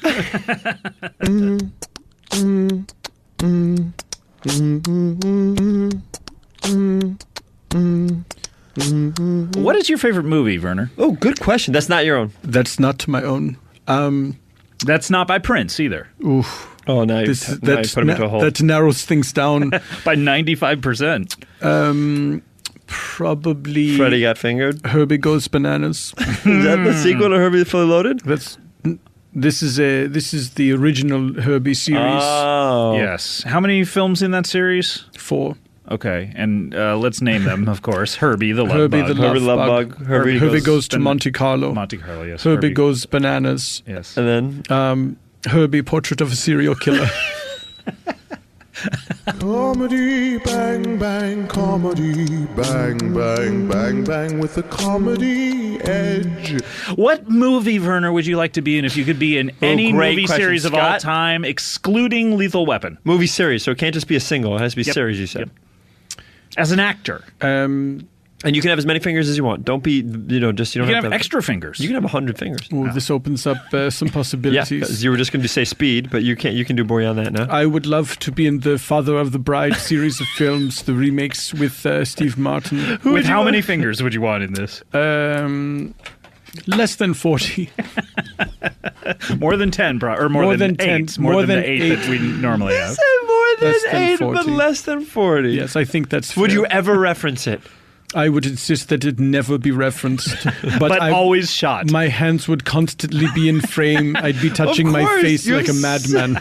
You have so many fingers. You have so many fingers. Where are you going to put them? I would also give my character adult onset chicken pox. That'd be constantly he's scratching. constantly fighting the urge to scratch his face. So it just looks like a millipede is crawling across your face. And you at all just times. got engaged also, so you're showing off the wedding ring that you have. You're constantly going like... look But at so yes, I'm also playing a woman. I'm playing the bride. Wait, you're playing the bride, Yes. not the father. See, when I hear you want to be the father of the I really bride. want to stretch. So I want to play this 25-year-old woman. I would love to see. With less than 40, but more than 8 fingers. I would love to see this film. You and Steve Martin, you think? It is a consummation devoutly to be wished. Oh my goodness. Yes, original cast. Let's go. Oh, everyone except the girl Except who played Elizabeth Williams. What happens to her? in there? She is banished to a cold void. Do we see that or no? We just know. Yes, that's You the see that the at prologue in the of the prologue, film. much like the prologue of Superman the movie, where Right. they're They go banished to away. the Phantom Zone. Exactly. That's incredible. Great. This is great. I A love to see this. tribunal is formed. That's a and the lot. actress Elizabeth Williams is banned to a cold void. She says, Oh, someday, the actresses. someday you will kneel before Elizabeth Williams. Is that her name? No, she does not say that. She says, I accept my fate, as all people must. And then the first scene, superfluous buns. Or is that My Blue Heaven? Superfluous buns? What? Is that My Blue Heaven? Where Steve Martin goes, it's superfluous buns. They give you 2 superfluous buns. Oh, is this about hot dog buns? Yeah. That's a good My Blue topic. Heaven, or is That's that... I don't know. I've never seen My That Blue is Heaven. not My Blue Heaven. I believe that is Father of the Bride. It is, right? I'm not a big It's a dum-dum. great topic for comedy. Comma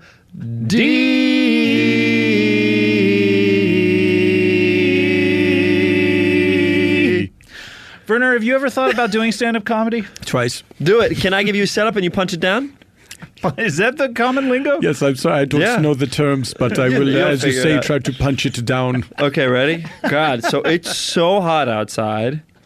That's just okay. That's a topic. Okay. That's a pop. That's a I punch. feel like you need to give them a I little used to more. write jokes that Letterman. We wrote like 1,000 jokes like that. Just it's so hot outside. It would be it's so hot outside, and then it would usually be a squirrel joke, like the squirrel are hoarding their nuts. Okay, like why don't you love give them that. the squirrel then? It's so hot outside that the squirrel. Oh, that's great. Yeah, you're right, Scott. That's correct. It's so hot outside that a squirrel is. Pondering taking his own life as the earth will only grow hotter and hotter. And so what is the point of being a fur-covered creature? I think we could chop that one up a little bit. I think instead of punching that down, he punched it up. Oh, my God, Scott. I guess. This is good. I don't know. I'm not Can I sure. do one more? Can I do one more? Yeah, let's hear. God, last night I'm having sex with this homeless woman, right? And she's looking at me in the eyes, right? And she looks at me, and I go, "Are you having a good time?" And she says, as good a time as any human can allow themselves as we spin further and further into chaos and blackness. "Oh my God, Not good. Not good. not great." Not great, but not good either. Not at all good.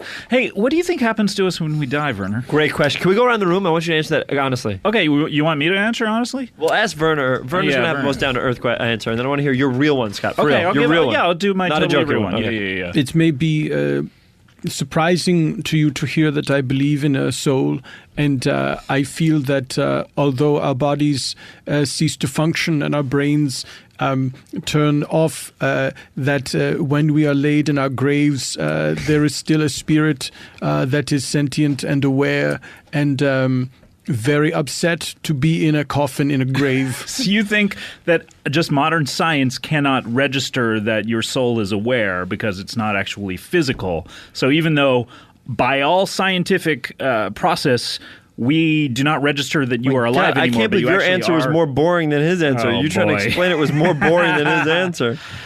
Well, that's an interesting theory as far as I'm concerned. What do you really think? I think you're not a religious man, are you? This is just totally seriously what I think. Yes. I think we turn to birds. What? There's a lot of birds. You ever notice how many birds there are? Scott! I think we all turn into birds. It's as good a theory as anything else. I'm giving you a real answer. Have you ever looked up in the sky and been like, there's more birds than ever? That's what happens to us. Do you think we turn into the same type of bird, or do different personalities? Like when you pass away, you'll probably be a blue jay, right? No, I think we all turn into like seagulls. Seagulls? Yeah. Every person? Every single person, yeah. No one turns into a pigeon? No. So what do seagulls Those are just turn pigeons. into? When seagulls die, what happened? Oh, no, they turn into other seagulls. So everybody that dies That's a lot of seagulls. Well, that's what I'm saying. Have you been to the Santa Monica Pier lately? I take your point. And why were you there, by the way? I was buying Alka-Seltzer. Great. You're buying Alka-Seltzer there? Yes. Did you ever throw an Alka-Seltzer into the ocean? Would you make it like a big Mentos thing? Oh, man. That was the project I was attempting. Did you just buy one Alka-Seltzer, though? Because you got to buy more. Do it. I realized that now. My mistake was just buying the one package of Alka-Seltzer. Yeah. Well, guys, we have to take a break. Can you believe it? It's just getting good. I know. Maybe we don't break ever. Well, no. I mean, that would be ridiculous. Get at us, kid. Let's come back and we'll have more songs and more fun right after this. With that instrument. Bing gong. Comedy Bang Bang after this. Comedy Bang Bang. We are back here with Werner and Benny Swass. What's that? I like this alter ego for you, Benny Swass. Benny Swass doesn't take no from nobody. You ever talked to Benny Swass before? No, I've never talked to him. Give him a give him a big talking to. I did. Oh, okay. Hi, Benny Swass. Hey, what's up, Scotty? What's your background, Benny Swass? Me, I don't give no about nothing. You don't give a no from a nobody? I don't give a no from a no. I have a question for Benny Swass. Yeah. Can you recommend a reputable dry cleaner in this area? Benny Schwaz don't clean no clues. Thank you for your time. No further questions. What do you think about that character? Should I go on it? I don't mind it. Yeah, I'd love to have you come back and do that on the show. I mean, if you're listening to the show for the first time, occasionally we'll have comedians on doing characters. Not today, obviously. We have two very famous people. We have Ben Schwartz from Parks and Recreation, and also Werner Herzog, the acclaimed film director. But occasionally people will come on and pretend to be other people, which, Werner, have you ever heard the show when people do that? It's tiresome. Let me ask you, I agree. Scott, have you seen any of my films at this point? I believe we've talked about this. I don't think I've ever seen a single one. Not even Grizzlyman. This is still the case. Yeah. Should I have seen something in between the time that you started coming on the show? It was a possibility that you could have. What do you recommend out of all your films? What's the best one? It is very hard to pick the best one. The most accessible for someone like you, perhaps, would be Bad Lieutenant: Port of Call, New Orleans. Now, what's going on with his colon that's in the title? What? No, I'm speaking the punctuation that's in the title. Speak the speech, I pray thee, period. Much like that? But there was, yes, as they did it in Shakespeare's day. Period. But there is a backstory for Nicolas Cage's character. Period. That he thinks he might have colon cancer. Period. Oh, that's good. I like that. I did actually buy that film on Blu-ray. Why would it would never? Borat would never. Blu-ray. No, it's my wife, or as you do, my Wi-Fi. He likes Blu-rays. Or my knife. What do you know what Borat My does? strife. It does seem not in keeping with the character that Thank he you, would Werner. be familiar with Blu-ray. Thank you. Yeah, I don't know. He came Blu-ray. He came to America for a while. He hung out. You're saying Borat in today, if we were to revisit him, Yes, if you were to check in on him. He probably has learned what a Blu-ray is. Look at my Blu-ray player. Oh my God. Yeah, I think it'd be great. But I did buy that on Blu-ray. I've yet to watch it, but I did not know that you directed so that. it is in your home, but you haven't gotten around to watching Getting closer to my eyeballs by the day. Another one is Rescue Dawn. Rescue starring, Dogs. Chris Rescue Dawn. Rescue Dogs. Rescue Dogs. We keep saying different things to each other. Wait, are you talking about Rescue Dogs, the movie with Cuba Gooding Jr.? Yes, Straw Dogs. Straw Dog. Talking about a couple of straw dogs. Hey, this is Cuba Gooding Jr. And this saying, is Johnny Stumson. saying, hey, welcome to Straw Dogs Rescued. I have a question for Johnny Stumson. Are you still looking for dry cleaners? Maybe he'll know. I withdraw my question. I have a question for Cuba Gooding Jr. Stop. Are you going to ask him about the dry cleaner? I am not. No, I have a different question. What do you need to know there? It's Cuba.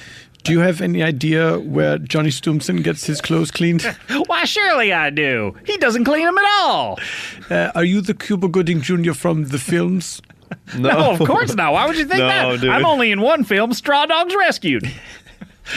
Guys. What did you learn in school today, Cuba Gooding Jr.? Why do you think I'm in school? You sound like you're from the Little Rascals. Guys, dizzy I am. What is going on with your dizziness? No, it's happening a lot lately. Maybe I should get checked out. Maybe you should get checked. Do you have some sort of vertigo? No, is that what it could be? It could be. Maybe I haven't eaten in a while. You got to get that vertigon, my friend. God, I hope this is not an episode of the podcast that you eventually have to take down from the website because we were joking about something that killed him. Yes. God, that'd be so bad. You were recording the ramp up to Ben Schwartz's death. God, what episode of anything has been taken down like that? Can you think of anything? The Crow. The Crow. No, The Crow came out. They didn't take it down from the internet. From the internet. Oh, they took it out of the movie. Yeah. Did he? Oh, yeah. He killed himself. I mean, we can talk about another subject. That episode of News Radio where Phil Hartman's character is sleepwalking with a loaded gun pointed at his head. Please. Werner. That is not right. Werner. It's not that kind of a show. And Werner, I'm going to ask you to refrain from that kind of thing because it's not funny. It's just a bit of television trivia. Oh, okay. I didn't know that. I'm sorry. I thought you were joking. Guys, it's time for one of our favorite features on the show. It's time for break.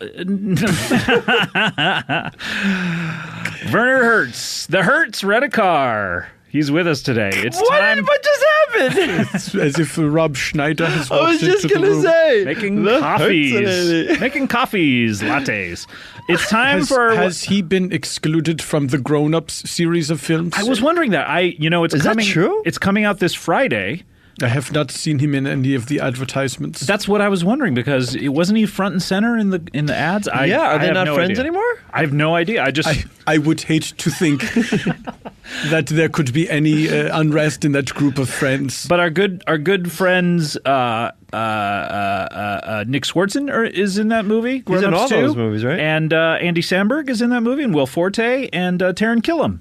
There's a very funny scene where the grown-ups go to a car wash to have their cars washed, and they think it is going to be the common practice of sexy young ladies washing cars in bikinis, but instead the grown-ups they end up having their car washed by a bunch of men. You're finding this funny, Werner. It's the idea of it that their expectations have been the tables are turned, have been destroyed. Yeah. Would you like to direct Grown Ups 3? I would jump at the chance to direct such a film. What is keeping you then? I mean, I would love to see a comedy. My phone has not rung. I would love to. I've put it out there many times that I would love to direct a hilarious Hollywood comedy. What would your idea of a Grown Ups 3, what would happen in it? Some set pieces. We have our cast, right? We have our Kevin James, we have our Adam Sandler, we have our Chris Rock, we have our David Spade. That's correct. And possibly Schneider. Hopefully. I would definitely bring him back into the mix. Even if he wasn't friends anymore with Sandler? Especially. Oh, wow. Okay, good. I would use the friction to fuel the story, which is the grown-ups find themselves in a burning building. And how many, I mean, this is a question I have to ask you, how many of them make it out? Well, I don't want to spoil anything, but none. That's not spoiling anything, I think. That's like the original ending of Little Shop of Horrors. And how soon into the movie do they burn alive? Not all of them burn alive. Oh, some of them commit suicide first? Well, yes, but not all of them. Okay, Who's the last one to perish?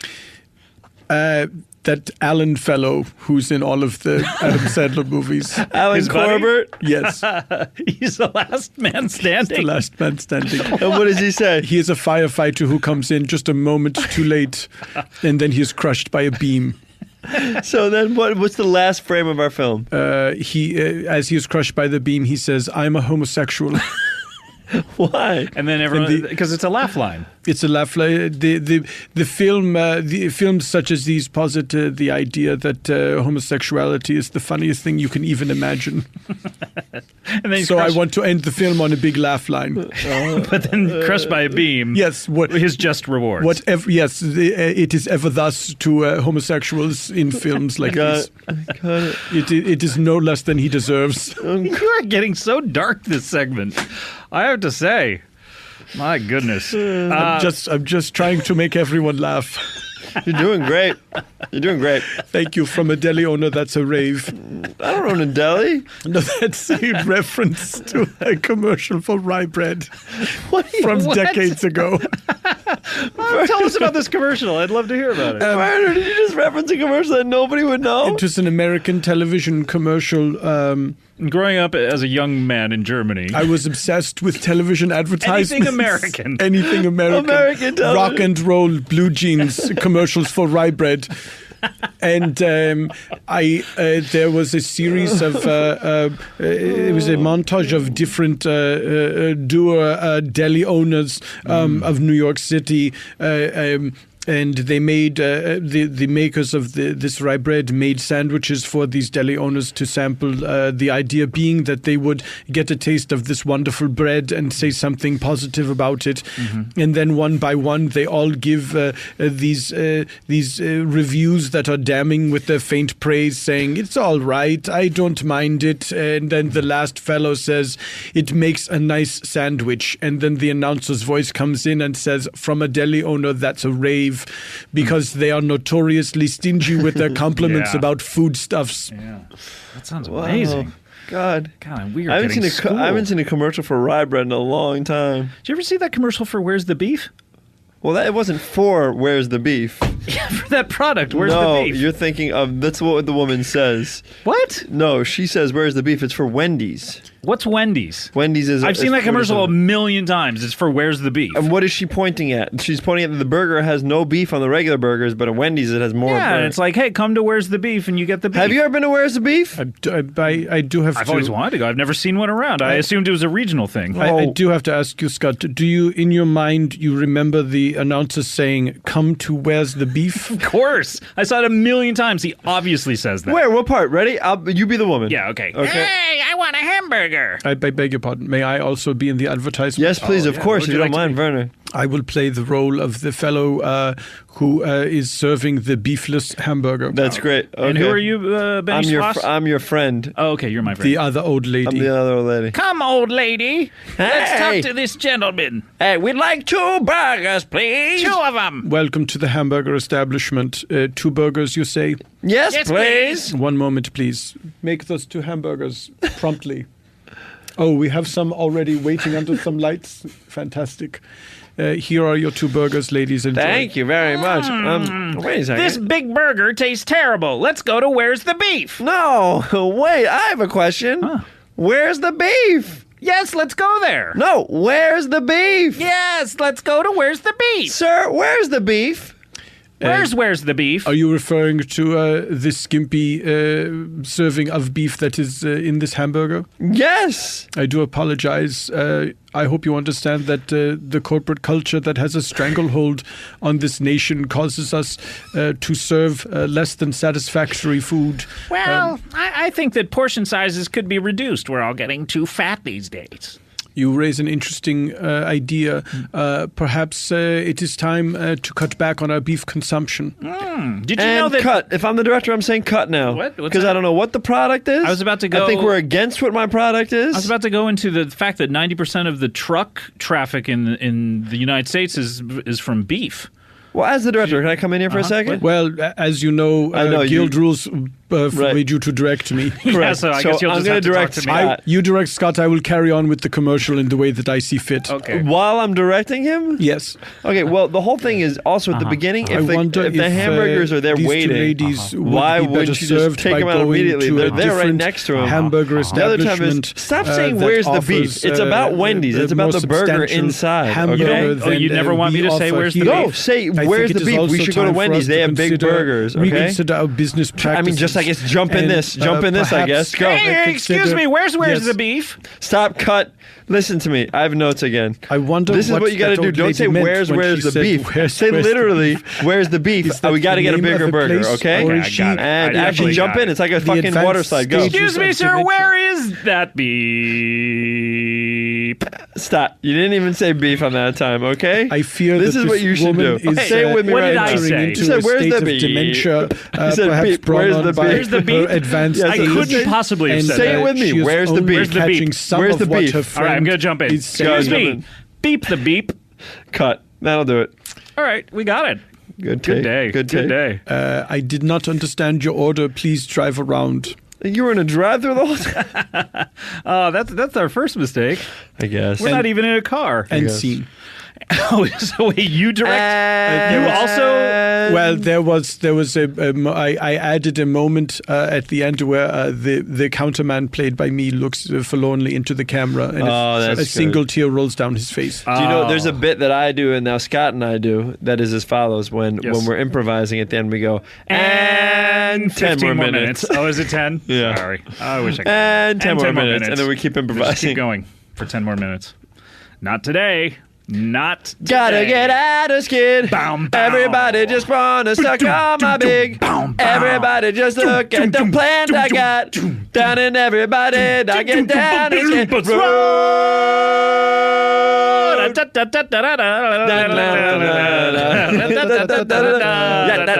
is our song. Look at all the Star Wars. Look at all them go. And I do is Star Wars. And this is our song. Let Vernon take it. Let Vernon take it.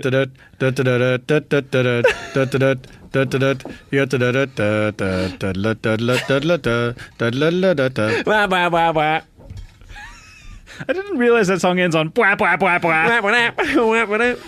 Guys, we only have time for one more thing, and that is called... what should we do? Let's do a game called What Should We Do? What should we do? Here we go. It's time for What Should We Do? Werner, do the theme music for What Should We Do? What should we do? What should we do? What should we do? What should we do? What should we do? What should we do? What should we do? What should we do? What should we do? What should we do? Great theme song. He's not done. He's not done. Oh. What? And 10 more minutes. What should we do? What should we do when we do it? Why do things need to be done by we? Okay, good. We are the ones who do it. We should do it. What do we do when we do it and why? How did the game work? Thank you so much, Werner Herzog, for that theme song to What Should We Do? If you have a theme song for What Should We Do, please send it to Earwolf. I have one. What should we do? What do you think we should do? What should we do? What do you think? What should we do? And you could be famous for a week, and Werner Herzog, you're famous for a week. Congratulations. Dankeschön. So, guys, what should we do? Honestly, what should we do? We should find a reputable dry cleaner. What is going on with your clothes? Why Werner? are you so in love with finding a dry I cleaner? am dissatisfied with my current dry cleaning situation. What happened? Tell us what happened, Vern. They have lost a tie and 2 collar buttons from 2 separate shirts. A tie meaning like a drawstring tie for your sweatpants? That's right. That is so annoying. It renders your sweatpants inoperable. There's no way. They just fall down to your poon. They fall down to your pant legs. To your poon? Your What'd poon. you I said say? poon legs. They fall down to your poon?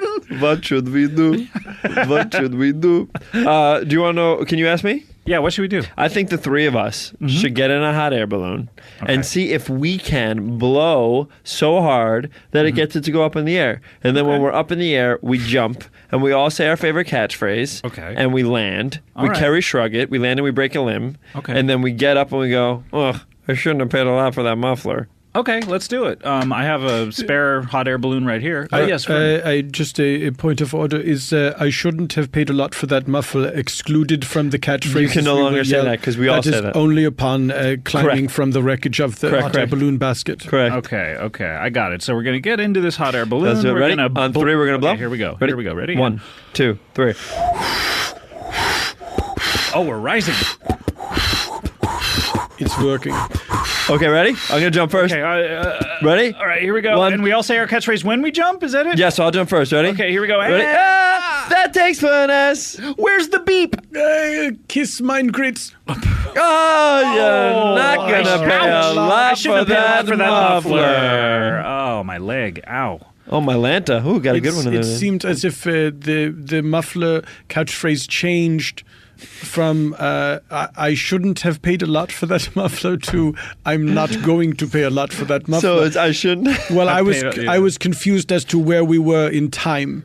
Yeah. Have we previously purchased an overpriced paid a muffler, or or have we about been to? presented with a With an muffler which option is not to- reasonably priced and we are refusing? Questions. Which takes us into our next segment, questions with Do we have Scott a theme Ackerman. song for questions? You tell me. Yes, we. Oh, here's one, and this was submitted to us by Werner Herzog. Questions. Why are there so many questions? There's one for an example. I have a question for you. Do you have a question for me? Why are there questions? I'm a 5-year-old child. All right, welcome to Questions. Thank you so much for that theme song, Werner Herzog. You have a celebrity for a week. If you have a celebrity for a week. And guys, questions. I have a question. Yep. I have a question for you, Scott. Yes, sir. This is the only game, by the way, in which we are allowed to ask if we can ask a question. That was it. I have a question. Is it okay if I ask you a question?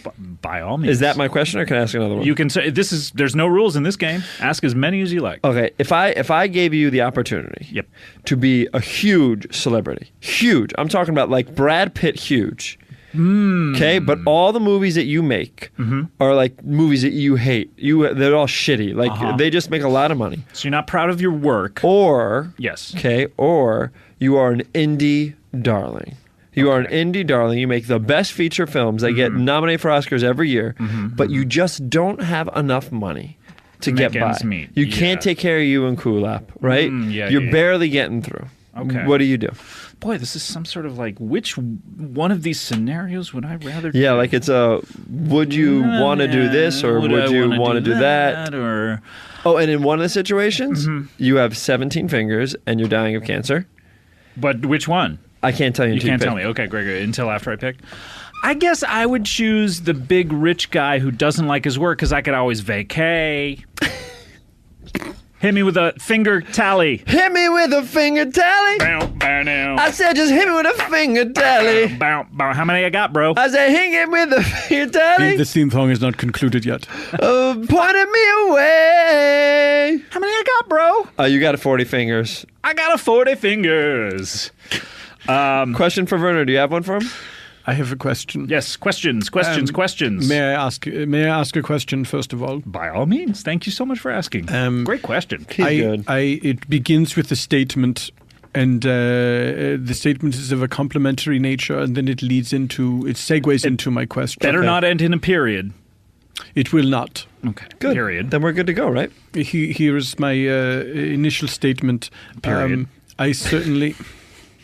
So stupid. I certainly like the way your shirt is nicely. He's going to ask about. Wait, I'm going to stop you, Werner. Please, you're not allowed to ask about dry cleaners. There is only one question that you're not allowed to ask about dry cleaners. It's not what you think it's going to be. Great. Okay. So you like the way my shirt is laundered? Pressed? Yes, it seems very clean. It seems as if it has been ironed professionally and not at home, where you can never quite get with certain right parts line. of the shirt free of wrinkles. Here's my question. Yes. If you had a terrible dry cleaner, what would its name not be? Yes. That's asking him the question you've been asking all day that we told you not allowed to ask. I disagree. Think of a different question. You can't use the word dry or cleaner. Yeah. Okay. Interesting. Okay. Yes, I believe I agree. And you can't be wanting to locate something. I accede to your You're terms. really not going to give him locating? No, he can't. Just ask a question. He can't be trusted with this. Okay, so go. Questions everywhere. If I were to tell you that I have a ketchup stain on a favorite sport coat of mine, and I have tried every home method of removing the stain. Sure. Including adding mustard, because mustard gets out ketchup, as everyone knows. I didn't know that. That's so fascinating. If presented with such a scenario, what would your advice to me be? I would say find yourself a dry cleaner. Follow-up question. No follow-up. Sorry, because the floor is now closed. And that is how we play. Question. Comedy bang, bang, bang, bang, bang, bang, bang, bang, bang, bang, bang, bang. Werner, what do you got? Just so we can end on something big and not that. Let's all fly a kite. Wait, is that from Mary Poppins? It is. Let's all fly a kite up to the highest heights. I don't know, Zone. Let's go fly a kite.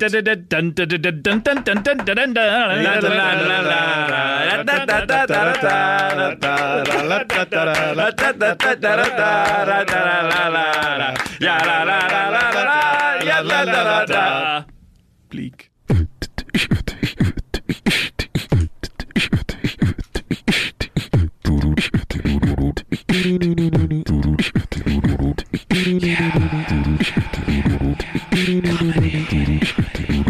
Yeah, comedy bang bang, comedy bang bang, bang bang, comedy bang bang, bang bang goes the comedy. You are listening to Comedy Bang Bang. He is not only loves movies, he's the director of several movies. Please welcome Werner Herzog.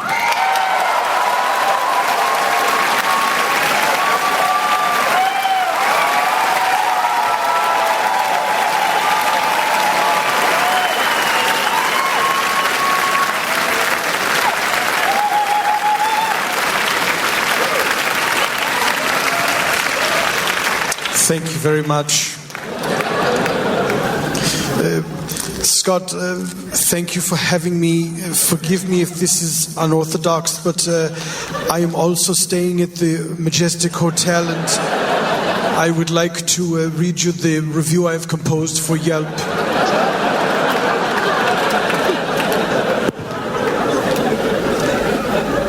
I lie awake atop the covers of my cruel bed in the absurdly cramped quarters I have procured at the Majestic Hotel. Sweat flows freely from my entire body, pooling under me and soaking the preposterous bag of air and stones that serves as the mattress.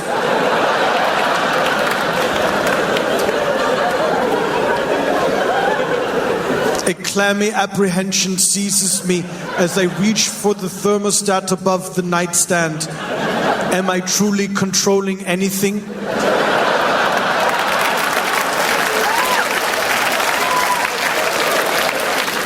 Certainly not the temperature. Mankind struggles always to convince itself that machines may give it sway over cold, over heat, but eventually the earth claims every creature, thinking or brainless, and all of us shall share the climate of nothingness. In the dark, through the wall, I hear a cry and the unmistakable sound of the breaking of a human toe.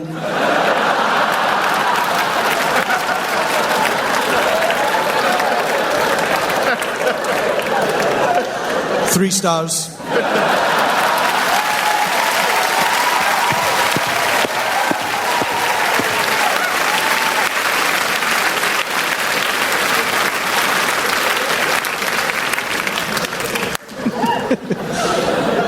Thank you so much for that. It's my pleasure. People have a right to know.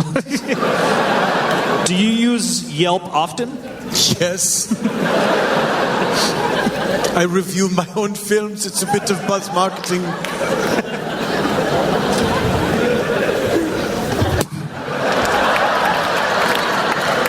I felt sorry for you for constantly having to... Son of a bitch. Werner, so great to see you. I'm a big fan of, well, we've established I've never seen one of your films. You have yet to see, you've heard of one. You have yet to see any. We did talk about this. I bought the DVD of Bad Lieutenant, Port of Call. Nolans? The name of the film is Bad Lieutenant, Port of Call, New Orleans. Are you upset that people don't pronounce colon when they... It is a great pleasure of mine, but I do not insist that other people do it, although I do feel sad for those who do not know the joy of speaking punctuation aloud, period.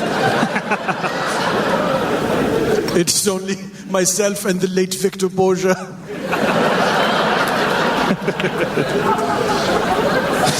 Some old people in this audience tonight.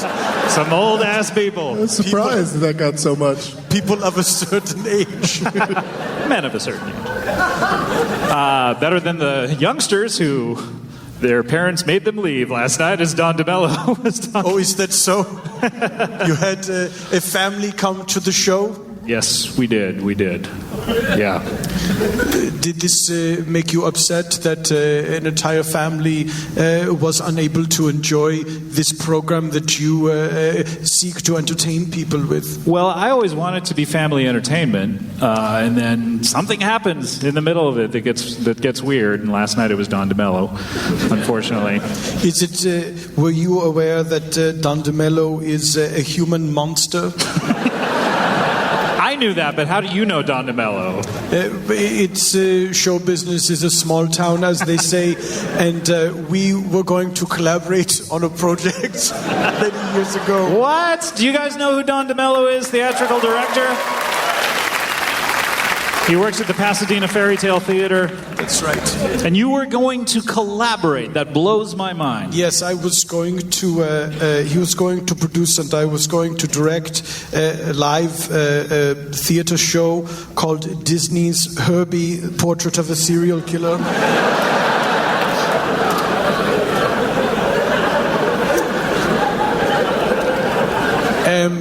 It didn't make it past the first rehearsal when the idling Volkswagen VW Bug killed everyone in the cast and crew. It was a cold day and all the windows and doors were shut. And I barely made it out alive myself. Ooh. How did you make it out alive and no one else did? Anytime I direct anything, I am wearing a complete hazmat suit. Now, Werner, you know Doug Benson as well. Yes. You've been on his podcast. Yeah, he comes on all the time. It's always a breath of fresh air. Doug, it's a pleasure to see you on a different podcast. In a different city. This is also true. I'm smart like that. Now, Werner, I'm sure the people here of San Francisco are wondering what you're doing in town, because it's you don't live here, is that correct? No, I do not live here. I live in Los Angeles, where I'm on constant patrol for celebrities who have flipped their cars on Mulholland Drive. Due to... who knows? There are myriad reasons why a celebrity would flip their car. Very few do it on purpose. just know that the driver safety is a topic that's close to your heart. It's very important to me. I urge people not to text and drive. Yeah, and why is that? Have you ever come across a dangerous situation that's come about because someone texting and driving? It's more because I feel that people don't text very well when they are driving, and it should not be up to me to decipher your typos. Pull over and write me a clear, concise text message that I can understand. Also, don't kill people. Don't kill people with your car. Isn't it true that Grizzly Man met his grisly fate because he was not paying attention to the bear while texting? Was he texting you? Is that true, Werner? He was in the middle of a text to you? I suppose it won't do any harm to reveal some things that were not included in the film Grizzly Man, which is a documentary that I made about the dumbest person in the world who was desperately trying to commit suicide by bear.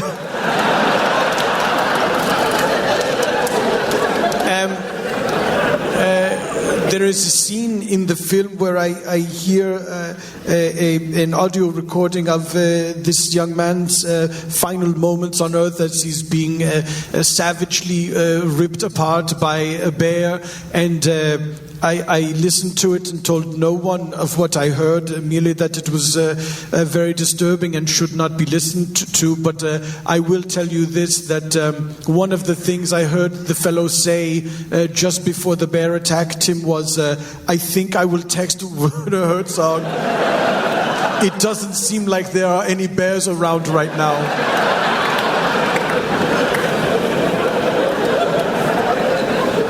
Did you receive a text? Was there any kind of actual text that got to you? Any emojis? I did receive a text. It occurs to me now that this was perhaps intended for me. It was, how did it go? Capital A, capital A, capital A, capital R, capital R, capital G, capital H, 2 exclamation marks, frowny emoticon, the number 1. This just sounds like a butt dial. This just sounds like could have been just in his pocket. A case could be made. So what did you do when you read that? I waited for this person to pull over and send me a proper text, but of course Timothy Treadwell was never to pull his car over again because he now resides inside a bear's belly. He literally did not tread well through that forest.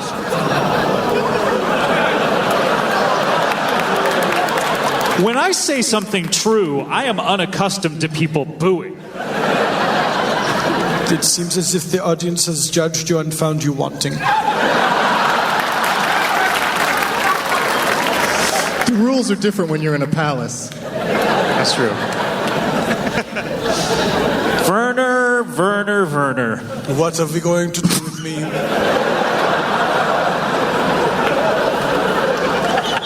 You're adorable, though. I can't stay mad at you. How could you?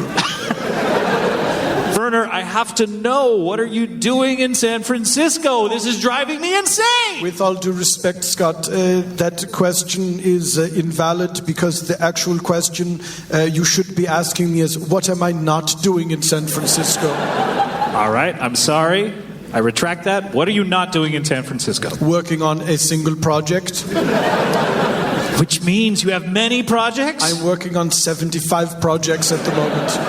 My word, that's incredible. And all San Francisco based? All based in San Francisco. The first is I am directing the next season of American Horror Story, which will be set inside the Full House house.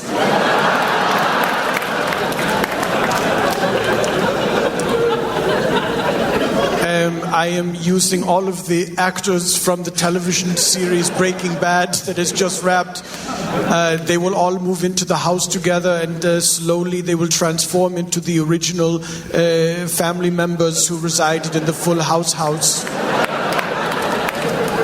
Oh, Uncle Jesse. He will be played by Huel.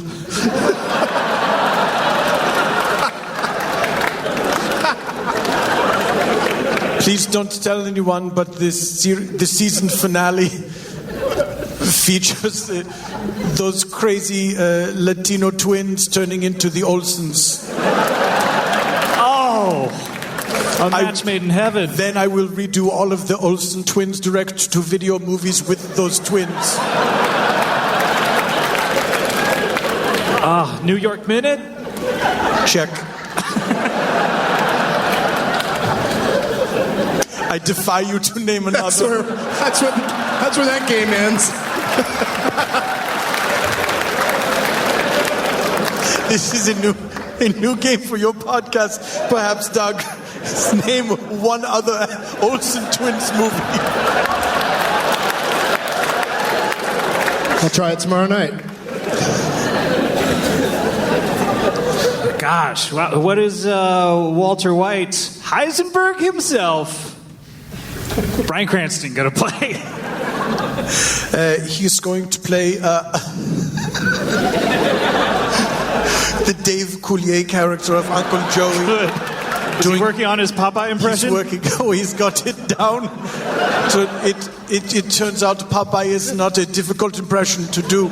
If I am not much mistaken, Scott, you yourself have quite a wonderful, uncanny Popeye impression. I do. Please tell everyone the story of how it came to be. I used to do a Popeye impression when I was in 7th grade, 12 years old, and I used to call into Kiss FM to the DJ Bruce Vidal, who had something called the Boogie Line. I'm embarrassed to say it, and you're making me. And I used to do and yet to a 12-year-old Scott Ackerman, the Boogie Line was very prestigious indeed. Yes. That was show business to me. So I would call into the Boogie Line. I would do a Popeye impression and do old jokes, and I would say stuff like, "Hello, Brusque. Blutus just Blutus? Bruto? Brutus? One or the other. Pluto or Brutus. You can't have it both ways. That is a life lesson right there. Bruto! Bruto? Bruto! There's no such character as Bruto. What am I thinking of? Pluto. Got it. Locked in. Vacuum packed. What is it again? Pluto. Okay. Pluto bought me a toilet. It has an inscription on it. You know what it reads? Aim high! And then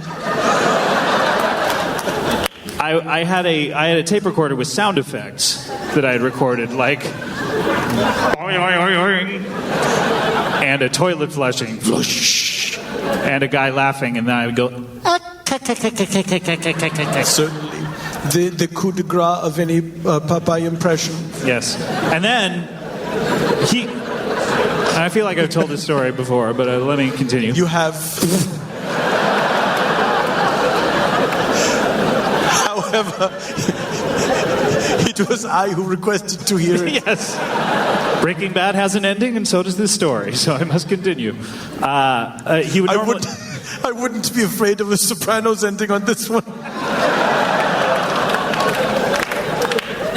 Bruce Vidal would normally hang up and cut off your joke, and that would be it. Then you'd listen to the show, and you would be on it. Like a Roman emperor holding his thumb downwards. Meaning that it's great, because that's the way they would hold it down back then. To mean it was flipped. I don't know if you know that, Werner, but thank you. You're giving me a great compliment.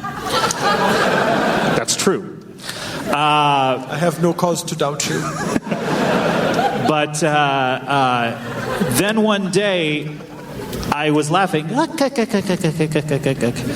and all my sound effects played, and I turned off the tape, and all I hear is him saying, Popeye? And I'd never spoken to him off script before. I didn't know what to say. Do I respond as myself? You had never improvised with Bruce before. No. But what does he want from me? Does he want to talk to me, the human being? Does he want to talk to Popeye, the character? He has addressed you in character. So I just merely replied, yes.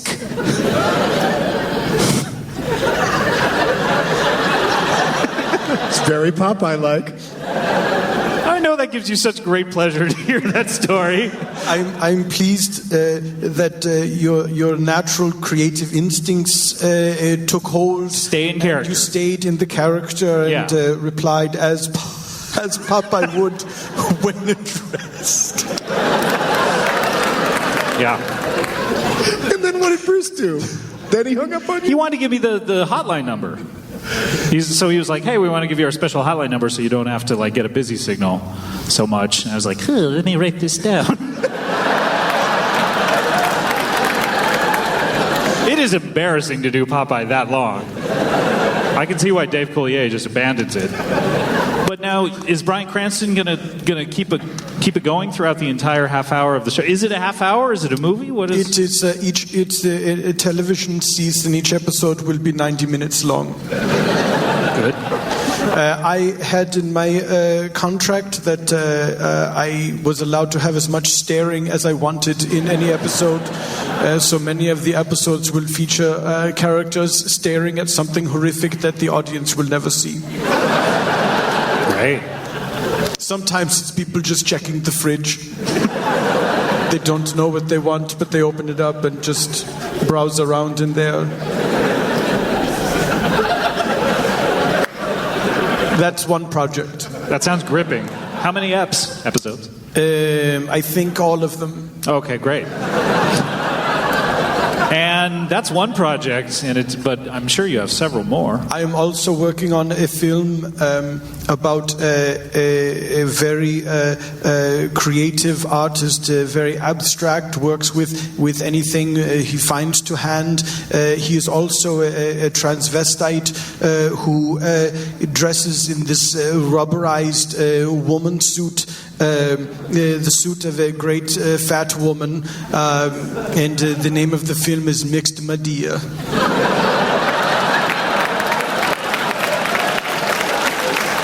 I love that. That one I got. Yeah. Better get on that before that other dude does it. Which other dude? There's a very popular series of films, Medea film. You don't know anything about these? This is interesting to me. Tell me. Medea goes to jail. Yeah. What did she do?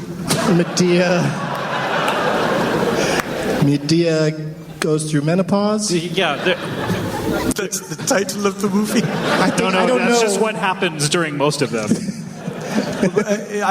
Forgive me, I have certainly lived in this country for a very long time, but is it against the law to go through menopause? Why would she be put in jail for going through menopause?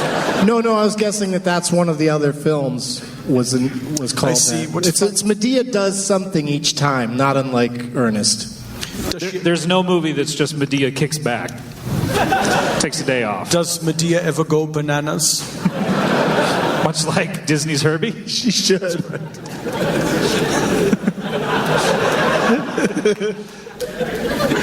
No, there's a gentleman who plays Medea. What's his name? Forrest Whitaker? What is his? I honestly don't know. Who is it?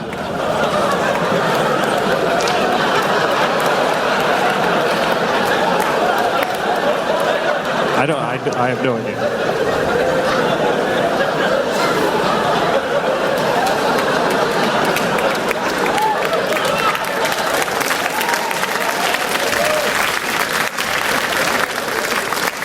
He was snubbed by the Academy on that one. He's a very talented actor. He is.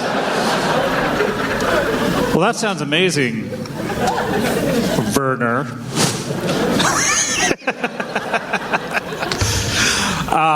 Do you have anything else that you... Yes. Oh. I am... I'm also going to be directing the new series of Slim Jim commercials in which people torment the Sasquatch.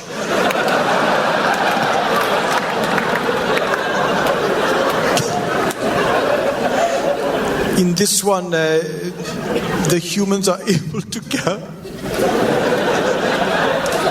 capture and destroy the Sasquatch and convert him into Bigfoot jerky.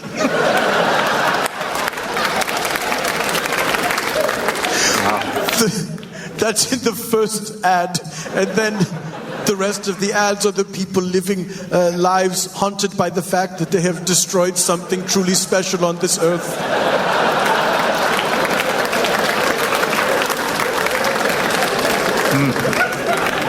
How much jerky can you even get out of one Sasquatch, you know? I think a lot. From what I understand, they're very tall. Oh, yeah, you don't think about that. I do.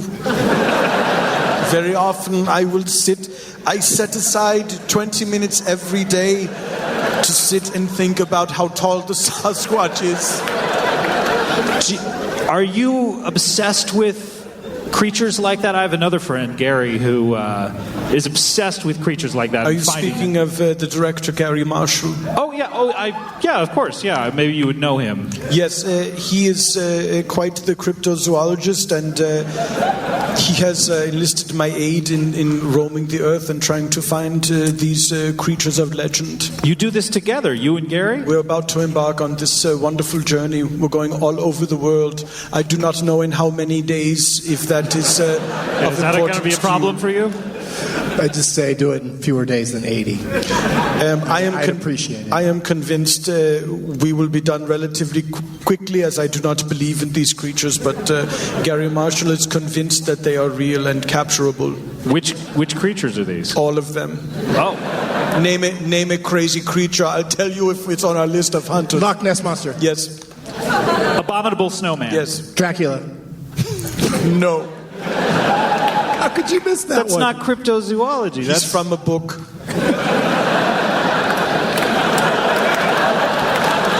There's no books about the Loch Ness Monster? They have been written after the fact.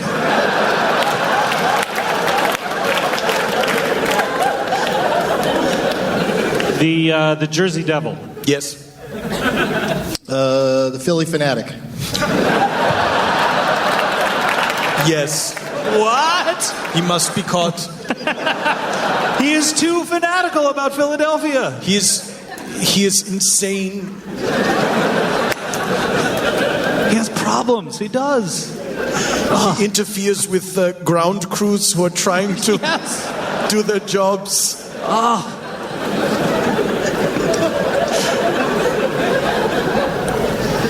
Wow. So you don't know how many days it is. You think it'll be short because they don't exist. Yes. Aren't you going to search until you find them, though? It seems like it'd be a long trip. I think that is what Mr. Marshall thinks that we will... Oh, he did tell me I could call him Gary. I think that is... that is certainly what Gary thinks is going to happen, but I have got some news for him. That is not what is going to happen. If you don't believe, then why are you going on this trip? I want to believe. You injected That's probably the first Warner's ever gotten. Yeah. Adorable. People had a similar reaction of sentiment when I saved that scorpion on the set of Rescue Dawn. No idea. I should catch up on one of your films so we have something to talk about. What is the last movie that you have seen? God, Angels in the Outfield?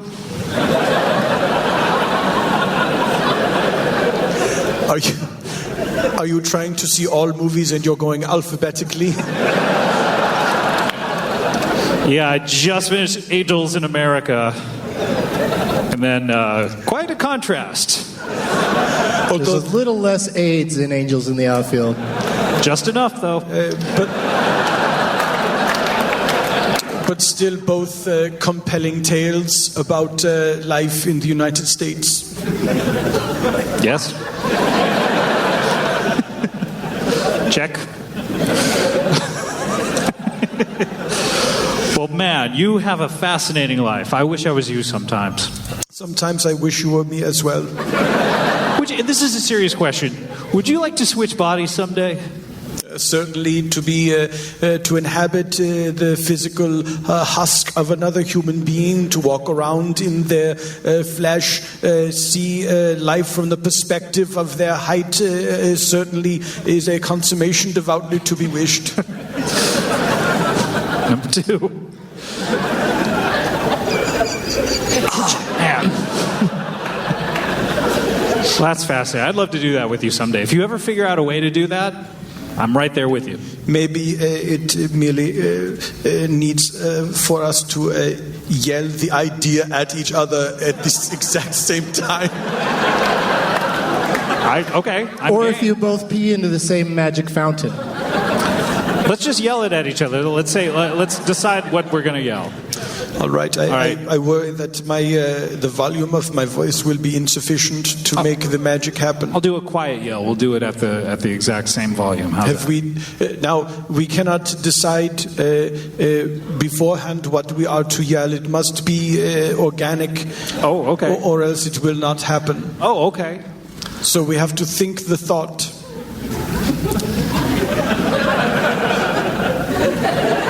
Are you thinking the thought? I'm thinking something really basic, though. Can we give hints? It's unorthodox, but I'll allow it. But watch yourself, Mr. Ackerman. 2 of those 2 now. Number 2. There are rules in body switching. Shout out to John Mulaney. All right, so I'm just thinking what I want to do. Yes. Okay. Yes. As am I. All right. Well, are we going to count down from 5? Perhaps Doug can assist us and count down. Don't drag me into this. How about like a race? Okay. How about if I do one of these in between you? Okay. I'll go put on a sexy outfit. As they do in races. They wave a microphone in front of the cars. There's a thing right behind you. Perfect. We count down from 5. We will count down at 1. Douglas will drop the flag. All right. And then we will yell at each other in a very quiet way. All right. How many numbers you want? I got this. I'll Here we count go. down from 5. Here we go. No, we'll count down from 5. We'll do the counting. Okay. You'll just drop the thing. Everyone has their purpose. All right. 5, 4, 3, no's, 1. I want to switch bodies with each other. You. I feel as if it did not take effect. I still feel the same as I did from birth. And I feel Wait a minute. the same as I have always felt. How is this possible? Wait a minute. How am I looking at myself? We are both in my... What? I have traveled from one body and taken the body of another. My dominion over human bodies has begun. I shall soon take over every human body. This is ridiculous. What makes you think you can pull this off? For the listener, what seems to have happened is that my consciousness has spread over all the people on the stage, and I am apparently a virus that is going to take over all of mankind, so I do apologize in advance. We serve your will, O great Lord. What will you have us do? Would you care for a beverage? Or would you like something bigger? Bigger than a beverage? that we can do for you. Oh. You mean a higher purpose? We will do your bidding. I feel as if maybe the fabled Dracula has gotten into Doug as well.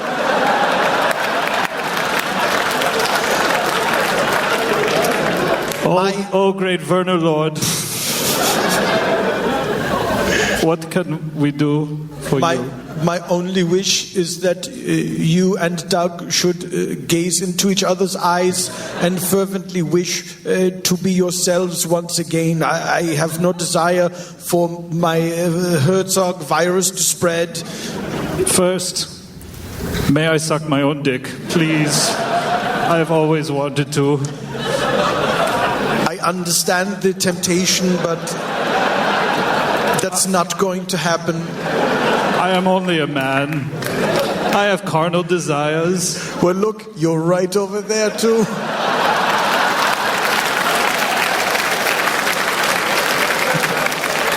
Pass. Now, please, look upon one another and think very hard and yell as loud as your throat boxes will permit, saying the thing that you want to happen more than anything, which is you want to be yourselves again. Trust me on this one. I had another thing that I wanted, but I will play along. All in good time. Okay. For the betterment of the show, let's get back in our own bodies. I'm going to miss his body. Can you be entrusted with the Count? I think so. Perhaps you'd better count for us. Perhaps I shall. Merely gaze into each other's eyes with steely resolve, never wavering for one moment. 5, 4, 3, nose, 1. I want to switch bodies. What has occurred? Hey, everybody. Oh, no. Oh, no. This should not have happened. This is Doug Loves Movies. Wait, let's switch back. Let's switch back. Okay.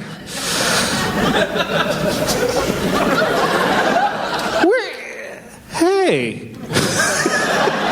That's about where my impression ends. Yeah. I'm a tough one to do, or people just aren't interested in doing it. All right, I'm back in my body. I was just having some fun. That was fun. It seemed like fun.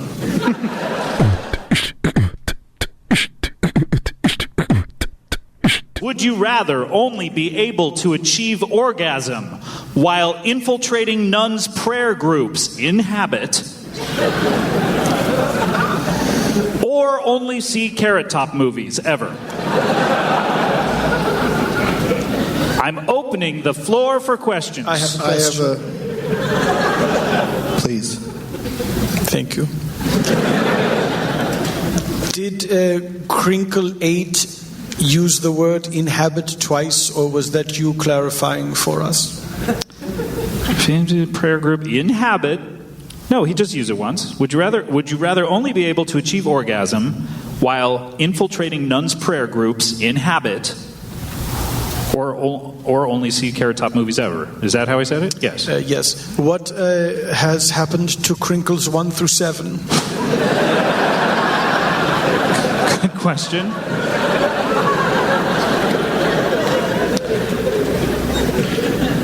He had to assassinate them.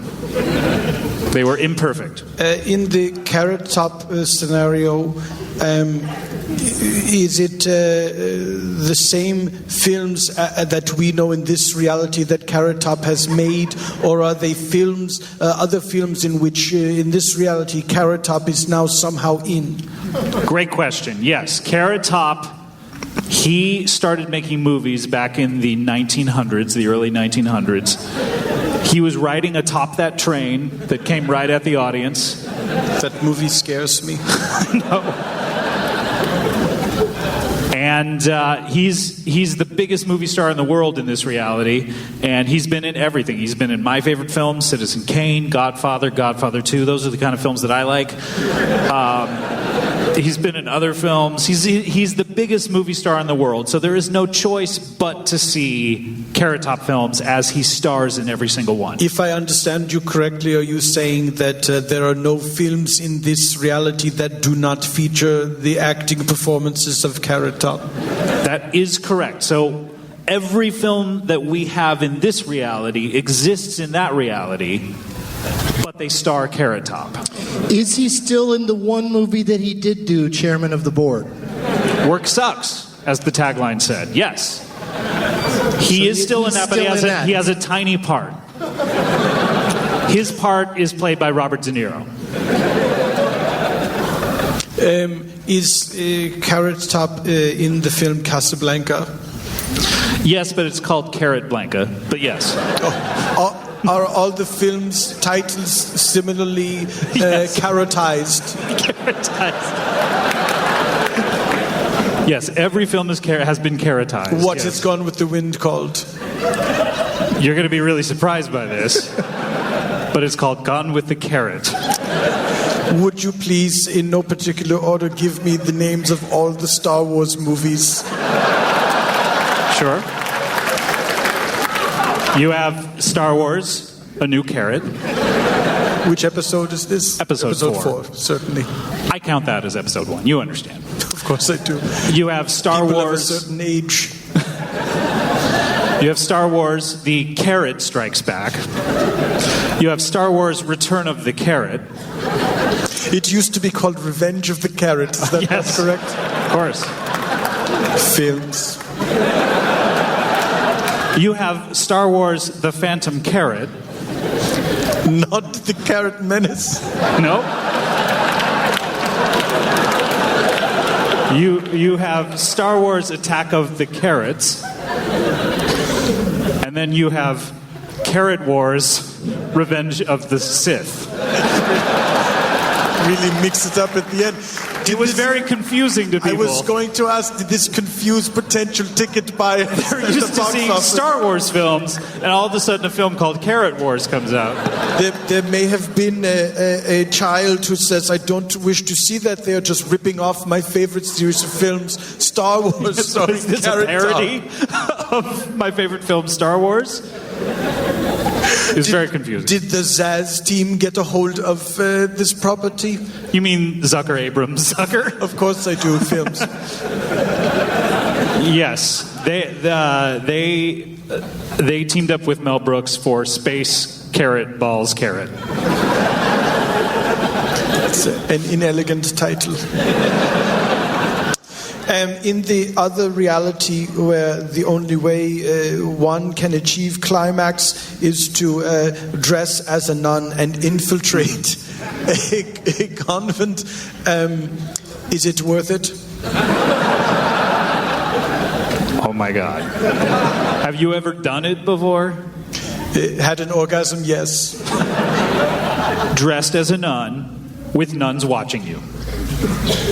Not all of that. I would say I'm 50% there.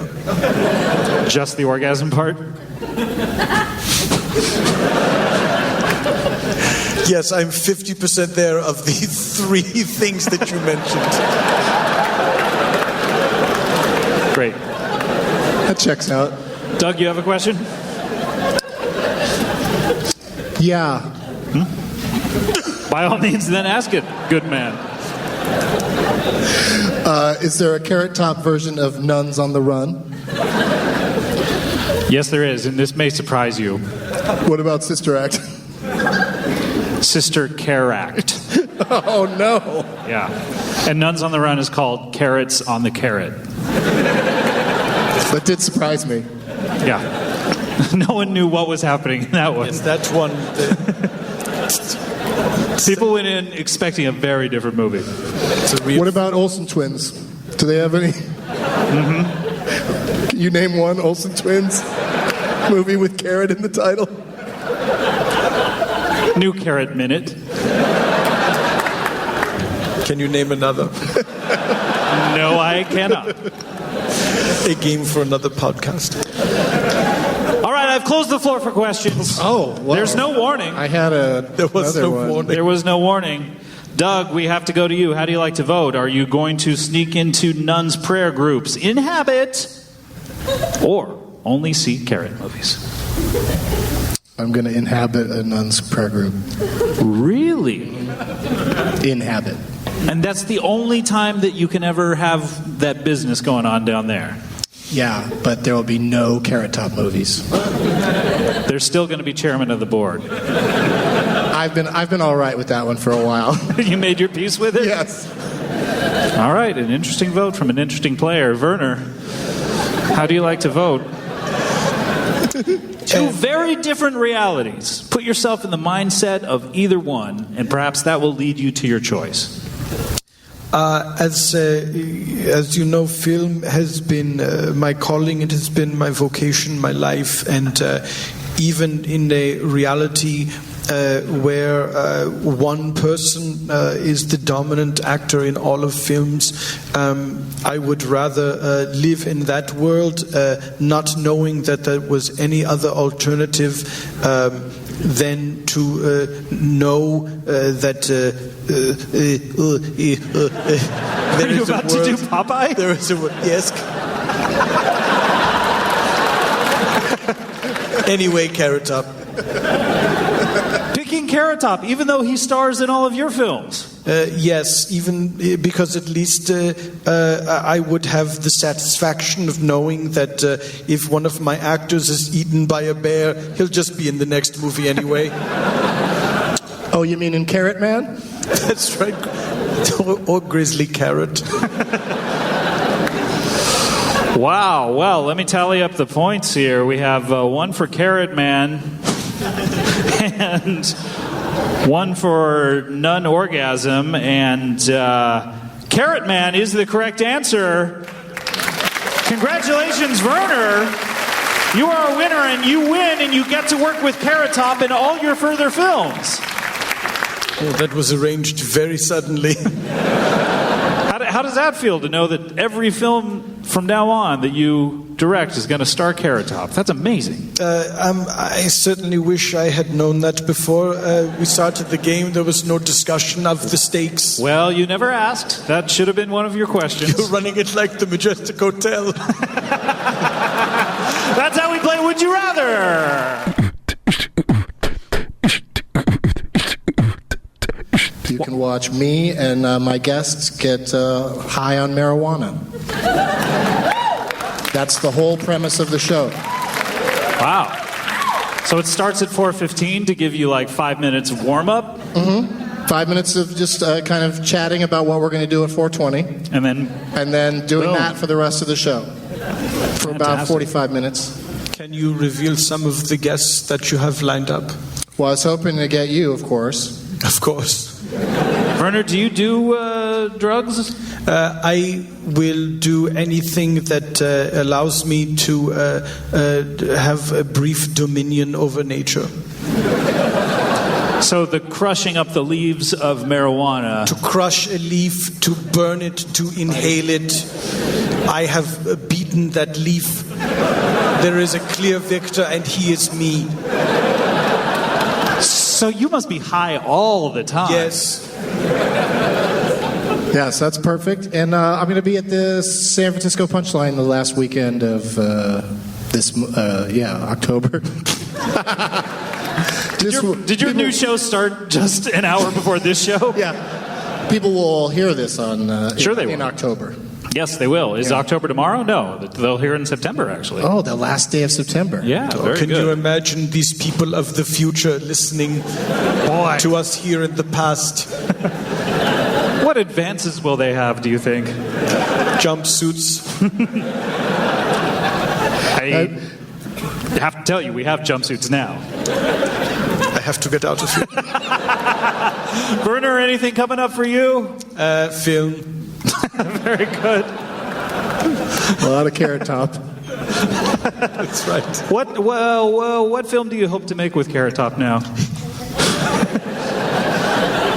Bear in mind, all of your titles have to be carotized. Oh, I didn't realize that was part of the deal as well. You didn't ask. It's a whole Majestic package. rules, San Francisco. Let's see. I'd love to do certainly a third part of the Bad Lieutenant series. Certainly it would be called Carrot, Carrot, Carrot, colon,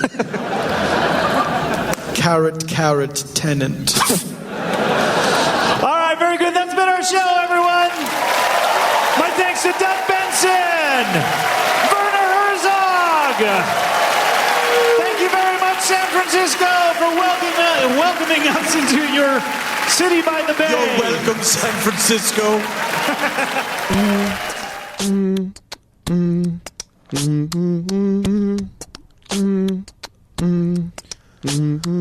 Comedy, bang, bang, comedy, bang, bang, bang, bang, with a comedy edge.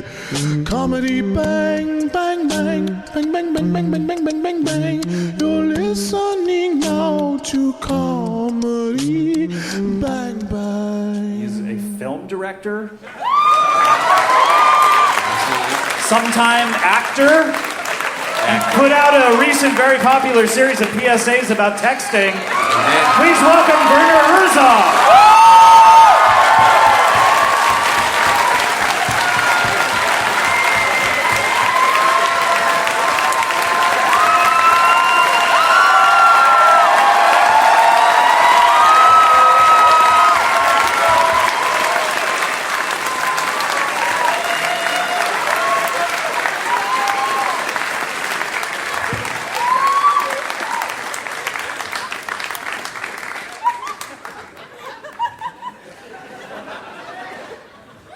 Thank you very much. It is a pleasure to be here in Boston, Massachusetts.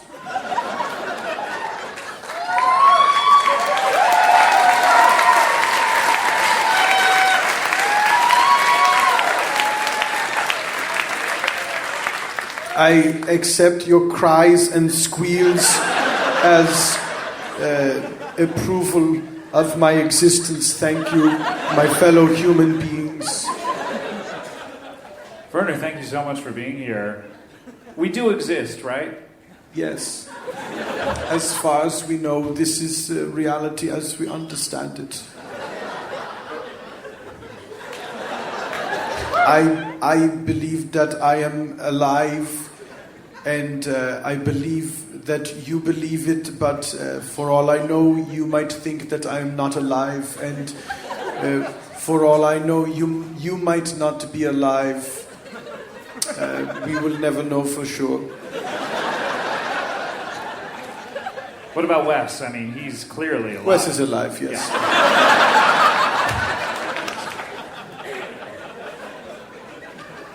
Wow, Werner Herzog, it's incredible to talk to you again. It feels like so long, so maybe a week since the last time I've seen you. It's been 1 week since...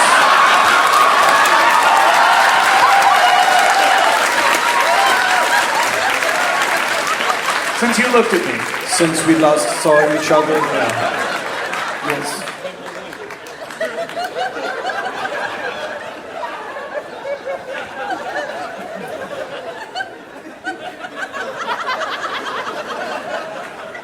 And Werner, you're such an amazing talent.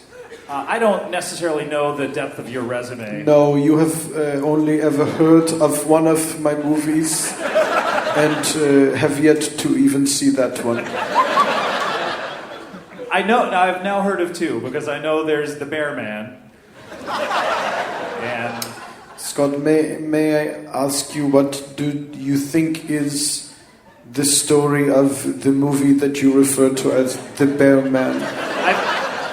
I've obviously heard about this movie. It's about the guy who is on a picnic with his family, and he stumbles across a meteorite that a bunch of bears, a bear family, has come across thinking it was a pot of honey, and they eat the radioactive material, and their souls are transported into the body of the man and his family, and they combine to make one giant super bear. The dad is the head, the wife is the right arm, his son is the left arm. I'm going to stop you. I'm going to stop you before you complete the giant bear. Two appendages left. I'm all set, thank you. Obviously, what you're saying is wildly inaccurate, and the name of the film is Grizzly Man, and it tells the story of an insane lunatic who committed suicide by bear. He did really love bears, though. He loved the idea of them tearing him to pieces, most of all. And that love was finally consummated. 'Tis a consummation devoutly to be wished. 'Tis a consummation devoutly to be wished. Now, but I've heard of your other film as well, the Naughty Cop. What is it? Did you say Naughty Cop? Yes. The Naughty Cop. Oh, Naughty Cop. Are you referring to Bad Lieutenant : Port of Call, New Orleans? That's the one, yeah, that is the one that I was thinking of. Yes, Naughty Cop was perhaps a working title before I was... Was it really? Perhaps, who can say for sure?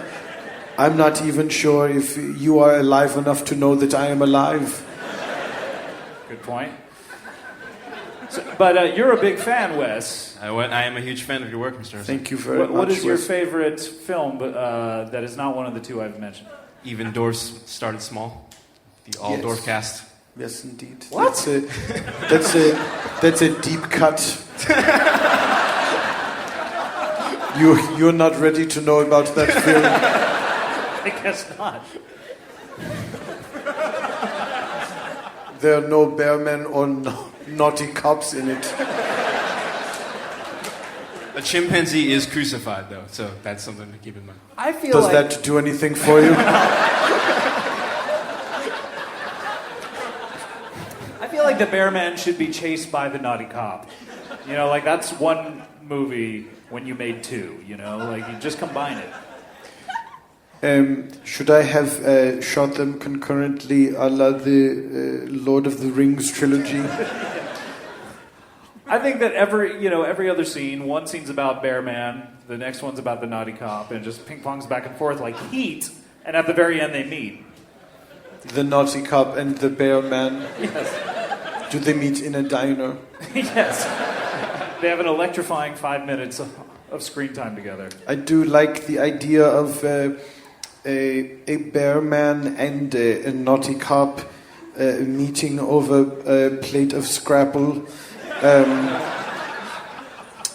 getting coffee warm-ups, and deciding whether they will be friends or foes.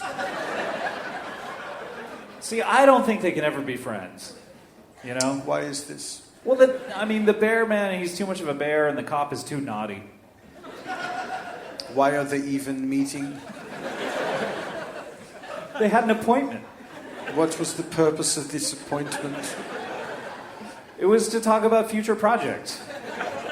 But you have said yourself that they will never be able to truly work together as a team. That's the irony of this film. Is there so... Well, now you've spoiled it for me. Oh. You gave away too much in this verbal trailer. Scott, may I tell you why I am here in the city of Boston? Yes. You will allow it? But watch yourself, counselor. Yes. Understood. I am beginning principal photography on my new film, much in...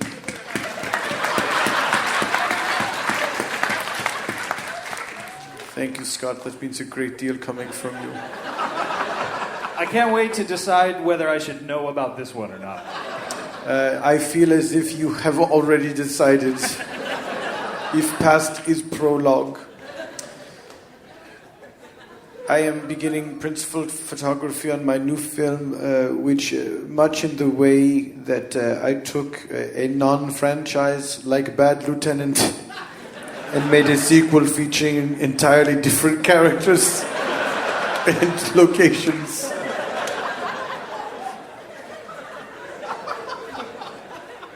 My new film begins in Boston and then heads west. It is called Good Will Hunting, Port of Call, Los Angeles. You will recall at the end of the film, Good Will Hunting, the title character, his slovenly friends who are laborers who yearn for the release of death.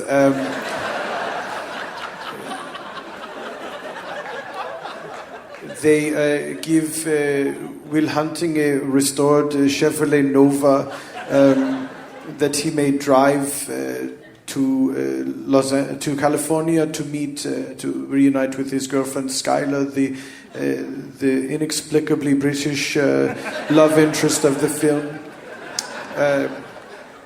Do you think that they should have had a conversation in that film, like at least just one conversation about, you're from Britain, right? Yeah, it would have helped. So his friends, Chicky and the others who are trying to drown themselves in alcohol so as to forget the misery of their lives, they present their one smart friend with this car with the idea that the very act of his driving away from them will give them hope for a future where one of them could escape.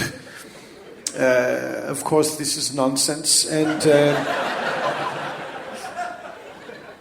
by the time Will Hunting, the genius janitor, reaches Los Angeles,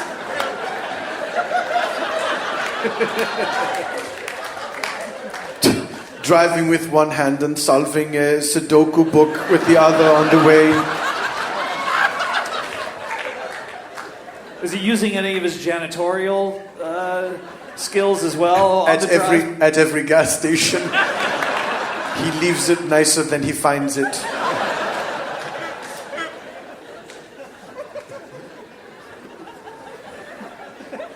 Will Robin Williams be appearing in the sequel as well?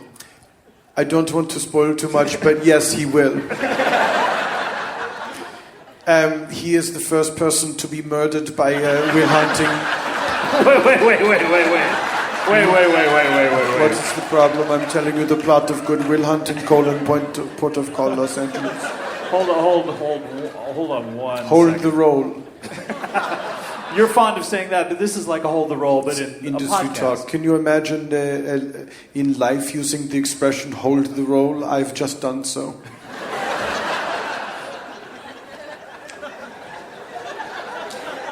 Now, as far as I know, Good Will Hunting, he does not murder anyone in that film. Not that I was aware, no.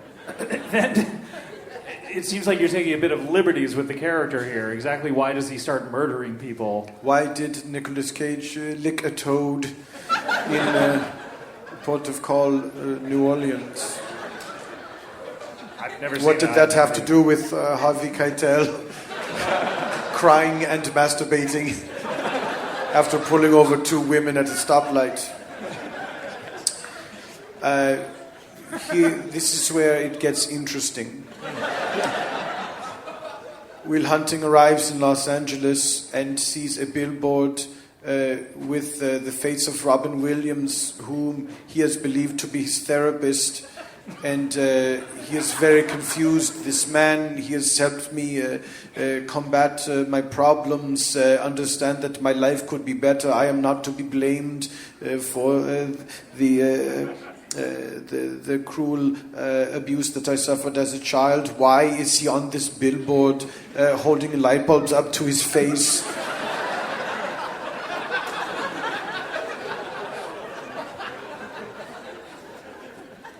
Then he sees more pictures.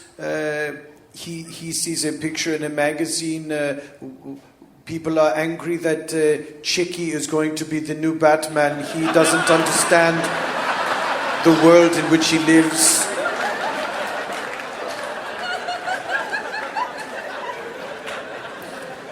Eventually, Will Hunting driving around town trying to make sense of the world he sees at an expensive sidewalk cafe. He sees the actor Matt Damon and completely loses all grasp on reality.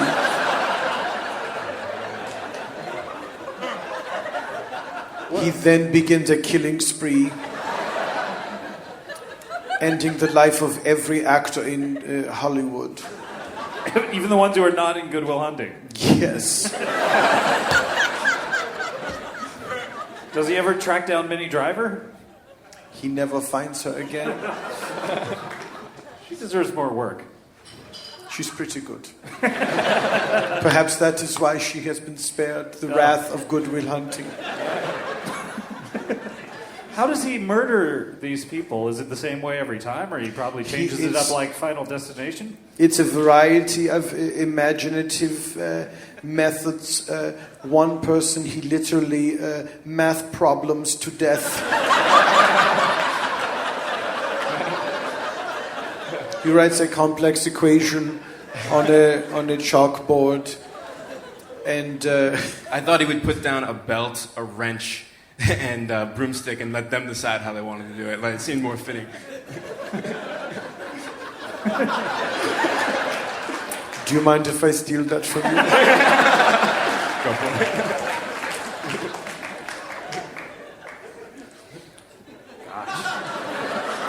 it. There's also a talking car. Wait.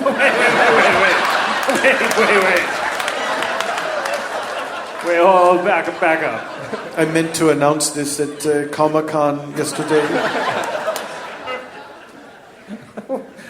How does a talking car fit into this? I mean, I can't conceive of any universe where it's in his fugue state, Will Hunting believes his refurbished Chevrolet Nova is speaking to him, telling him to kill people.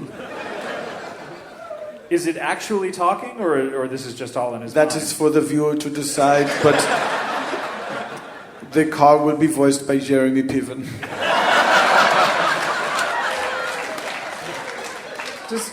Does he sing Jeremy Piven? Yes, he does.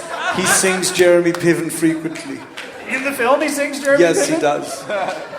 Gosh, I love that song. This drives Will Hunting crazy. He keeps hearing this car in the voice of Jeremy Piven singing Jeremy Piven.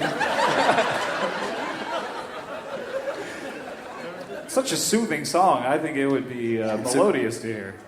But it's strange. It's strange to hear from a car. Wouldn't you agree? If I were hearing it from the car's radio, you know, like sometimes like in the movie Christine, you know, the car communicated through songs on the radio. If I remember that film at all. You are free to remember or disremember the film Christine, but this is not songs on the radio. This is a sentient car singing the words Jeremy Piven. Is it where the hood is like flapping up and down like That's this? exactly correct.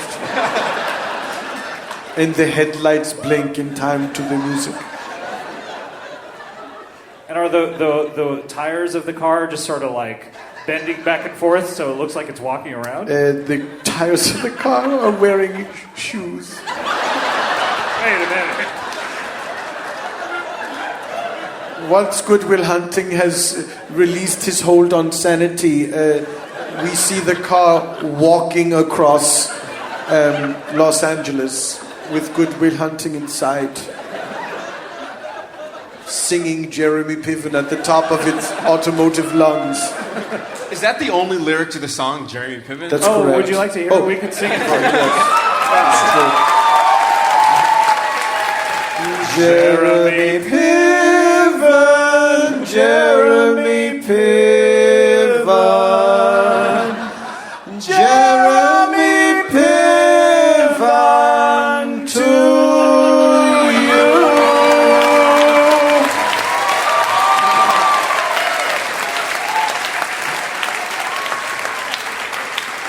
good song. Yes, as you have noticed, there were 2 additional words at the end.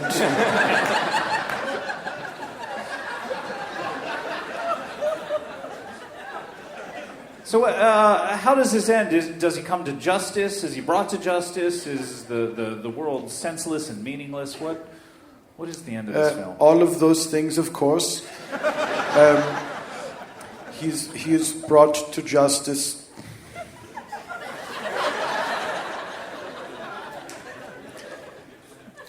He is brought to justice by all of the actors who have ever played Superman. Which, of course, includes 2 ghosts.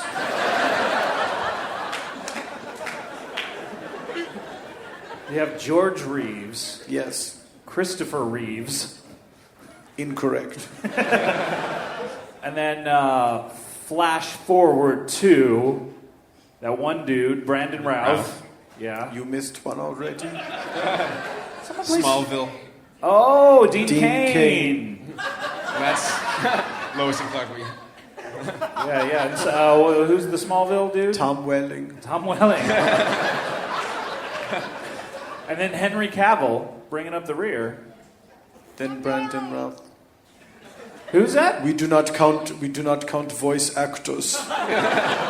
They are merely people who read well.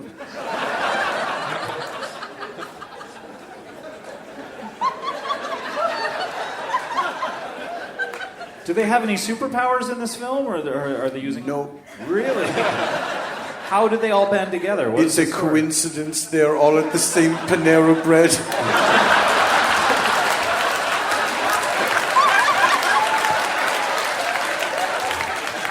All of them separately have taken it upon themselves to investigate this Panera Bread that is said to be haunted by 2 colorful ghosts. The audience will grant you one coincidence in every film, so... Exactly. We really went big on that one. It's a big buy, but I think they'll do it. Gosh, wow. Werner, this sounds like a dynamite film. It's going to be pretty good. How long is this film? It seems like... It most likely will clock in at a week. How long? A week. It occurs in real... Wait, how many weeks? 1 full human week. So when people have seen it, they'll say to themselves... It's been 1 week since we started watching this film. Okay. I got it now. The film will be shot in real time, and we will, in deference to the audience, we will be joining Good Will Hunting halfway through his cross-country trip. So it takes him about 3 days to get there. Yes. Then we really get into the story. Is this the longest film ever made? I hope so. Don't you think you should investigate whether it is before you start, or does that not matter to you? I cannot imagine anyone else would have the desire to do it, but because it is a thing that should not be done, that makes me want to do it like crazy. Wow, indeed.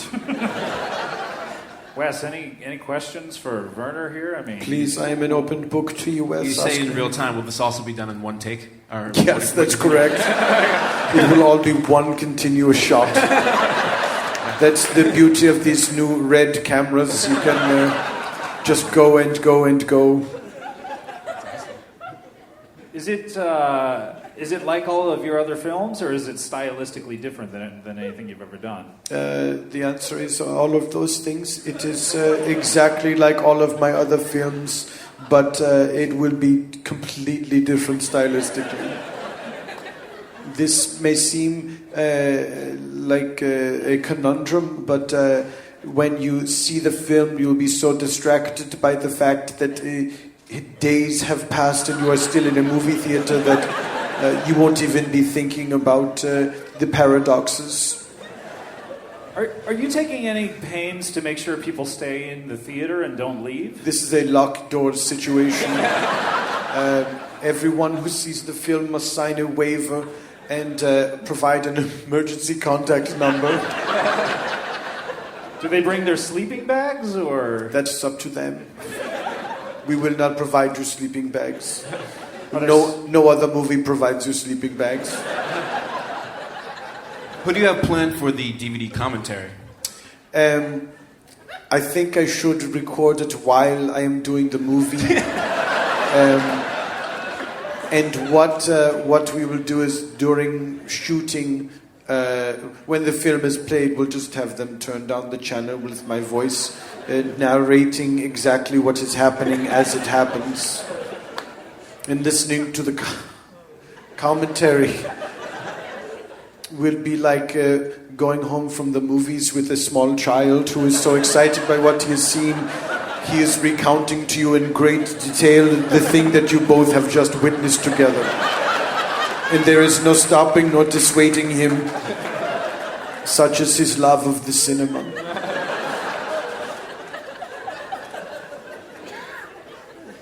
My goodness, Werner, this is an ambitious project. It is a mistake for me to do, and that is why I am so thrilled to be doing it. No one should do this. It is a terrible idea, and I cannot wait to get started. I love the fact that it starts halfway through his trip from Boston to California, yet you're starting here in Boston. And that's the reason you've come here to Boston. I've come here to Boston to take a single photograph of Will Hunting getting into the Chevy Nova as his working class friends look on with hope, envy, and despair. I've reunited the original cast for this photograph. Will you use the photograph at all for the film? No, it will never be seen. It's just reference for me.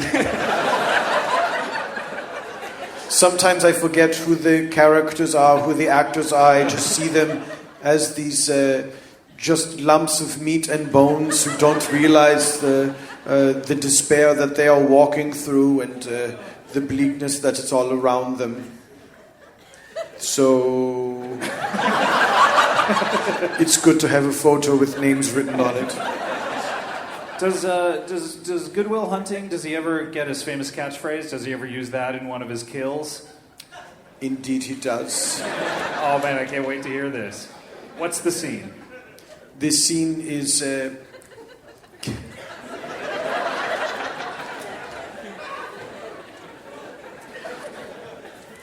Good Will Hunting...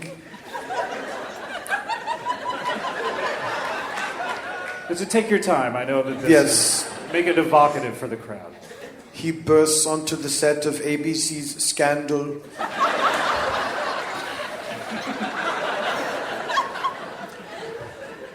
Does everyone think he's Matt Damon at first, or...? No, the news has already gotten out that Matt Damon has been eviscerated by Good Will Hunting. But the show, as they say, must go on. Good Will Hunting bursts onto the set of ABC's Scandal. The first actor he espies is Joshua Malina, who plays David Rosen on the hit series Scandal. Ex of the West Wing. I beg your pardon? He used to be on the West Wing, Joshua Malina. Did you say exit the West Wing? Ex of the West Wing. I don't know if that's a phrase, but I use it. It isn't. I think that's why it caught my ear as something that human beings do not say. They could. You have to admit that. Well, one has, and I would say in terms of the basic function of human speech, which is communication, not so great. Fair enough. Good Will Hunting espies Joshua Malina, ex of the West Wing. Yes! It's catching on. At the craft services table, holding an apple. Good Will Hunting walks up to him and says, "Do you like apples?"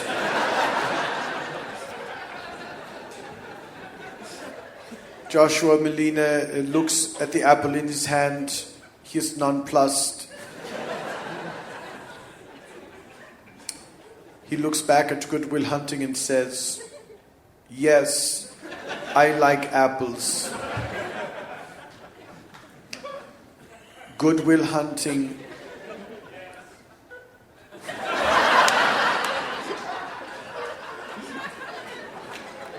Good Will Hunting picks up a plastic spork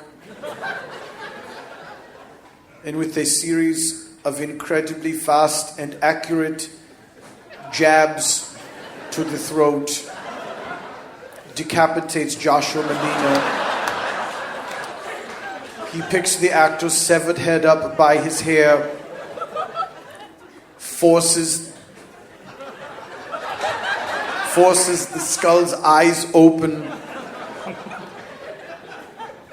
and then says to it, "How do you like them apples?" Wow.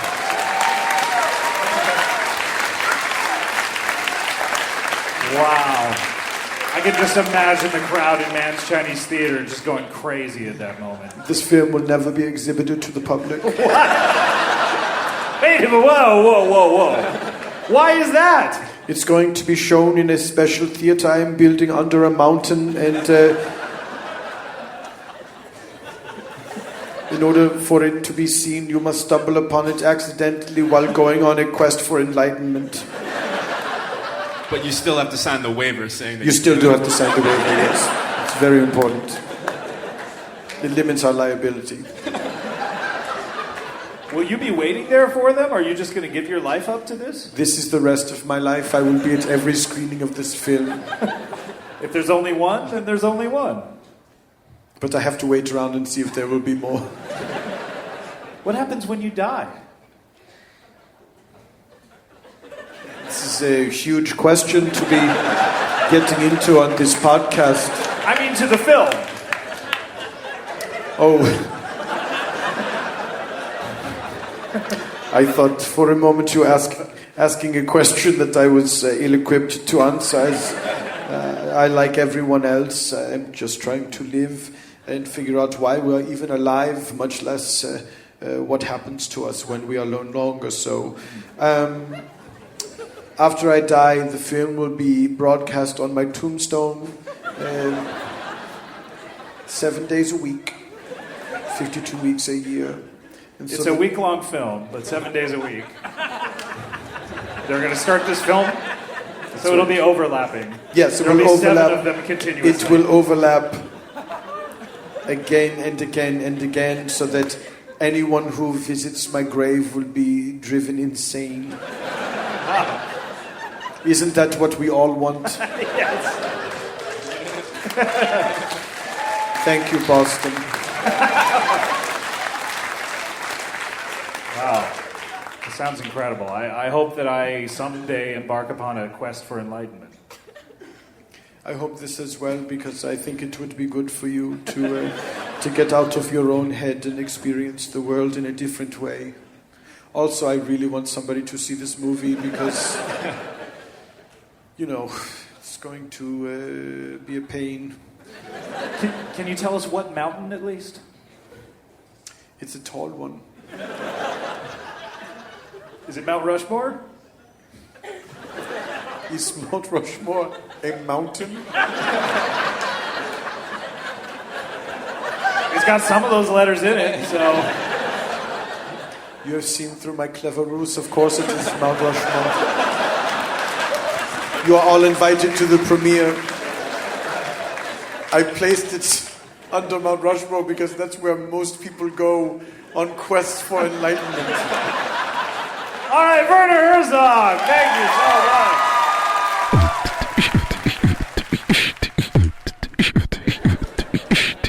Would you rather fight a Sisyphean battle with a 60-foot mustard man, or hunt, melt, and drink a werewolf every full moon to prevent turning into a wereworm? I've opened the floor for questions. I have a question. Yes.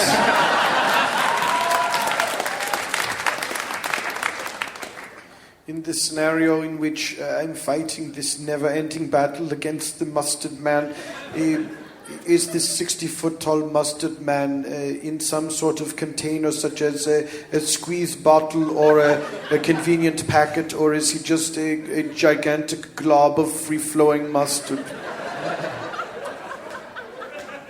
Great question. He is in a globe-sized bottle. Oh, it's the size of a globe? Yeah. I certainly have a picture of that in my head.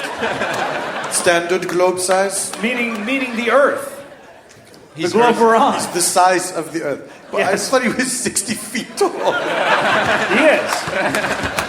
Just because a container... How tall is the Earth in this scenario? Roughly 60 feet? Just because a container...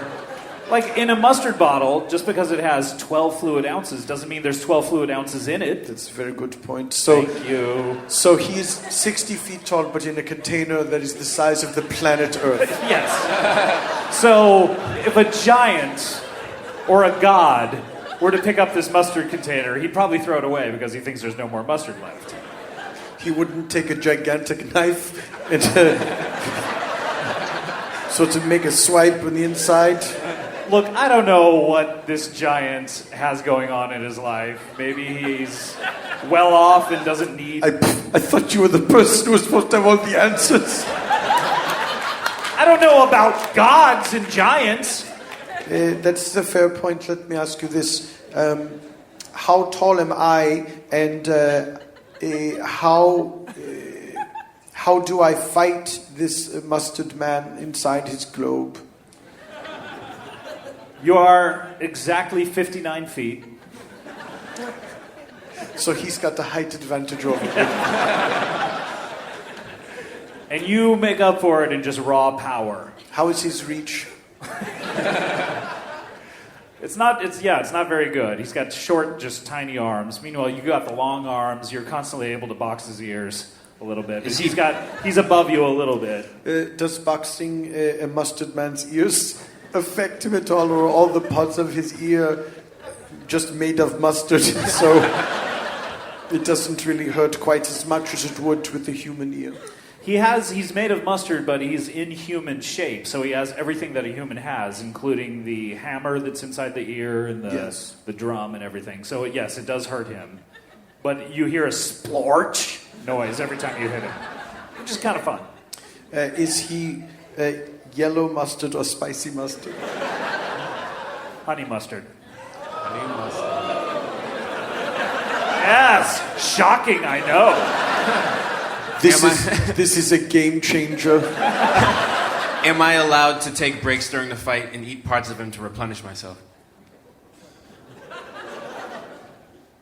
It's a Sisyphean battle, which implies it never ends. That said, you are allowed a lunch hour. And you're allowed one 61-foot sandwich a day, which you are able to spread him upon, eat him, and then your waste comes out. It reforms in the shape of the mustard man. What, more mustard men? Smaller mustard men children? Or Smaller, much like, little Oompa Loompas. You then have to battle the smaller mustard men for another 82 minutes until they finally get the strength back up to combine and congeal themselves into the larger mustard man once again. Do they gather their strength from this battle itself? They have people cheering them on. Which, if you've ever run a marathon, that means a lot. You get extra strength from that. Do other people to pass cups of water to these little tiny mustard men? Cups of Gatorade? Yes, definitely. What was the other scenario? I don't know.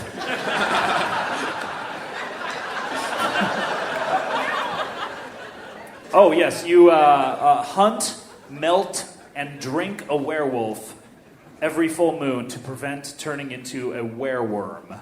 in this scenario, what is the melting point of a werewolf? Fahrenheit 452.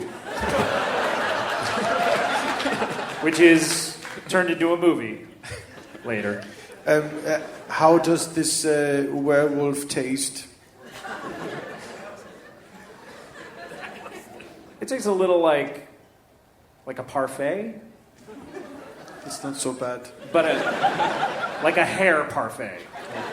So I can definitely feel the hair when I'm drinking it's it. very tactile, yeah. Is it sort of like... Eating pussy? I'm sorry, what were you going to say? I was going to say is the equivalent of when human monsters order orange juice with extra pulp in it. Did you say Herman Munsters? Do you know something about Herman Munsters that we don't? Yes, I do. What? Herman Munsters exist? Yes, he was.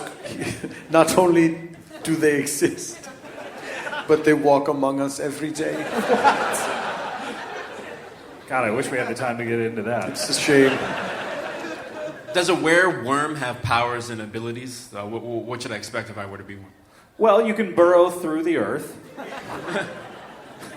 Is that a permanent thing? Like I'm a man and then it's a full moon and I turn into a worm? Or You turn into a werewolf, yeah. Like if you don't drink that werewolf immediately within 15 minutes of the full moon being up, then all of a sudden you turn into a werewolf and you have the powers to burrow through the earth and divide yourself and still be alive. As this werewolf, can I attack others and turn them into werewolves as well? As a matter of fact, yes. How do I accomplish this? It seems very difficult. You have to burrow your way into apples.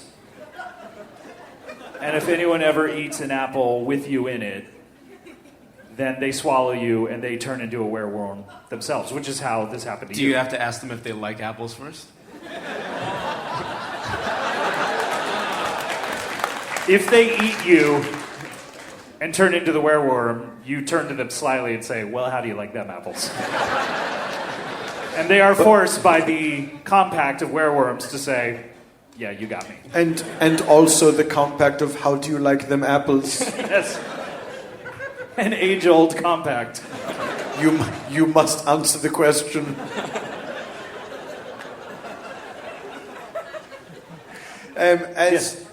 The werewolf, how easy is he? Are they to hunt, kill, and track? Hunt, track, kill. Let's play hunt, track, kill for a second. Okay, great. Let's think of the famous werewolves in history. Okay, so you got Teen Wolf, Lon Chaney. That's right. And Michael Landon. Yes. So I would. Wait, which Teen Wolf? I'm sorry. Michael J. Fox? Or... Michael J. Original recipe. I would track Teen Wolf because I think it would be fun to chase him, follow him around. He in his colorful basketball uniform. Always dunking. Yes. Only move. I would track. You've already said track. Oh, I thought I would. Oh, yes. I'm sorry. I would hunt. Totally different. Yes, I would. I just keeping you honest. Because hunting implies that you're going to kill him at the end of it. Yes, but it does not imply success. True.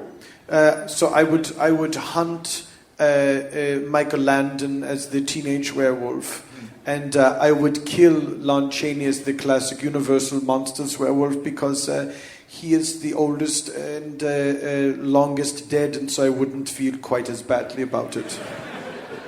Also, he was in black and white. Have you closed the floor for hunt, track, kill? I feel I can't add to that, so... Yeah, the floor is closed. All right. Let's see... That is perhaps too generous, but thank you very much. Well, once I become a werewolf, when the moon goes down, I turn back into a dude again, right?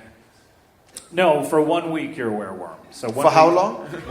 At the end of this time period, what would you, as you turn back into a human being, what would you find yourself saying? Probably the transformation would make my voice, I'd be unaccustomed to using it, so I would be sort of like, it's been 1 week!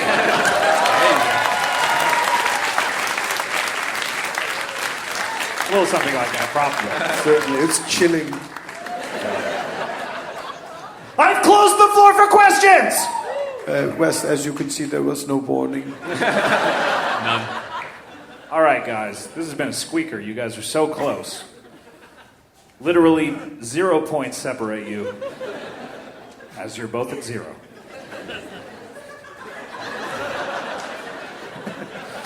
Just out of curiosity. Oh.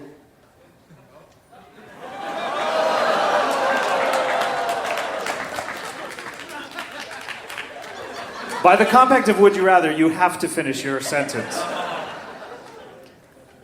Just out of curiosity, the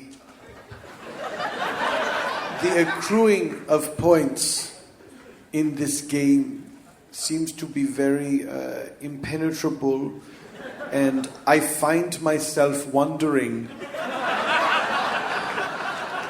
how the points are accrued. And I wish that someone could shed some light on how they are.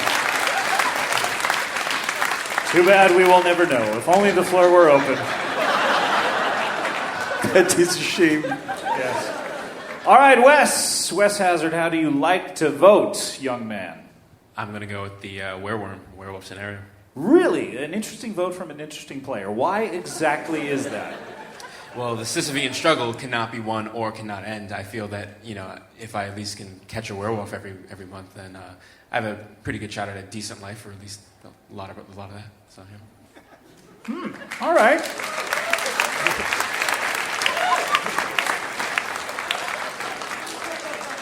Even though you die at 12 years old in that scenario. If I can... Now that you didn't ask the question about that, so obviously you know that. But interesting. All right, Werner. Yes.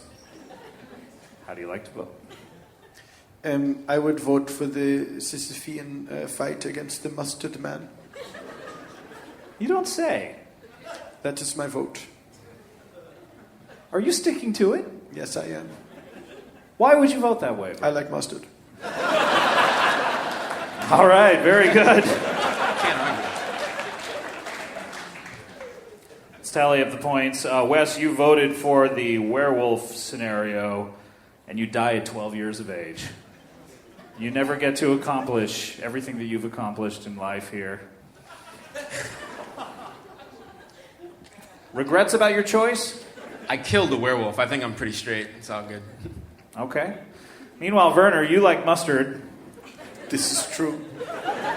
You've chosen a scenario in which you eat mustard every single day. Sounds good to me. But what you don't know, Werner, is that you get sick of mustard after 1 week. After how long?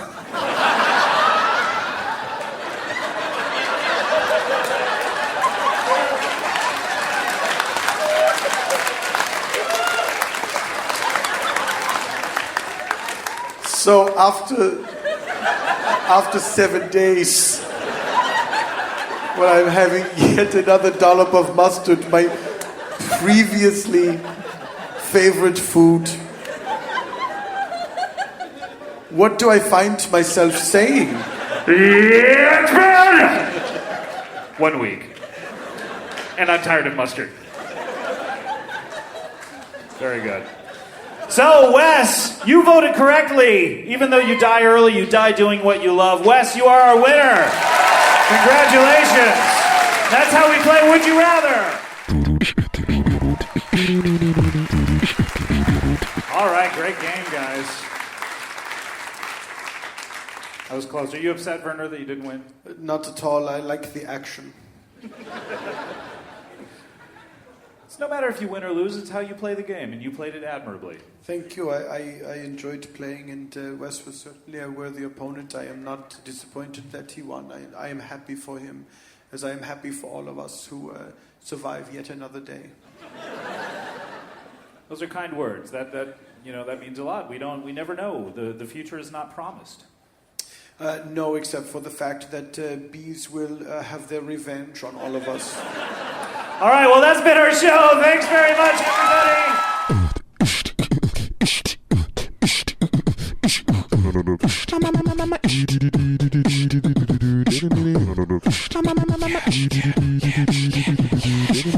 bang bang, comedy bang bang, comedy bang bang, comedy bang bang, comedy bang bang, comedy bang bang, comedy bang bang, comedy bang bang, comedy bang bang, comedy bang bang, comedy bang bang, comedy bang bang, comedy bang bang, comedy bang bang. We're closing the floor of the show. I accept that this is the new reality. That you are no longer doing a show. Yes. But hey, you broke your own record. So congratulations. Would that I would live to break my record again someday. Oh, gosh, we can all hope.